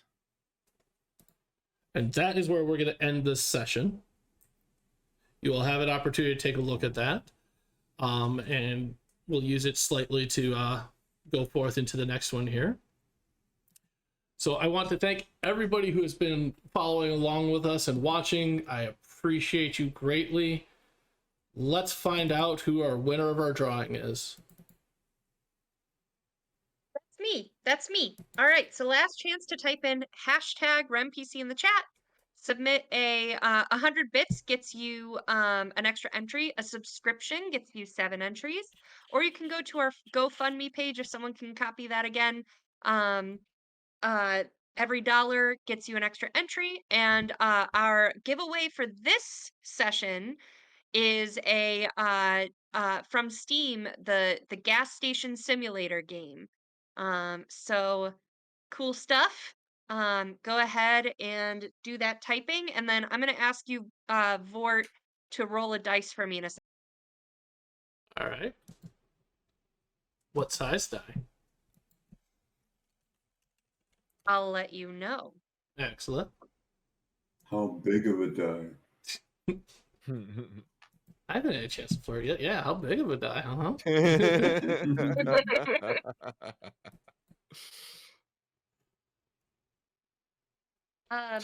Are we counting Vorrt, are we counting Telsons? No. I know why he donated. He will offer it up to whoever wins next. Then can you please roll a D10? A D10? Absolutely. 8. Rose Tyler 21. Yay! All right, Rose. You are our winner. As soon as I get the code, I will send you a message here on Twitch with that information. Congratulations. Everybody who And- is here, thank you for joining along. I'm going to let Sarah speak because I keep cutting her off. We'll be doing another giveaway for the next session, right? Yes. Our next session will start in about 20 minutes here. I'm going to give our players a chance to step up, stretch their legs, grab a snack, and we're going to continue on with the episode 2, Montane Blood. Awesome. Thank you, everyone. Thank you, everyone. We'll see you in about Thanks, 20. guys. See you in 20. 20. And welcome back, everybody. Thank you for sticking around or showing up for part 2 of my 7th Seas back-to-back extravaganza. With me again here is the lovely and talented cast from the first session. Lily, aka Gandalf. Sarah, aka Master of Rem. Jester, aka Jester. Gray, aka Super Seductive Voice Man. Stop. So we'll be playing the Montane Blood scenario, the part 2 of the Grand Design. Now, I admit I've run my time a little poorly, so it will be a shortened version, but I believe we will still have fun. Also, in this round, we have another giveaway. This time, the giveaway is a set of 3 soaps from original box set. It is the... Oh, I'm pulling my notes up because I scrolled past. It is the set of Smell Like Your Tabletop RPG Character. You get 3 soaps with a mix of alignment, species, and class. Also, there will be a portrait of your D&D character available as well as part of this. And how might you get these a chance for this? That is simple. First and foremost, anybody who uses the hashtag RemPC will get 1 entry. This only works once, but it is a free entry. Additionally, for every 100 bits you donate to the channel, you'll get 1 entry. For every subscribe you do for yourself or gift to another member, you get 7 entries. Finally, with the 4th spot there, is we do have a GoFundMe going that will allow us to, improve Rem Alternus, offer more opportunities and educational fun stuff, and other adventures of Daring Do. And if you donate there, for every $1 you donate to the GoFundMe, you get an entry. If you do use the GoFundMe, please include your Twitch handle so that I may find you later to give you the rewards if you happen to win them. Finally, just, it does come with a requirement. Any entries who win must be present to win. If you are not here, sadness, we will have to draw another name and find somebody who is here and gift it to them. So if you really want this set of soaps and character portrait, I highly advise you to stick around, because why wouldn't you? We're fun folk. So, I'm not going to do any introductions here other than what I've done. We're just going to hop right in. The heroes had finished up saving the daughter of their dear friend Magda Mueller. Some villains were doing stuff in the graveyard. It was a horrible time, but they managed to rescue her. She had provided them with a series of letters that were hidden in Magda's cane that the villain ran off with. They are coded letters, and nobody here has ever seen something like this before. So they end up spending the winter there in Eisen, in the town, trying to learn the letters, enjoying, just having some downtime where they're not having to be adventurers and all that. They're just spending and ciphering. And it goes all the way through winter into the start of spring. And one spring morning, they get a letter. It is directly addressed to them at the location they're at. And it is all the more interesting because nobody knows they're here, really. As one of them opens the letters, it reads, "Greetings. As heroes good and true, I appeal to your sense of righteousness and justice. In the town of Arendt in Montaigne, a noble makes his summer residence this summer. He is Apollinaire de Sylvan, and he is in danger. A murderous plot entangles around him. I cannot pay you much, but I appeal to your sense of righteousness and justice. Protect him, please. Signed, a friend."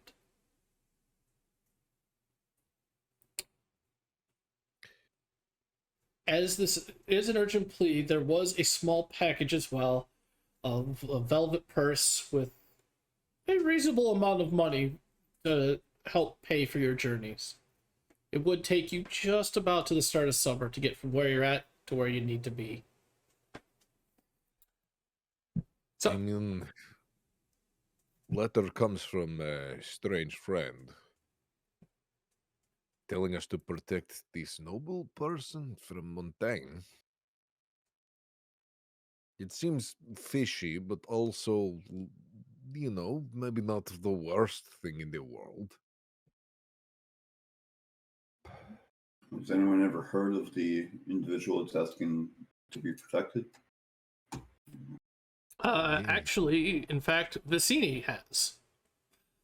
Vicini, this is someone you personally have not had an opportunity to negotiate with on behalf of Labuka, but you've heard of others who have dealt with this man. He is a noble in Montaigne, with not moderate but not minor, somewhere in between amount of influence on the king's court. He is known very much to be of excellent taste as a decadent fop. He has a reputation that is questionable, we shall say, as a gentleman. And he has open contracts for anybody to present to him with Cyreneth artifacts. Cyreneth are the archaeological elements that predate the current world. They are weird magical items of many wondrous and dangerous things. Ancient dead society. How is he as far as quality of character? We covered a little bit. He's sounds like he's a bit of a lech. He's a bit of a individual who likes his finer foods. I mean, he keeps his word. He does not break deals.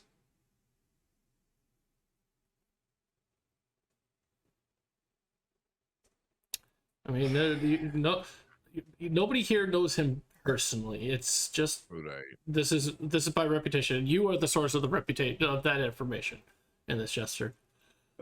He doesn't. Yeah, I've heard of the guy. He doesn't. I wouldn't lose any sleep over protecting him. It's not like he has dealings with the ATC or all these other things that would leave a bad taste in my mouth. In fact, So it actually, could be- you get on his good side, and chances are you're probably going to get some cheeses you've never known existed. Okay, I do like sound of that.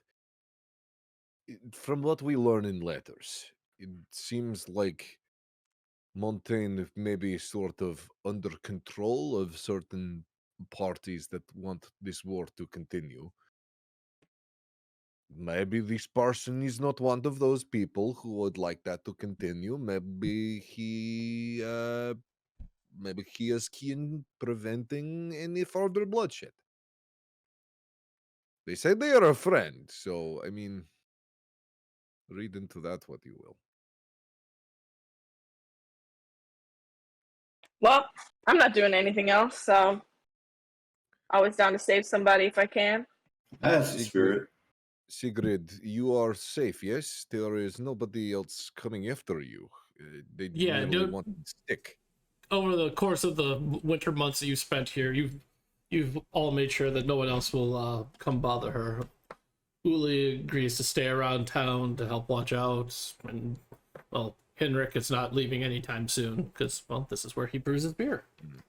I say to Only is Yuli, 3 of me. I say to Yuli, oh, you aren't coming with us? No, I must stay until Sigrun is able to better acquaint, set herself up in this world. I will stay and watch over her. I look sadly at his very large arms. He does flex a little, just but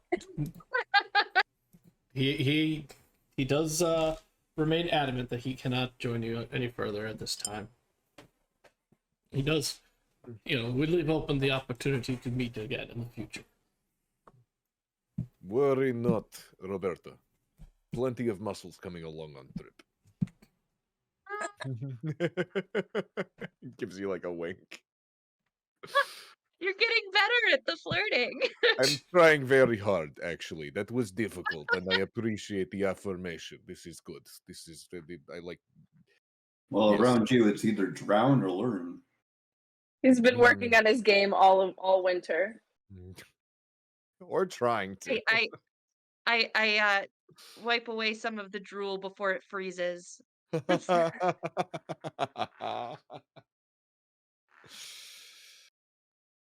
Yeah, I think we'll take up the contract All right. So wherever we need to go. you get it's effectively in game terms. It's wealth 3. Wealth is like it's never a question that the characters don't have money unless they actively want it to be something where they're a little destitute or in poverty. So you always have money, but wealth allows you for extravagance and stuff above and beyond seeing to your day-to-day needs. In this case, you have rich. You, sir, are special because most characters do not have that. So this money that was given to you is enough to pay for your transport from where you're at in Eisen to where you need to go into Montaigne. You were given... it did say... Yeah. So the town that you were to head to,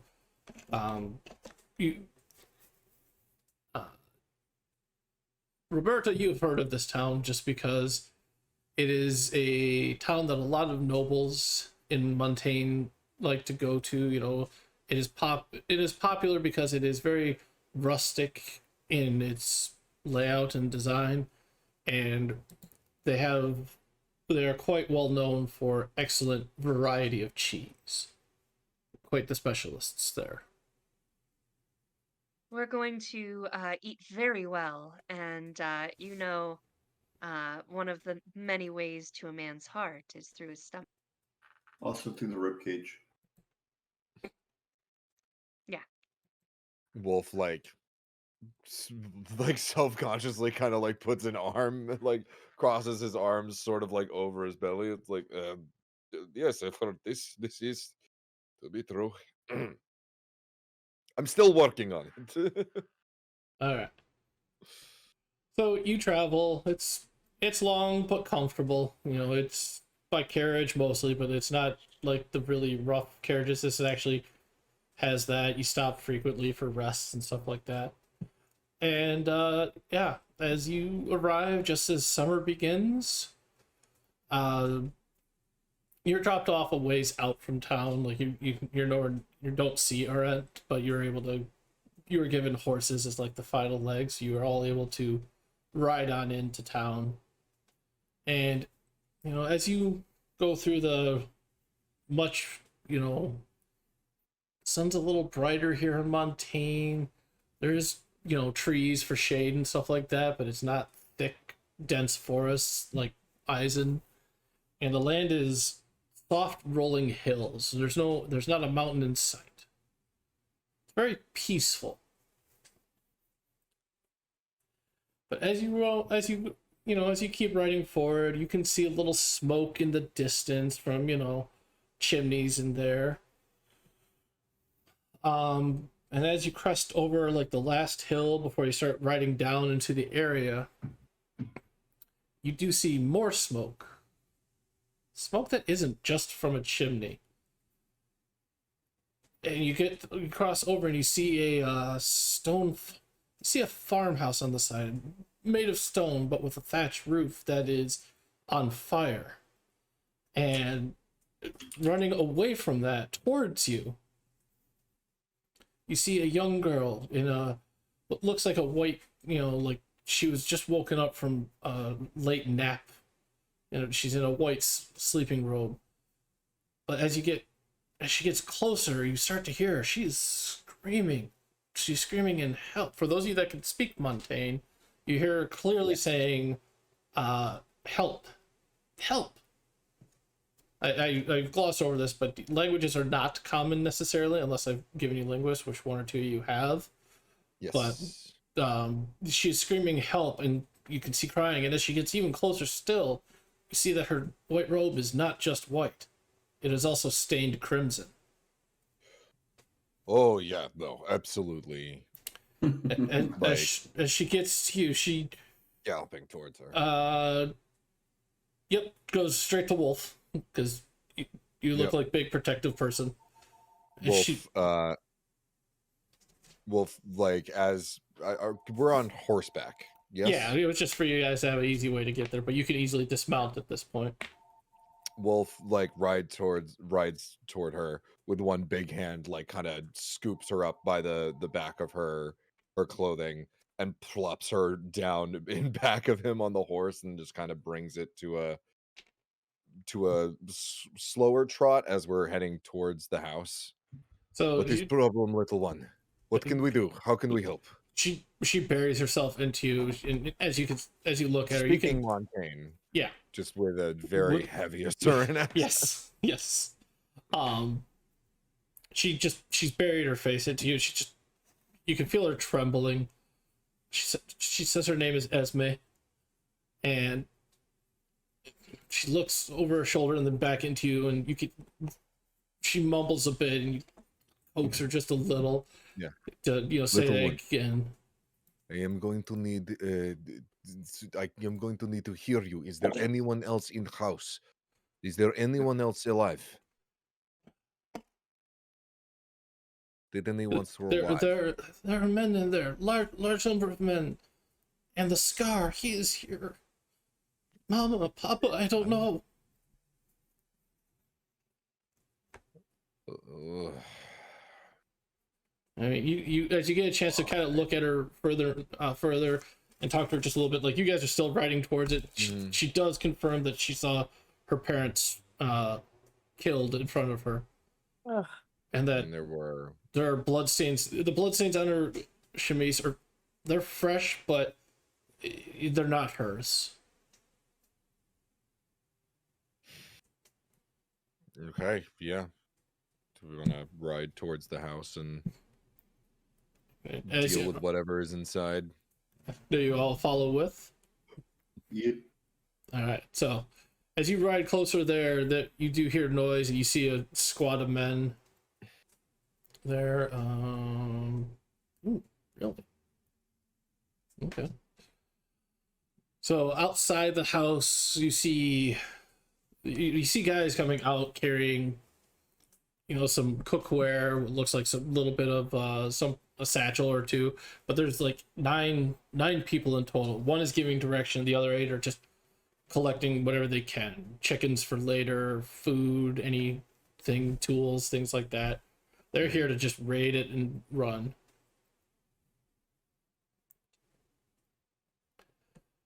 I And think this is going to start an action sequence. beautiful. So, this again will be, I would have each of you give me your traits and approach, your approach from trait and skill, and we'll go from there. So I will have.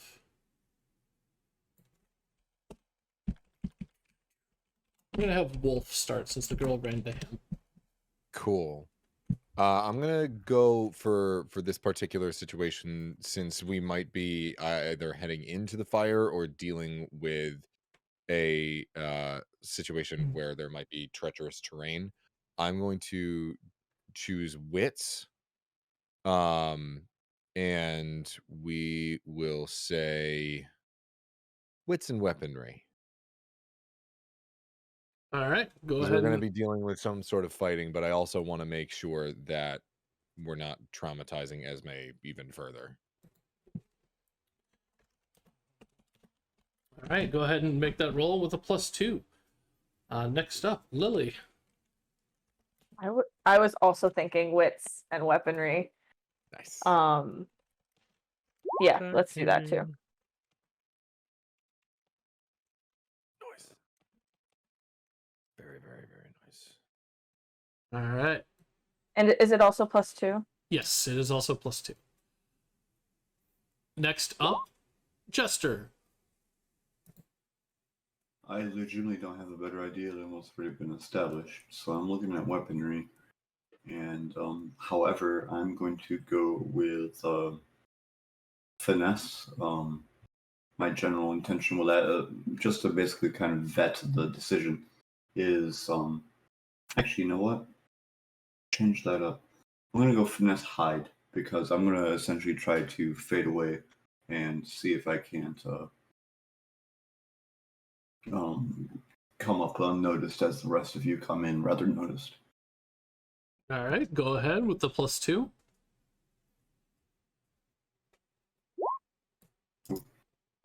Ignore that. So that's a very low roll. Finally, Sarah, what is Roberta doing? All right, let's deal with this with There we go. That makes more sense. yeah, these guys are not to be reasoned with. I don't think so. Weaponry and let's go with brawn this time. Yeah. All right, excellent. Go ahead and roll that with a +2.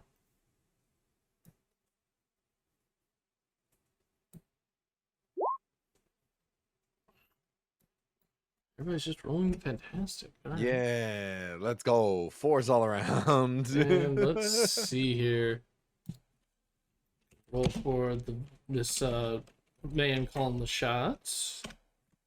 I would laugh so hard if they all He rolled 4s. he did not roll well. And then there is a brute squad of 8.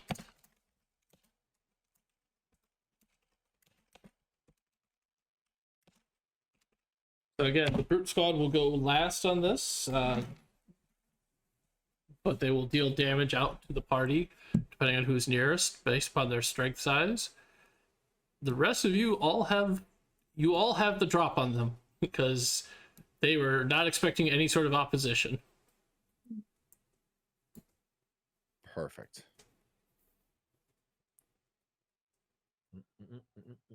So Leon, Vicini, Roberta, and Wolf, who wants to go first with your 4 herb raises? I have an idea. So these guys are still inside the building or outside? They've all been coming out. Like I said, you see some of them. A couple of them are carrying a couple wheels of cheese. Another one's trying to chase down some chickens. What? You cut out, buddy. You see them come out. Like some of them are carrying some wheels of cheese. A couple are chasing down some chickens. One is carrying what looks like a rather large side of beef that was preserved and salted. It's clear they are raiding this for food and whatever else they can get. Okay, then I'm going to use one of my my angry flirtation insults, which will be, my feelings for you are like diarrhea. I just can't hold it in. Oh, Roan. And I'm That's going to all grab. I feel about that pickup line like you do about puns, Sarah. That no. So what I cannot hold in is that I am going to grab one of the beams of the building, like a broken off like club almost that's on fire, and smack him in the face with. Okay. And how many raises would you like to spend on that? Let's do 3 as I smack backhand and then like put it in their gut.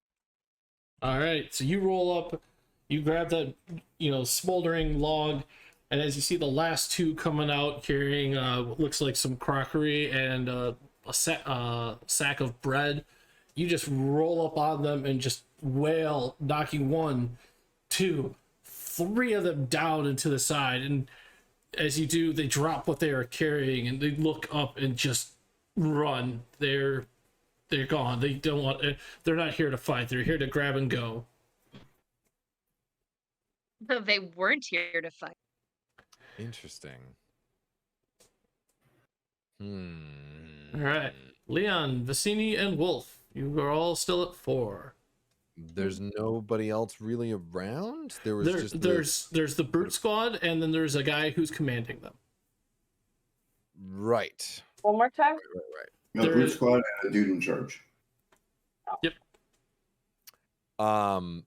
And where are they located in relation to the burning building at the moment? They're all leaving the burning building. Like they got in, they stole what they could, and they set it on fire and are leaving. So they're kind of like on the right at the front door and everything on the inside. They're actually they're all out in the courtyard, like out in front of the building. Okay. I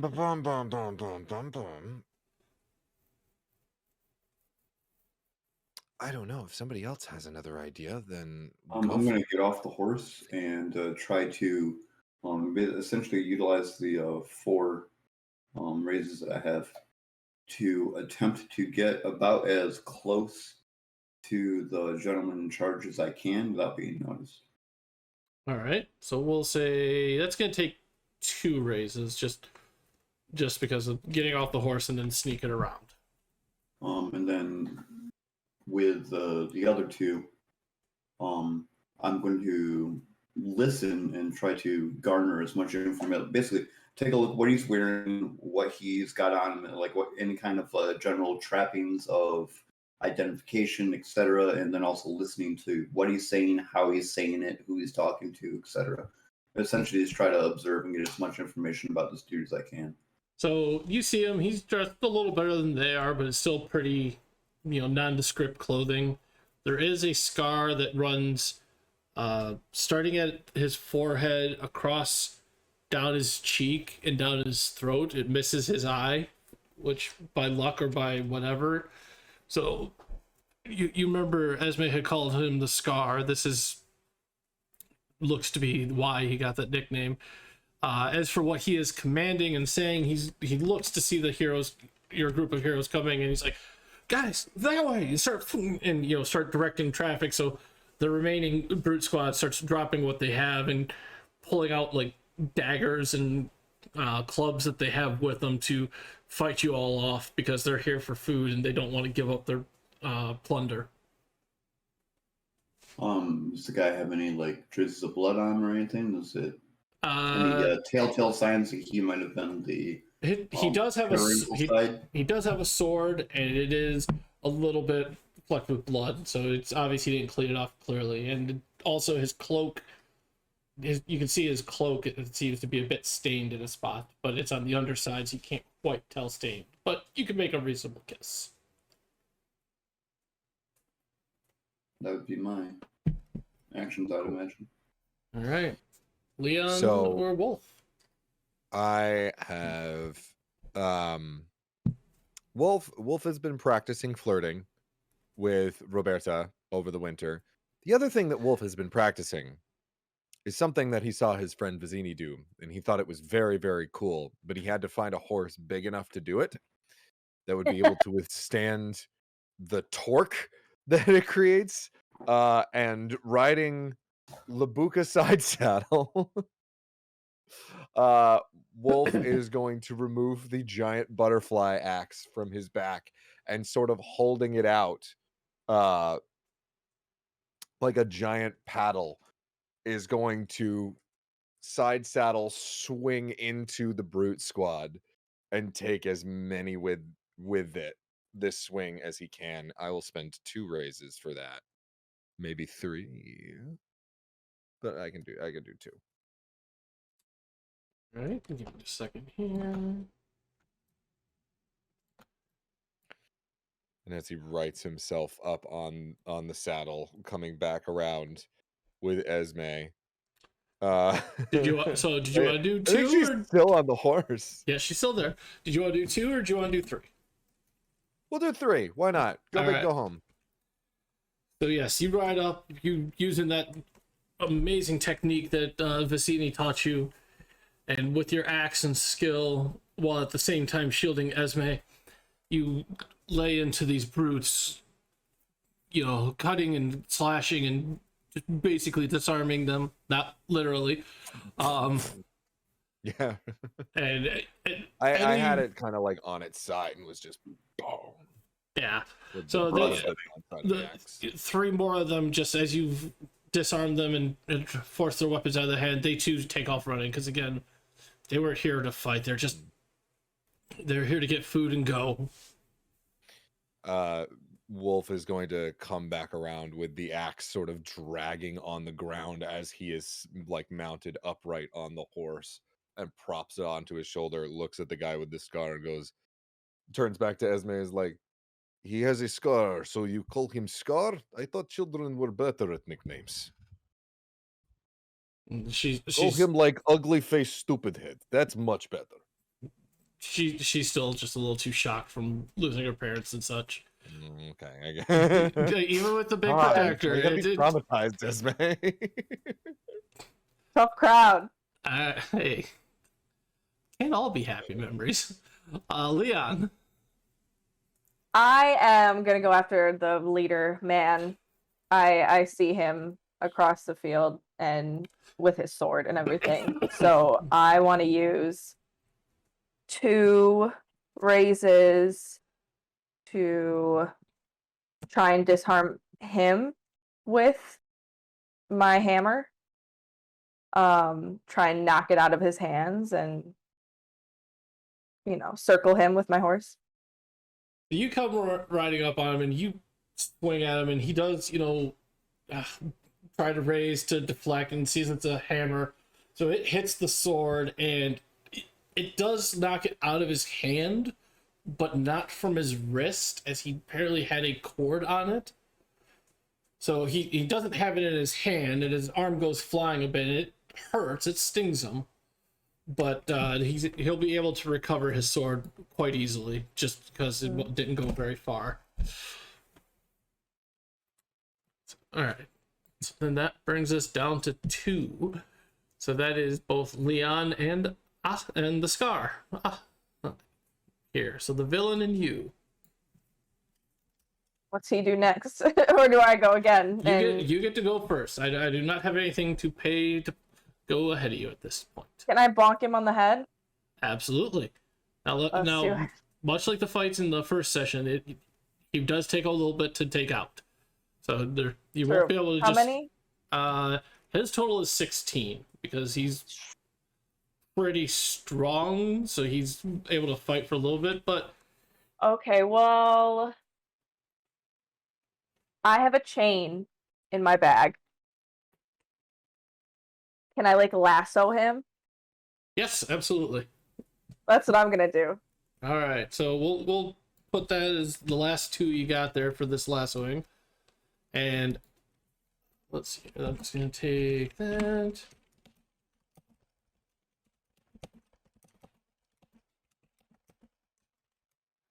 Alright, and I'm gonna enforce it where he would have to spend at least 1 race to try and escape from the lasso. But for the moment, he is lassoed. And as he is lassoed, it isn't enough to set, like, he is able to twist just a little bit so that when you lasso him, it doesn't bind his arms, but it does tighten around his midsection. So you'll be able to kind of pull him off his feet as it goes, but he still has an opportunity to act. So he, does a quick flick of his wrist to reach out and grab the sword dangling, and he looks at you, and in an attempt to try and be let free, he stabs up for 2. Oh, by the way, sorry. Any wounds or dramatic wounds you had, those are cleared. You had enough time to rest up and recover. But he does try to, in an effort to try and get free, even though he won't be spending the race to escape. He deals out 2 wounds to you while calling for the squad to try and take you down. Leon, and he pinks, he pinks your arm a little bit, the one that has the chain in it. It's not enough for you to drop it, but again, it's a scratch and it hurts, and you're annoyed by this. Roberta and the wolf, you are the last 2 before the brute squad gets to influence what little they can there. Yes. Ba, ba, ba, ba, ba.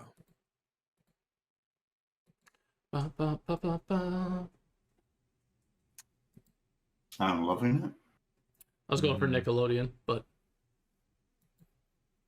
Oh, Fluffy.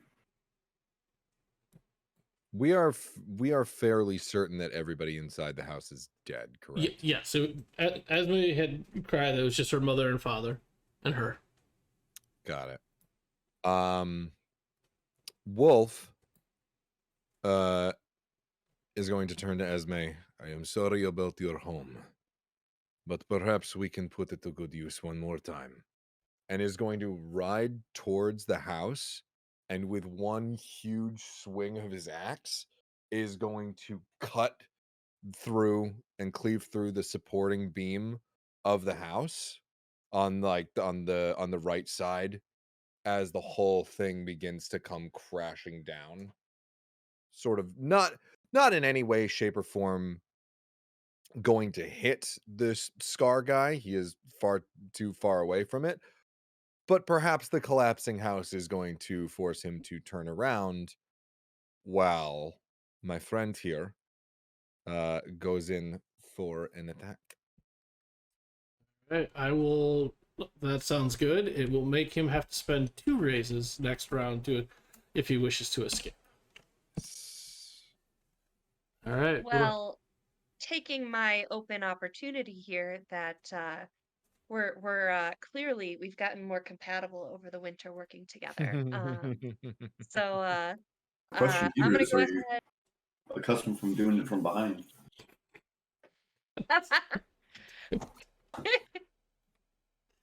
Continue. Let's keep this on track. I'm gonna go ahead and help ensure that it makes it even harder to get away. So when the roof came in, did it pin him down, or is he still standing? Distraction. There was a distraction. It's put some rubble around him, so it's not like he could just duck out of the chain and run. He'd have to try and get past the debris that would trip him up. So he has to take a little care. Normally, when I was using finesse, I would kind of do a spinning drop kick to take out his legs and knock him over to make it harder to get away. But I'm using brawn this round. So instead, what I'm going to do is that distraction of covering from the roof falling on him. And the wave of heat that's come off the the burning building as everything kind of collapses. I managed to get in close to him, and kind of be right against him. So when he turns around, I'm right there.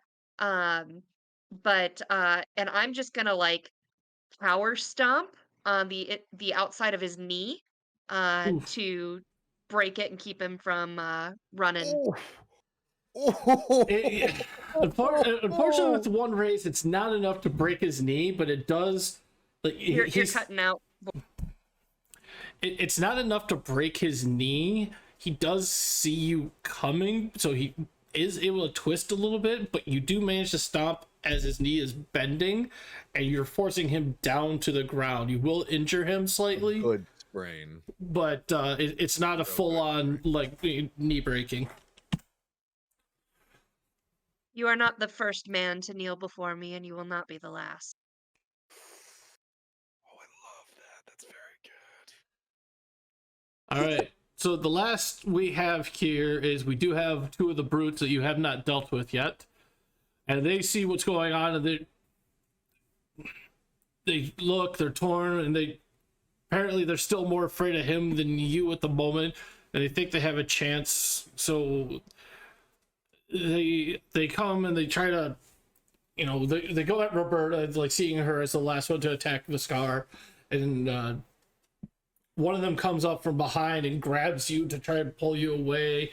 The other one tries to come at you with a knife, but you kick him away. So it's more of a glancing cut than an actual stab to the abdomen that he was trying for.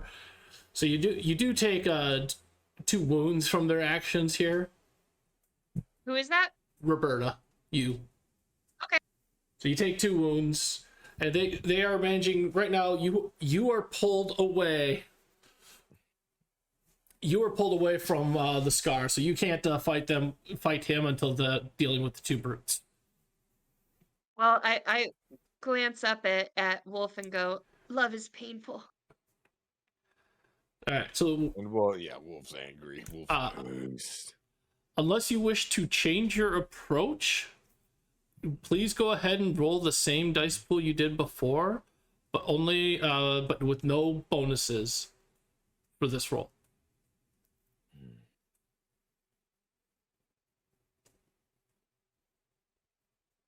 And if you're changing your roll, please let me know. Also, because I forgot to mention this, your hero points reset to whatever your normal default starting amount is. So if you get 1, you have 1. If you have 2, you got 2. Got it. 5 hero points. Gotcha. That's fine. I get 10 danger points if you get 5 hero points. Wow, you guys are rolling interesting at the moment. I know. Yeah, what happened? We were doing so well. Hey, Vorrt, I think Mr. Wick there took your offer. To never give me raises. No, bids. All right, so Sarah, you got that notated properly? Oh Yes. yeah, I've already got. All right, let's see here. Sarah, you're the last one to roll there. I'm not rolling. I'm not changing tactics. Yeah, but you still get to roll dice because you need to establish raises. Yeah. You just don't get the bonus 2. But I think you said only if you change tactics you don't get the bonus. Right, if you're doing the same thing you did before, using the same pool, you roll You just... don't get the bonus. better- too. You don't get the bonus 2. If you're If changing... you are changing, you do. Yes. You're changing, you have to spend a hero point or you have to sacrifice die pool. So it's a negative to change. Hey, there you go. Sarah's still rolling proper. And then let's see what Oscar I gotta the impress Scar. all of my boys. Oh, he got 3. That's better than the 2 he got the first time. Better than the 2 the rest of the party has. All right. Well, Roberta, you are first. And as I said, you are currently like the 2 brutes are trying to pull you away because you're like the only one that they can feel like they can get out of the way. The Eisen with a warhammer and the Begasurin are scary, and they don't know where Vicini is. So there's 2 that are by me right now. Yes, the I'm last waiting for you, Vicini. the last 2 brutes. All right. Yeah, I'm gonna use my brawn to kind of, as they're grabbing on me and trying to pull me back, I grab back onto them, and I'm gonna just swing myself to kick them both in the faces, and then kind of backflip on. All right, so if you spend the 2 rays, you're gonna spend. If you spend 2 there, this will defeat those brutes, and then you can help with the rest of the fight. The way that'll work out is the first one you definitely kick in the face, and when you do, it's kind of that Hollywood thing where you kind of jump up and you kick him in the face and you push off, and as you push off, it pushes the guy who's holding you back, and you use your body weight to land hard on him, knocking the breath out of him, and then you do come up in a graceful roll off the top of him off that. And upon doing that, both of them are they're like, nope, we're gone. The one guy has a little hard breathing, but he starts crawling away, and the other guy just starts running off. I look around at the others to make sure someone watched how cool I was. Everybody saw how cool you were. Everybody saw. Next up, though, is the villain. So he is going to spend the 2 raises to try and escape. Well, to escape from both the rubble and the lasso, and one more to again do a little bit further damage to Leon as the one who's there, basically cutting you on the back of the hand to force you to drop the chain to let him run free. And then he shrugs out of the chain and starts scrambling over the debris that Wolf cascaded around him as he starts running away. Damn it. He does as he goes by one piece. It has like some splinters, like a splintered log piece sticking out. It does catch a satchel on his side and rip it off. Like his belt just, it's kind of a quick escape thing. So there is a satchel of his that's left behind as he keeps going. You still have the opportunity to stop him if you want. Mhm. Yeah. Able to utilize my 2 raises to come up unexpectedly and essentially get him with the butt of a knife handle. Okay, that drops him another 2 wounds here. I will use mine to chuck one of my hand axes at him. All And right. hit him in the back. He's spending But I'll do it with the blunt edge, the base edge. Yep. And he's spending 2. Yeah, I'll spend 2. All right. Leon and Roberta, you are still in this fight. This man has been, pommel struck, and then at a distance pommel struck. Like, After you. it's down to After you. I tell Leon after you and pat his butt. As he... Am I on a horse still? yeah, you haven't said you got off a horse yet. Okay. So I'm gonna chase after him on the horse because he's on foot, right? Yes. So I'm gonna chase after him and use my other hand that has not been sliced. Well, it's not like your hand is unusable. It's just it was enough of those. It's like imagine if you're holding a spatula or something and you get a splash of grease on your hand as you're cooking. You may drop it because it's like the owl response. Oh yeah. Kind of the same thing. He only did 1 point of damage to you, and it still isn't a dramatic wound. So it was more just to force you to let go of the chain than anything further. All right. So I'm gonna chase after him then, and catch him again with my chain. I'm gonna lasso him again. All right, you can spend the 2. Yeah, I will. All right. Because that bought us some time last round, so. All right, so that deals a wound to him as he does trip a little, and he will have to spend a raise to escape next round. All right, Roberta, you have the last 2 for this round. All right. It's all you. So how's he looking right now? He looks roughed up. He's got a chain lassoed around his actually around his shoulders this time. Like he wasn't able to deflect and negate anything, so he like right around the top of his shoulders. He's chained as you see Leon start to pull back a little to prevent him from getting away. Right, so keeping in the spirit of Braun, what I would do finesse is so much more beautiful. But instead, I'm just gonna pick up my favorite flaming club Mm-hmm. and like full golf swing into his nuts. All right, so Nice. you run up there and he lets I'm out. going to quickly dodge to the side because that's probably roughly where I was in the way of. So you run up, you connect solidly, and he lets out a very high-pitched grunt of pain as that hits him. So Chris, Even that the was for shots you. and the knee shots, I just have so much sympathetic pain in my body right now. And that was for you, Chris, who's in chat, because I promised that I would continue the tradition of the flaming penis. there's a story there. Need We don't- context for that later. Yes, that's a later context story. Okay, so the scar is not down yet. Like he's very close. He's not down yet. We're gonna do one more roll. Same die pool for both you and him. If he collectively gets more raises than the party, he gets away. But if the party gets a collective total more than him, you're able to capture him completely. So, I just want everybody to roll the same dice pool they rolled last time. Mm-hmm. No bonuses.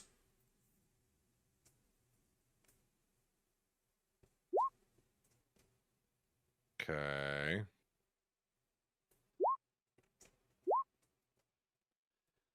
All right, so it's impossible, but I'm still gonna see what I roll because he gets eight dice. Ooh.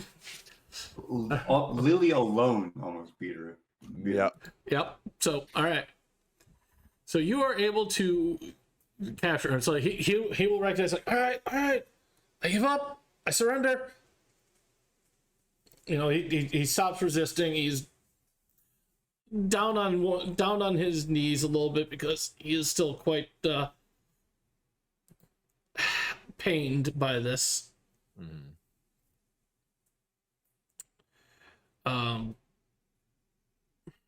He's like, what do you want? I'm just Rides up alongside with Esme on the back, just sort of like looking down at him, axe still dragging along the cobblestone as I ride. What were you doing here? What was the purpose of your visit to these people? we're here Why to- hurt them? I'm gonna observe his response and try to tell whether or not he's being truthful. We're just here to steal food and go. We wouldn't have even harmed them if they hadn't attacked us. We told them as such, but they came at us, so we defended ourselves and left. You defended yourselves from people merely trying to keep the food that they had worked very hard for. What You're could- so noble and brave. I'm and he not claiming to be noble. I know what I am. Wolf spits in his face. We weren't gonna take everything, but they tried to hurt. They tried to get me, and I defended myself. I You told them to took their stand down, lives. and they came at me. You took their lives, and that was enough. And set fire to their house. Technically, the fire came after their death, but Well, that's minor. I order believe it. sequence really doesn't matter here. Both things occur. Well, that's kind of what he's doing. So he says it's like technically it's this, but like you can tell with the way he says technically, even he knows that his answer is no good. Mm-hmm. Yeah, I love how we just got well actually'd by a guy who's literally looking at death in the face. Like, Mm-hmm. That's pretty much what happens. So Wolf raises the butterfly axe and just kind of lifts his chin to force him to look at him in the eyes. Were you searching for anything particular here? Oh, just food. Answer. Merely food. Can I tell whether or not he is being honest? He is absolutely being honest. You can sense there was something else he was looking for, but it wasn't here. Like this is a way stop for him. Hmm. Why are you in this area? Remember to answer truthfully He and He as tries detailed to- as possible. A flick of my wrist will separate your head from your body. he And I'm I twitching today.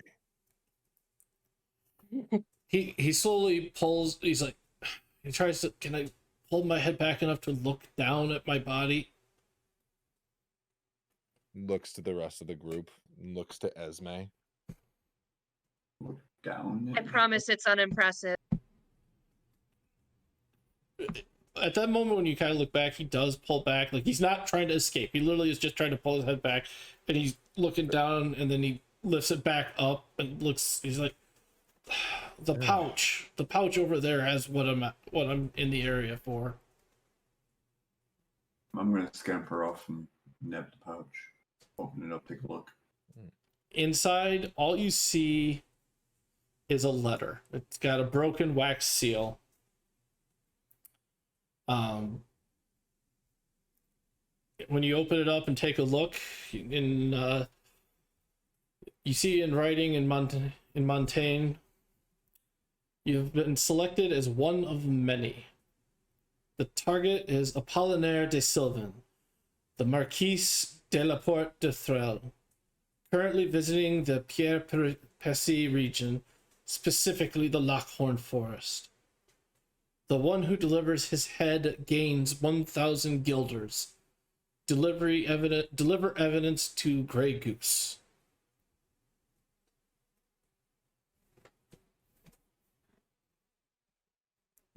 Who's the guy that we were asked to protect? Was The that Mark- Same I'm guy. pretty sure that that's the guy. Yeah. It's like, well, he's one of the hitman. Still, really, it would be a proper term for this kind of setting. What is it? Assassin. Oh, yeah. Well, yeah, he's one of the assassins. I guess he just wanted to add looter and family murder and all about shit back to the list as well. Should we switch roles? Well, so at this point, we're out of any dice rolling needed. This is pure character decision. I meant like we're the assassins, but no killing. Gotcha. So this brings you to a group decision. You could try to take him to the local sheriff, but even with you guys injuring him and everything else, he's pretty quick. There's a good chance he might get away. Well, we could bury him up to his neck near a local pig farm. Just a thought. There is the option of that idea. taking him to a larger town called Charus. It's about an extra couple days out. He probably could stand trial and would not get away there. Question. Or you could choose to execute him here. So I'm going to kind of yeah, carry on. GM, how strong does Esme look? Not terribly strong? No, she's not wasting away. She's not starved, as you can see by the food that was here, but she's a kid. yeah.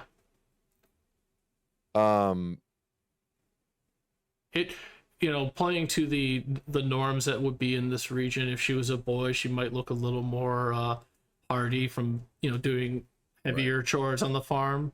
She does chores on the farm, but not as heavy as what her papa would do. So Wolf is going to turn to the rest of the group and sort of leaning into the rest of them so that Esme can't really hear what he's saying. She's been through a lot, and I find, and this is my personal experience, might not be the same for everyone, I feel better when I hit the things that have done me wrong, and she's not going to hit him hard enough to kill him. So maybe we give her the X with the blunt side facing outward, let her take a few swings, knock him the crap out, and then we take him to sheriff. I'd say that we don't even color the action even that much. We just simply ask her how she wishes to handle this.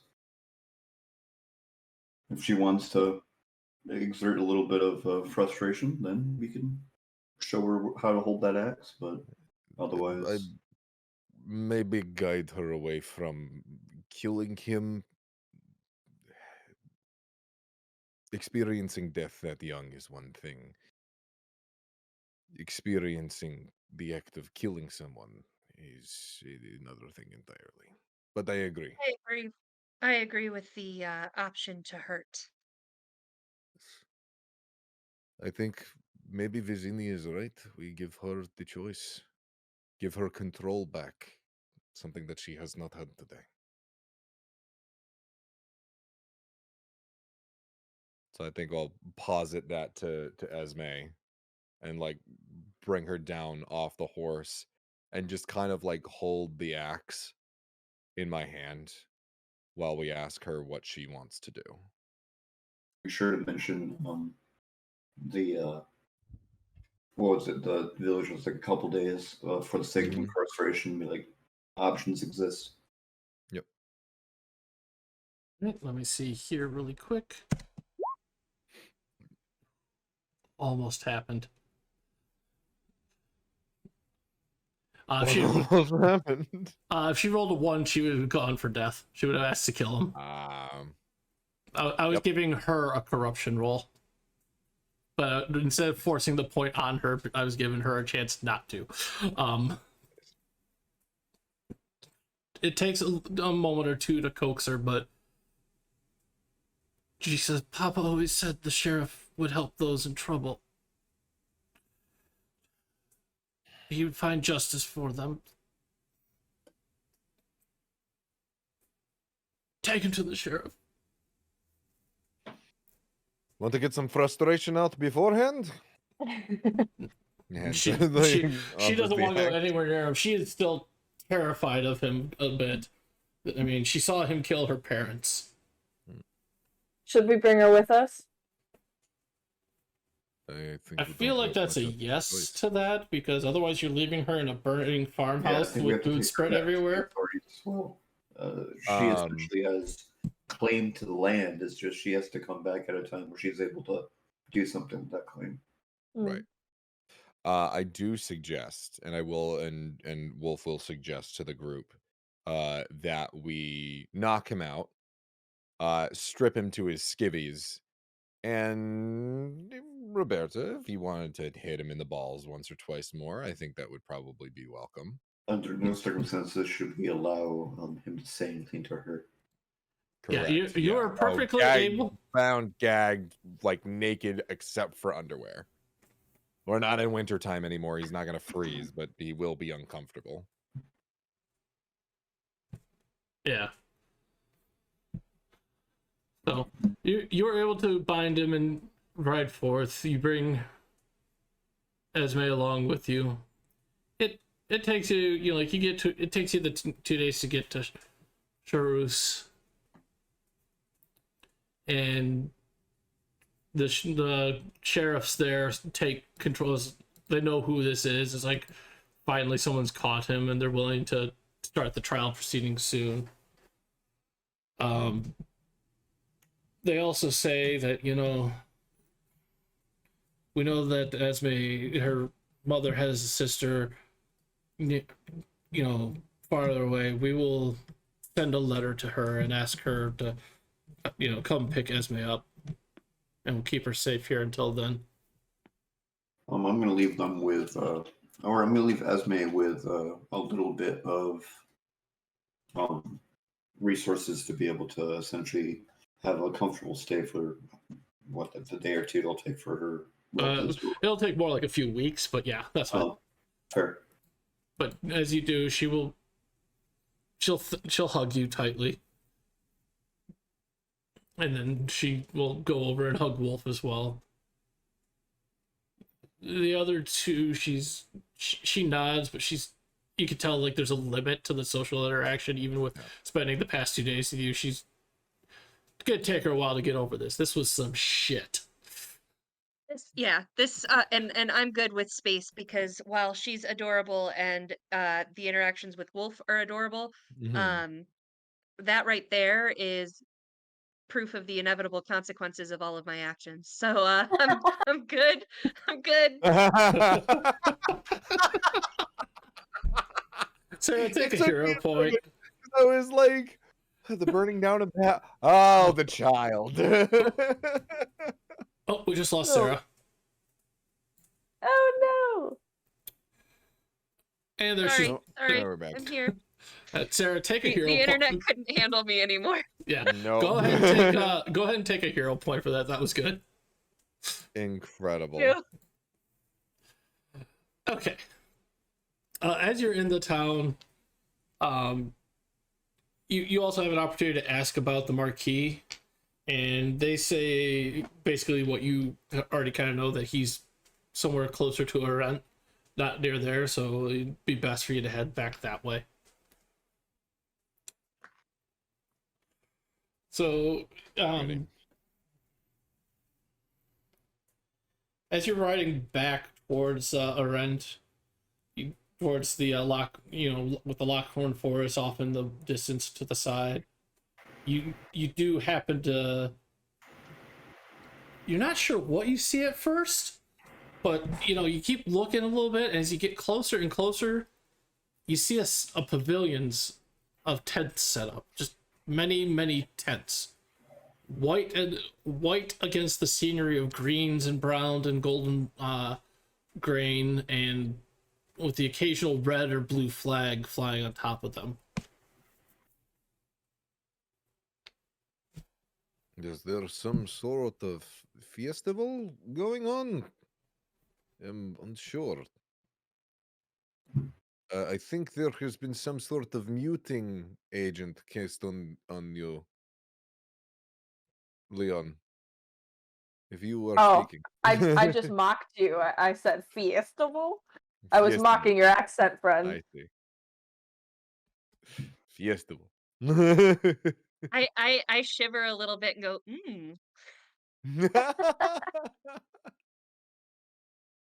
That's what I'll be working on next winter. There you go. The festival.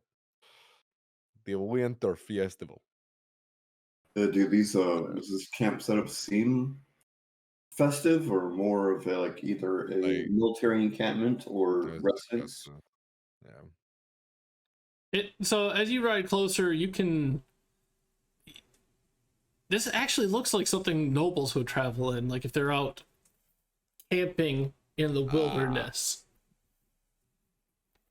They're glamping. Of course they are. Don't turn me off so fast. It's rather fun. I know, but there's nothing like, actually going out, roughing it, being one with the wilds itself. Well, you still hunt. I mean, you kind of being one with the wilds. You have like a whole group around you, and dogs are kind of like wrangling the animals into one area. Yeah, okay, you're right. Yeah, it's really not that great. Hunting from a gilded throne is not hunting. Kicks Or the if I tell horse them out. that. Right. Still eats the same. Jester, go ahead and give me a quick wits plus scholarship roll. Ready?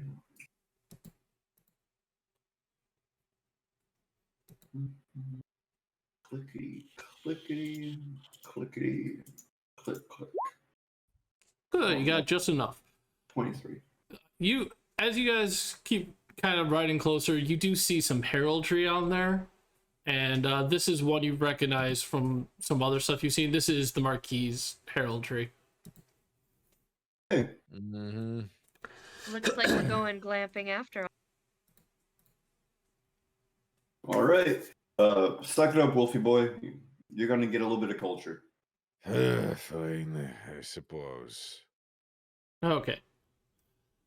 So tell you what, let's go ahead. We're gonna pause this here for about 5 or so minutes. We really only have about an hour left on the adventure here. I should be able to at least tie this up somewhat neatly, and we'll take a short break, folks, and we'll be back here, like I said, in about 5, maybe 10 minutes at the most.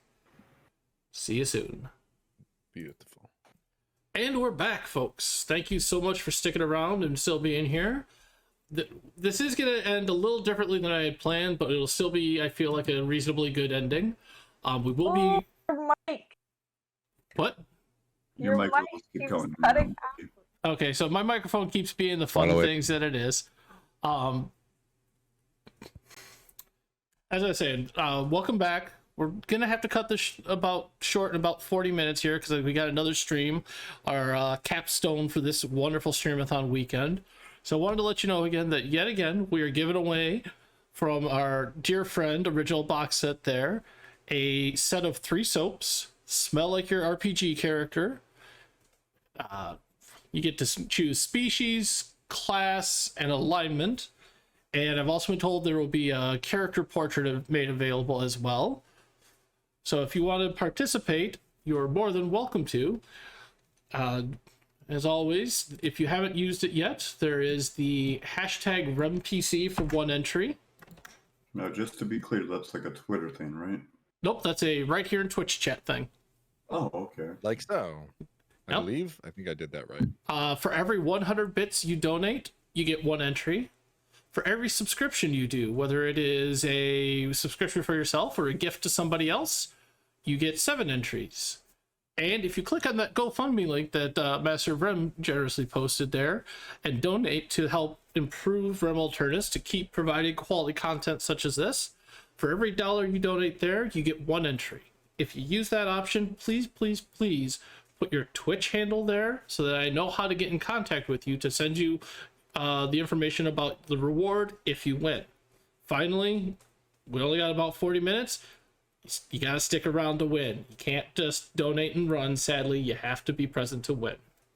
And all of us that aren't running the thing just entered, so get those entries in. Because Yeah. otherwise maybe we'll snag it. Haha. Stakes are higher. Let me double check my. You know what? Do this as well. I'm just gonna say it. Next person to donate 100 bits, I will match that with 100 bits and give you my entry.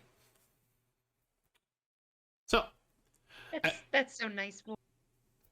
as we have left off with our party, they have found the pavilion of the Marquis, the band they have been asked to protect.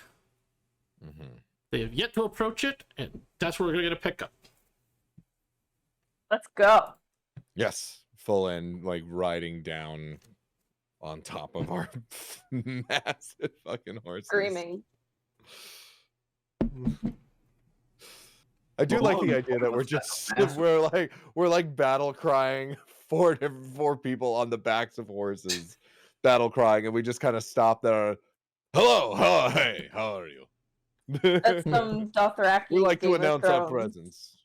So as you ride up, you do see that there is a group out front of the tents, closer to the forest side.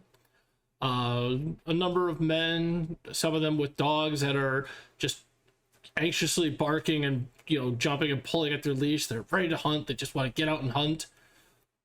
The rest are dressed in hunting clothes and have muskets and swords and daggers with them. And there is a tall, slender man in the middle. Like, he's so slender. Like, if it wasn't for the fact that this can't really happen, a good stiff breeze looks like it could blow him away. His face is painted on. He is wearing way too much makeup for a hunt, but whatever, it is done tastefully. He has a mustache that is absolutely impeccable. Seems to be wearing a long wig of curls, black in the shade, like a night, like the sky at night with the stars all around it. His clothing is made of what looks like, and this is quite the extravagance, the silk from Katai, a far-off nation known for their silk. On his hands, there's many, many rings, immaculate, and his fingers are, no gloves. You can clearly see all the rings. Wolf just shakes his head. All that wealth in the hands of one person. I know, isn't it awesome? And then get off my horse and start walking up. Kind of gives you like a sidelong glance with like an eyebrow raised, like, sure, of course. And so let's see here. Wolf comes from Asura. That Yeah, analog. Yeah. I'm going to spend my hero point to activate a friend at court. So when a ball feast some high society function, spend a hero point and reveal you have a close friend also in attendance. Nice. GM caveat that however you might wish. But at the very least, go up, introduce myself to the individual, make sure to mention the fine silks and name drop a few people that I know in the local circles that I've known that also have ordered similar finemen. So as you approach to do this, you are initially rebuked by the guards. Like, they step forward. A couple of them have halberds with them, so they step forward and cross them. Just kind of a stop. You can't enter. The Marquis is kind of watching you warily, just trying to see what is going on. He does hear your compliments, and he seems to be. He's like, you may let them pass. I will hear what they say.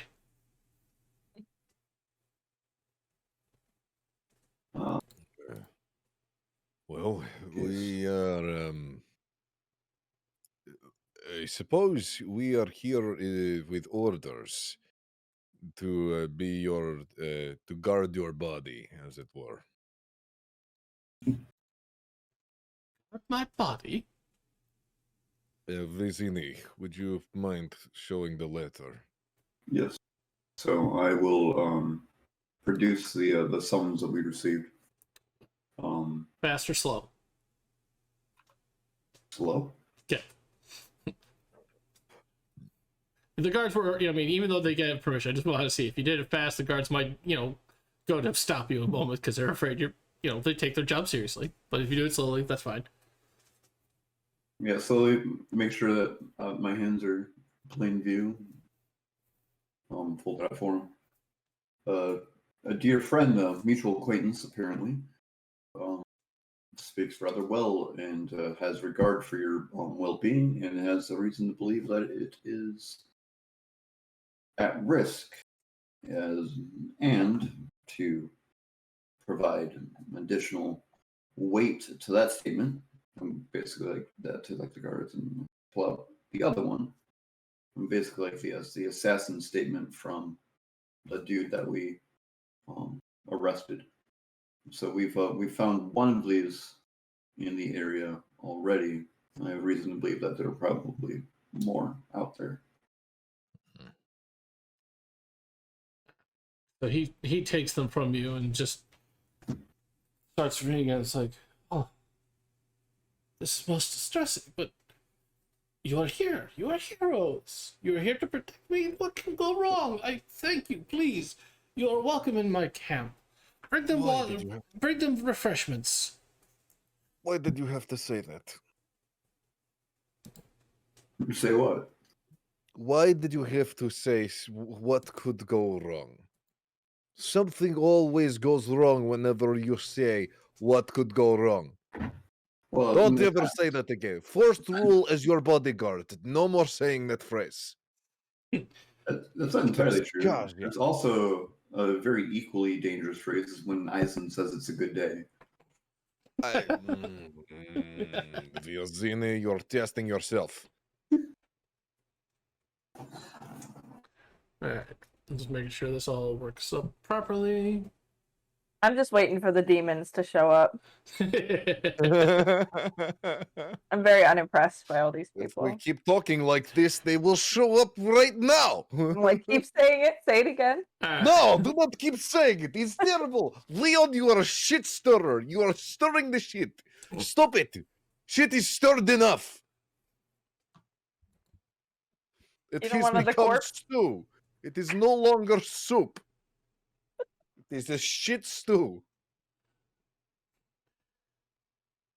He came at the right time. As you're all, as refreshments brought out, and you see servers come out with like a table and some camp chairs to set out. There's wine and bread and cheese and fruit. It looks like apples and apricots from the area. You all get a chance to start making some small talk. He asks you where did you come from and stuff like that. What have you known? And you have the opportunity to share that with him, and he's like, oh, but you're here, they'll protect me. By the way, I walk up and go, sorry, I had to put the horses. Oh, hi. Enchanté, mademoiselle. As he He is instantly as smitten with you as you are smitten with him. But whereas you are just being a flirt, he's got that creepy thing. Like, he's like, I am a man of power and, wealth. So obviously I can have any woman I want kind of theory. You may not be that's such a right. turn off. Yeah. After that, I wrinkle my nose a little bit and go sit by between Wolf and Vizine. Wolf just sort of bristles at this individual. I can't even remember. What is his name again? The Marquis? Yes, the Marquis. Just call him the Marquis because the Marquis. Just there's too much else going on. Marquis works best for me. Martini? Yes, Martini. Yes, you know what? Call him Martini. Because he's about as pleasant as one. Who adds olives to good vodka? This is stupid. But yeah, you your party, the Marquis, the people with him, you have a chance. You're sitting and eating. When as you were kind of starting to relax, because I mean, it was you did the hard 2-day ride to Charu's and then the hard 2-day ride back, not knowing. You start to hear screams off in the distance. And when you look down to the south, you see smoke coming up and the glow of fire in the area.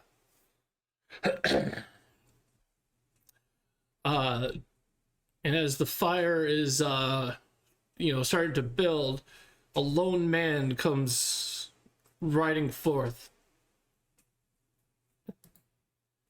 And as he gets there, he just barrels past the guards, hops off his horse, and looks to the Marquis and says, Marquis, it is I, Scarletti. I'm here for your head. Oh, yeah, weapons out immediately. Good, I've been frustrated this whole time. Give me something to hit. I mean, we don't know yet. I mean, I've been here for never mind. Oh, wait, is this one of those things where it's like you say head, but you don't mean the one on top of your body? You mean... Marquis, have you big had man relations Kevlar. with this man? That's It took all winter. That's but a he hero learned. point. Just take the hero point. All right. If you had, that's great, but like we need to clarify, otherwise, this will not end poorly. Or this will end poorly. I mean, Yeah, It'll end poorly either way. this is true. I went a little too Depends on for who. far. We're like shooting the shit while this guy is like knife out and ready to kill the Marquis. What's I going on? literally just came up and said, "Hi, I'm Just gonna cut your head off." announced to a noble I was going to kill him, and they're just bantering. What's going on with these idiots? Yeah. This is part of our tactic. We confuse them first, and then we swing. Yes, when it comes to the territory. I'm just double checking Brilliant. this setup here. Okay. But this is going to be an action sequence to close us out here. Brilliant. Dum, dum, dum, dum. So I would like each of you to give me what approach you'd like to do. Now, remember the scene is you have Scarletti, an assassin who calls himself Scarletti, here for the Marquis' head. He is on the ground, not on horseback, with his sword drawn. In the distance, you hear people screaming in terror from a fire. One of the servants mentioned something about a logger's camp over in that direction. A what? A logger camp, like logging. They're there to harvest the forest. Legally? Yes. So you have innocents in danger at a fire, and you have the man who is here to try to take the Marquis' head. So I want you to just keep that in mind, and we'll go through your approaches here. We will start with Jester. Oh, wonderful. All right. I have no idea what to expect here, so what I'm thinking is I'm going to go with wits and convince for my Mm. approach.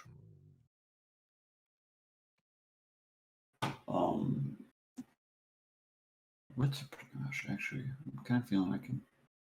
No, screw that. I'm gonna do panache and convince because I'm trying to appeal to the Marquis's nobility, sense of safety.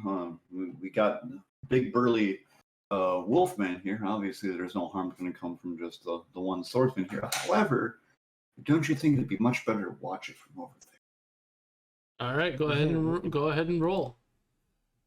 Sarah, how would you like to approach this? I am going to try something new because fun. And I am going to use Tempt and Panache. Okay. And how are you using the tempt and panache? I'm going to try to solve this conflict with some come hither temptation of like, dude, this guy's loaded and I'm hot. So like get laid and get paid and walk away from this. Like your alternative is, your head will be removed from your body. All right. You may roll with a bonus of 3 dice. Thank Jester, you. I forgot to tell you a bonus of 2, so go ahead and roll 2 more dice there. Sarah, you get the bonus of 3 because I'm applying their personal motto as part of that. My Sadly. personal motto? Yeah, the your advantage there. So Everyone gets head, just different kinds. They always have a choice. Impeccable. all right, So win-win. Wolf, how would you like to approach this scene? Well, how literally can I convince you to take the term firefighter? I'm not letting you punch the fire. It is an intangible object. I tried, you saw. All right. It seems like Wolf is going to like hear the screams in the distance, do some sort of like Wolf isn't the best at like social situations all the time. Is not stupid and is going to do some calculations like you guys can probably handle the one assassin. Maybe I should go help the loggers who are currently burning in their cabin. What does that sound? Depending on your responses, that will change how I'm going to approach this scene. I feel like it's at least resolve for trade. Yeah. I was even gonna go brawn to Brawn, get yeah. people out of the building. And then where is that? Where is it?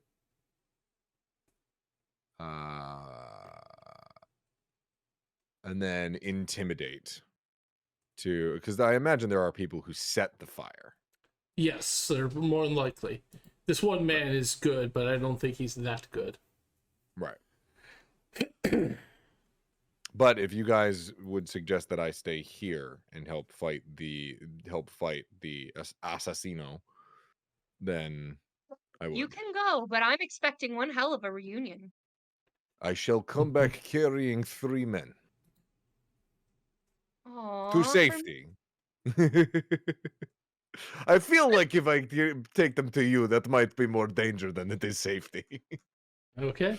All right, so yeah, That's so I probably will not married. do brawn and intimidate. And then in an attempt to rescue people with a plus from 2. the fire and yes. Beautiful, thank you. And then Leon. I am just ready to fight always. Okay. So this is the most immediate fight in front of me. So I will, as always, use weaponry since I'm about it. And then let's do some panache. You want to do it in a very stylistic way? I'd like that. Yeah, this is we're in the last hour here. Let's go. All right. So go ahead and roll the your dice there with plus 2.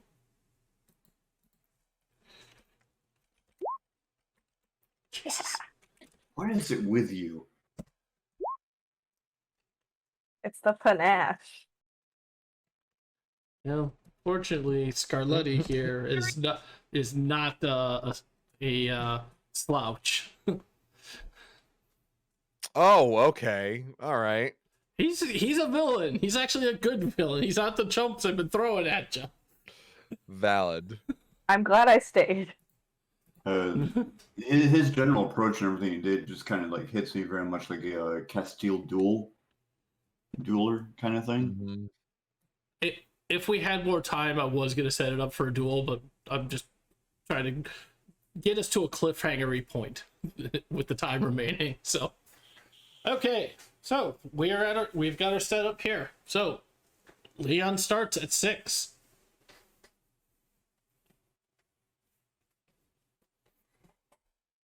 I'm all in. Well, okay. Oh, let me. Honestly, So you have, like I said, you have a guy, and you can size him up in the sense that this man is not, he's not run of the mill. He's actually someone significant. He's going to be a fight. He's going to take a little bit of work. I'm looking at any of.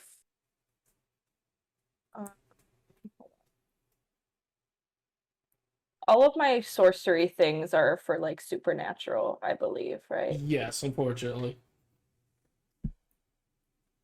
If there's something you can look at, you feel like would apply, I would have given you an opportunity to apply it beforehand, and it won't cost you anything. But none of this is offensive per se. Like, it's not going to, you're not going to be able to blast him with a fireball or anything like that. Yeah, no. Okay. I'm gonna take 3 raises and just try and hit him with my hammer as hard as I can. Knock him off his horse, hopefully. All right. He is a 20 wounds necessary to defeat him. Let's make it 4. Okay. Drops it down to 2. Okay, so you run up and you crack him about the, a little bit there, a little bit here. He is parrying some of it, taking the hits elsewhere, and like you're getting through, but you're not able to deal the exact damage he is supposed to do. So you just and go at it and go from there.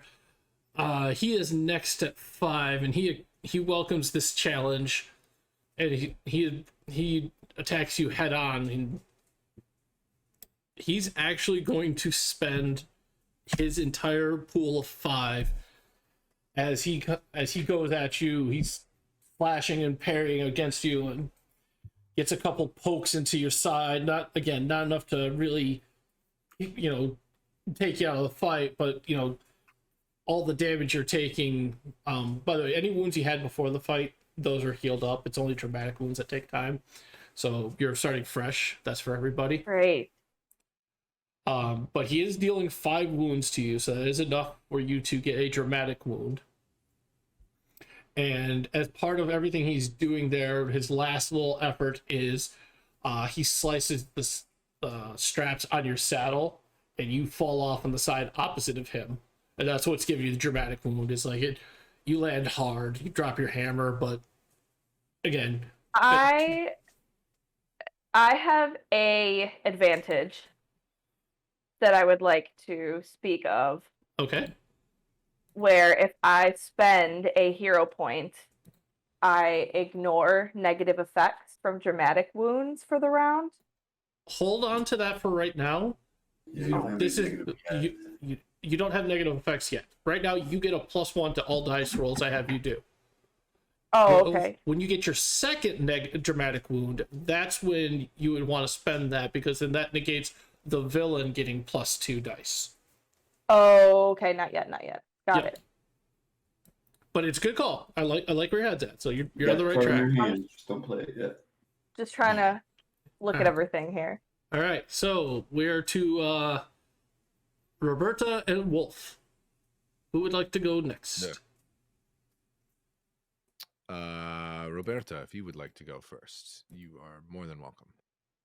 sure. So I watched this sparring happen, but I'm like laying all in my nice chair with the munchies nearby, like with the full drape over the chair, like kind of thing as I like pop cheese into my mouth. And I go, and I'm gonna make him my offer, and I'm gonna be like, listen, you're here for his head, and whatever they're paying you, I'm sure is quite a lot, but do you know who this man is? And do you see how much money he clearly has? Enjoy a payout and enjoy, and I look him up and down and go, a little side adventure as well. And I will, if possible, use my come hither. Sadly, this is this is another one of those that come hither just doesn't apply.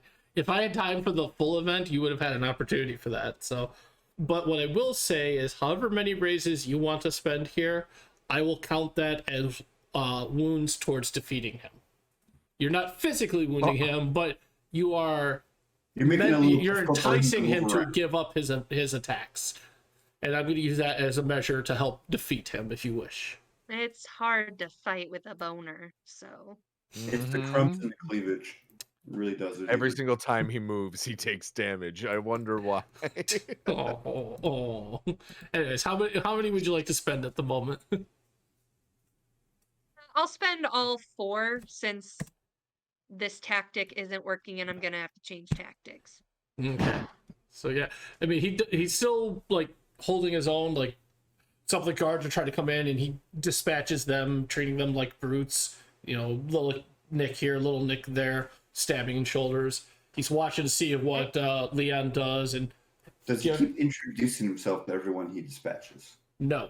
Okay. I will at least keep trying to distract him and be like, you're distracting him. I see that you are a 2-weapon fighter. For those of you who are watching, this is the first time Vorrt has truly had to play with Flirty Sarah, and it's not it changes everything he's had to deal with when games he's played with her. He might be a 2-weapon fighter, but she can fight 3 weapons, sometimes 4, depends on the situation. Anyways, Wolf, your turn. You have 4 raises. Wolf has been this whole time bounding down towards the burning log cabin and logging little setup that they have. What am I kind of seeing as far as like the layout of that whole situation? So you see a few cabins. What's wrong with me? You see a few cabins that are set up there. A mill of some kind that looks to be like they work together to hand turn the saw blades, things like that. And do I see that like the buildings that are on fire, there's screaming coming from inside? Yeah, you see nobody seems to be inside, but like they try to run one way and they get the fires catching more and more, so it's kind of that they don't really know which way to go. Some of them are trying to like they've got blankets that they're trying to throw to help smother the fire. A couple guys are going from the well they dug, trying to pull buckets up fast enough. I am trying to see if there is anything of my advantages that might help in this case. Wrecking Ball probably wouldn't be beneficial because they're trying to keep the buildings standing. So if you want to help them with this, it is a 4 raise risk to put the fire out. Got you. And I've got about that. It will also inflict 4 wounds because you're fighting the fire. You're not, you don't have any protective clothing to deflect against burning debris and everything like that. So it's not enough to cause a dramatic wound, but as you go to help them, there's falling embers that burn your skin some, and you're taking some smoke inhalation, stuff like that. So you will take some damage as you do this, but you can help them get the fire under control. I say this half jokingly. Does the fire count as a brute squad? No, but there is actually a 14. You do see as you're helping the fire out a group of 14 what looks like brutes all carrying. A few of them are carrying a couple chests there, and you see them. Some of them have torches that they're trying to light underbrush as they go, and you found the cause of the Okay. fire. So you can fight the brutes, or you can put the fire out. Your choice. Are they still causing fire? They are trying to escape, and they're using fire as a method to clear. Bastards. I am gonna spend 2 towards fighting the fire. Okay. Then you will take 2 wounds for that. I shall.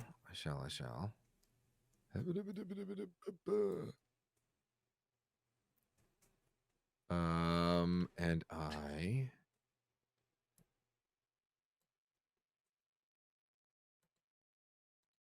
will hold there for now. All right. That brings us to Vicini with 3 raises. So I'm going to increase the length of time that we have before the assassin gentleman closes in on our target by trying to move him away. That was the intention. Doing so in a manner that is hopefully appealing to his sense of protection and invincibility with the heroic individuals here to protect him. And then mentioning, like, we got Wolf here. All of a sudden, then Wolf just runs off. I'm like, okay, so we don't need Wolf. Okay, so no, we still have the eyes. And okay, she just got. Okay, we got. Maybe we should just continue, kind of like walking all the way. How about we look at the street? All right, and are you spending all 3 there? Yeah. All right. So it's much like Sarah's seduction of Scarletti. I'm going to use this as a way to help pare down what it takes to defeat him, because he's exhausted. He's fighting off the guards, and he's fighting off Leon, and he's distracted by Roberta, and he sees you taking his prey away. Like, he's a very single-minded individual, so he doesn't really. He's about as subtle as a brick to the face. So he doesn't really know of a subtler way to go about this. So that helps defeat him, get him defeated faster. So we're down to 2. We have Leon and we have Wolf.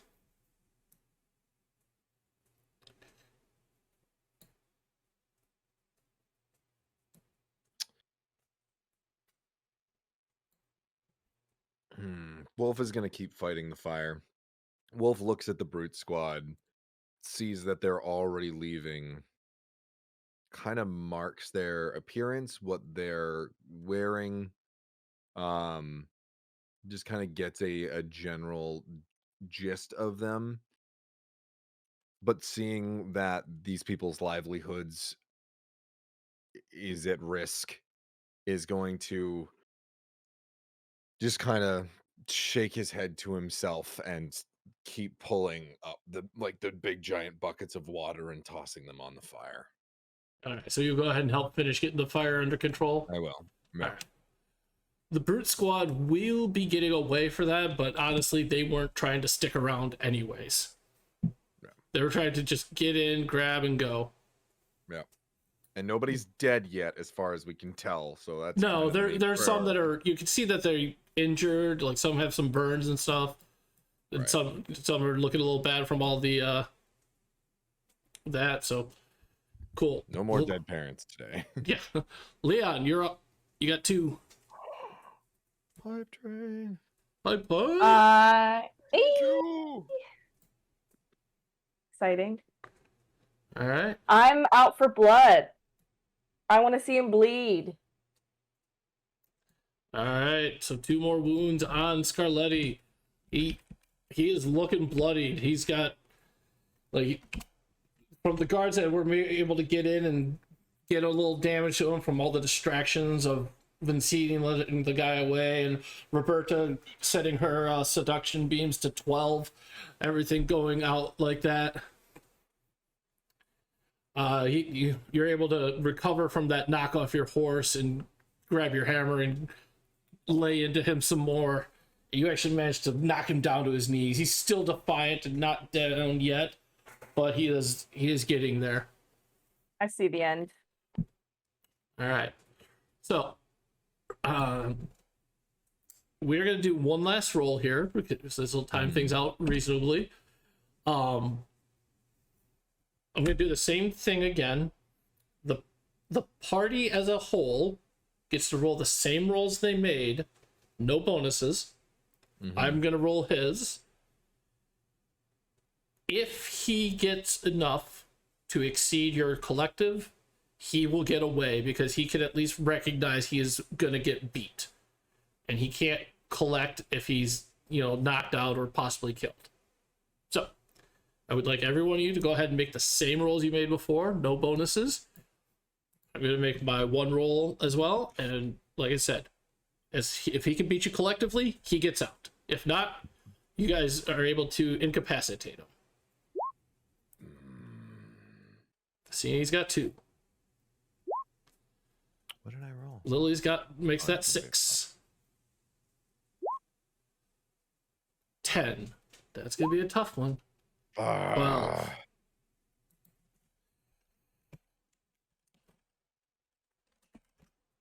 I didn't roll 10 successes, which if I rolled 10 10s, I was gonna let a couple of them explode and try again.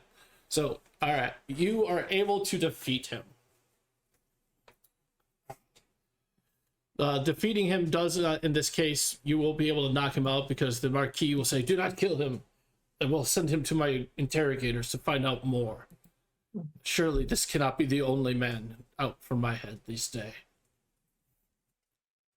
And we're gonna leave it there, sadly, because I've run out of time, and I want to make sure I don't intrude on clockwork. I'm pouting. Don't worry.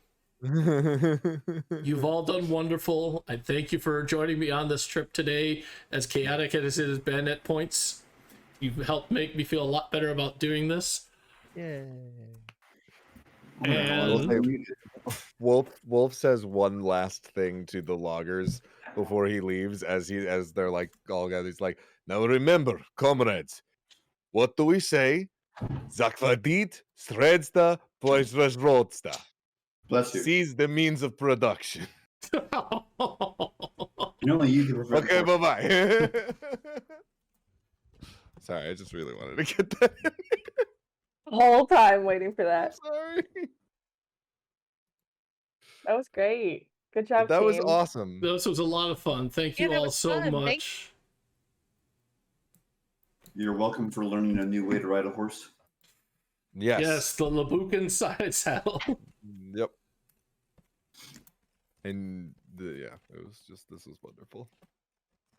All And right. up next we have Like Clockwork, which is our steampunk fantasy D&D game that takes place in the world of our comic book that is live right now on Kickstarter at remalternus.com/kick. Issue 2 is now on Kickstarter. Issue 1 was funded. You can get a free PDF at Drive-Thru Comics if you look up Coddlesworth's Clockwork Circus. But please support us. We're 62% of the way there, so please help us push to that $5,000. Yeah. I can't remember. Yeah, just go to remalternus.com/kick. You'll find it there. Hey, there we go. There's the correct thing. Thank you, Thomas. All right, Sarah, The do other one. you have all those entries? I do. So once again, last chance. Type in #RemPC, bits, subs, and GoFundMe for your chance to win a character set of the Pure Alchemy soaps that lets you build your character in soap form. So if you've ever wanted to know what your character smelled like Shayloon, I have a Shayloon, and so she is a lawful good gnome wizard, and now I know how she smells. A little minty and a little like patchouli, and there's some flowery stuff in there. It's quite nice. So when Come she's on. not traveling for 2 weeks in the desert, she Yeah, right. is smelling quite lovely. Your So you character can when get they're freshly groomed and showered. Yeah, even this guy, All right. Let's Awesome. see here. So, can you roll a d12?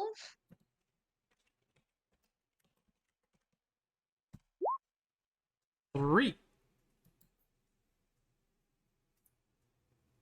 That's our friend John Wick.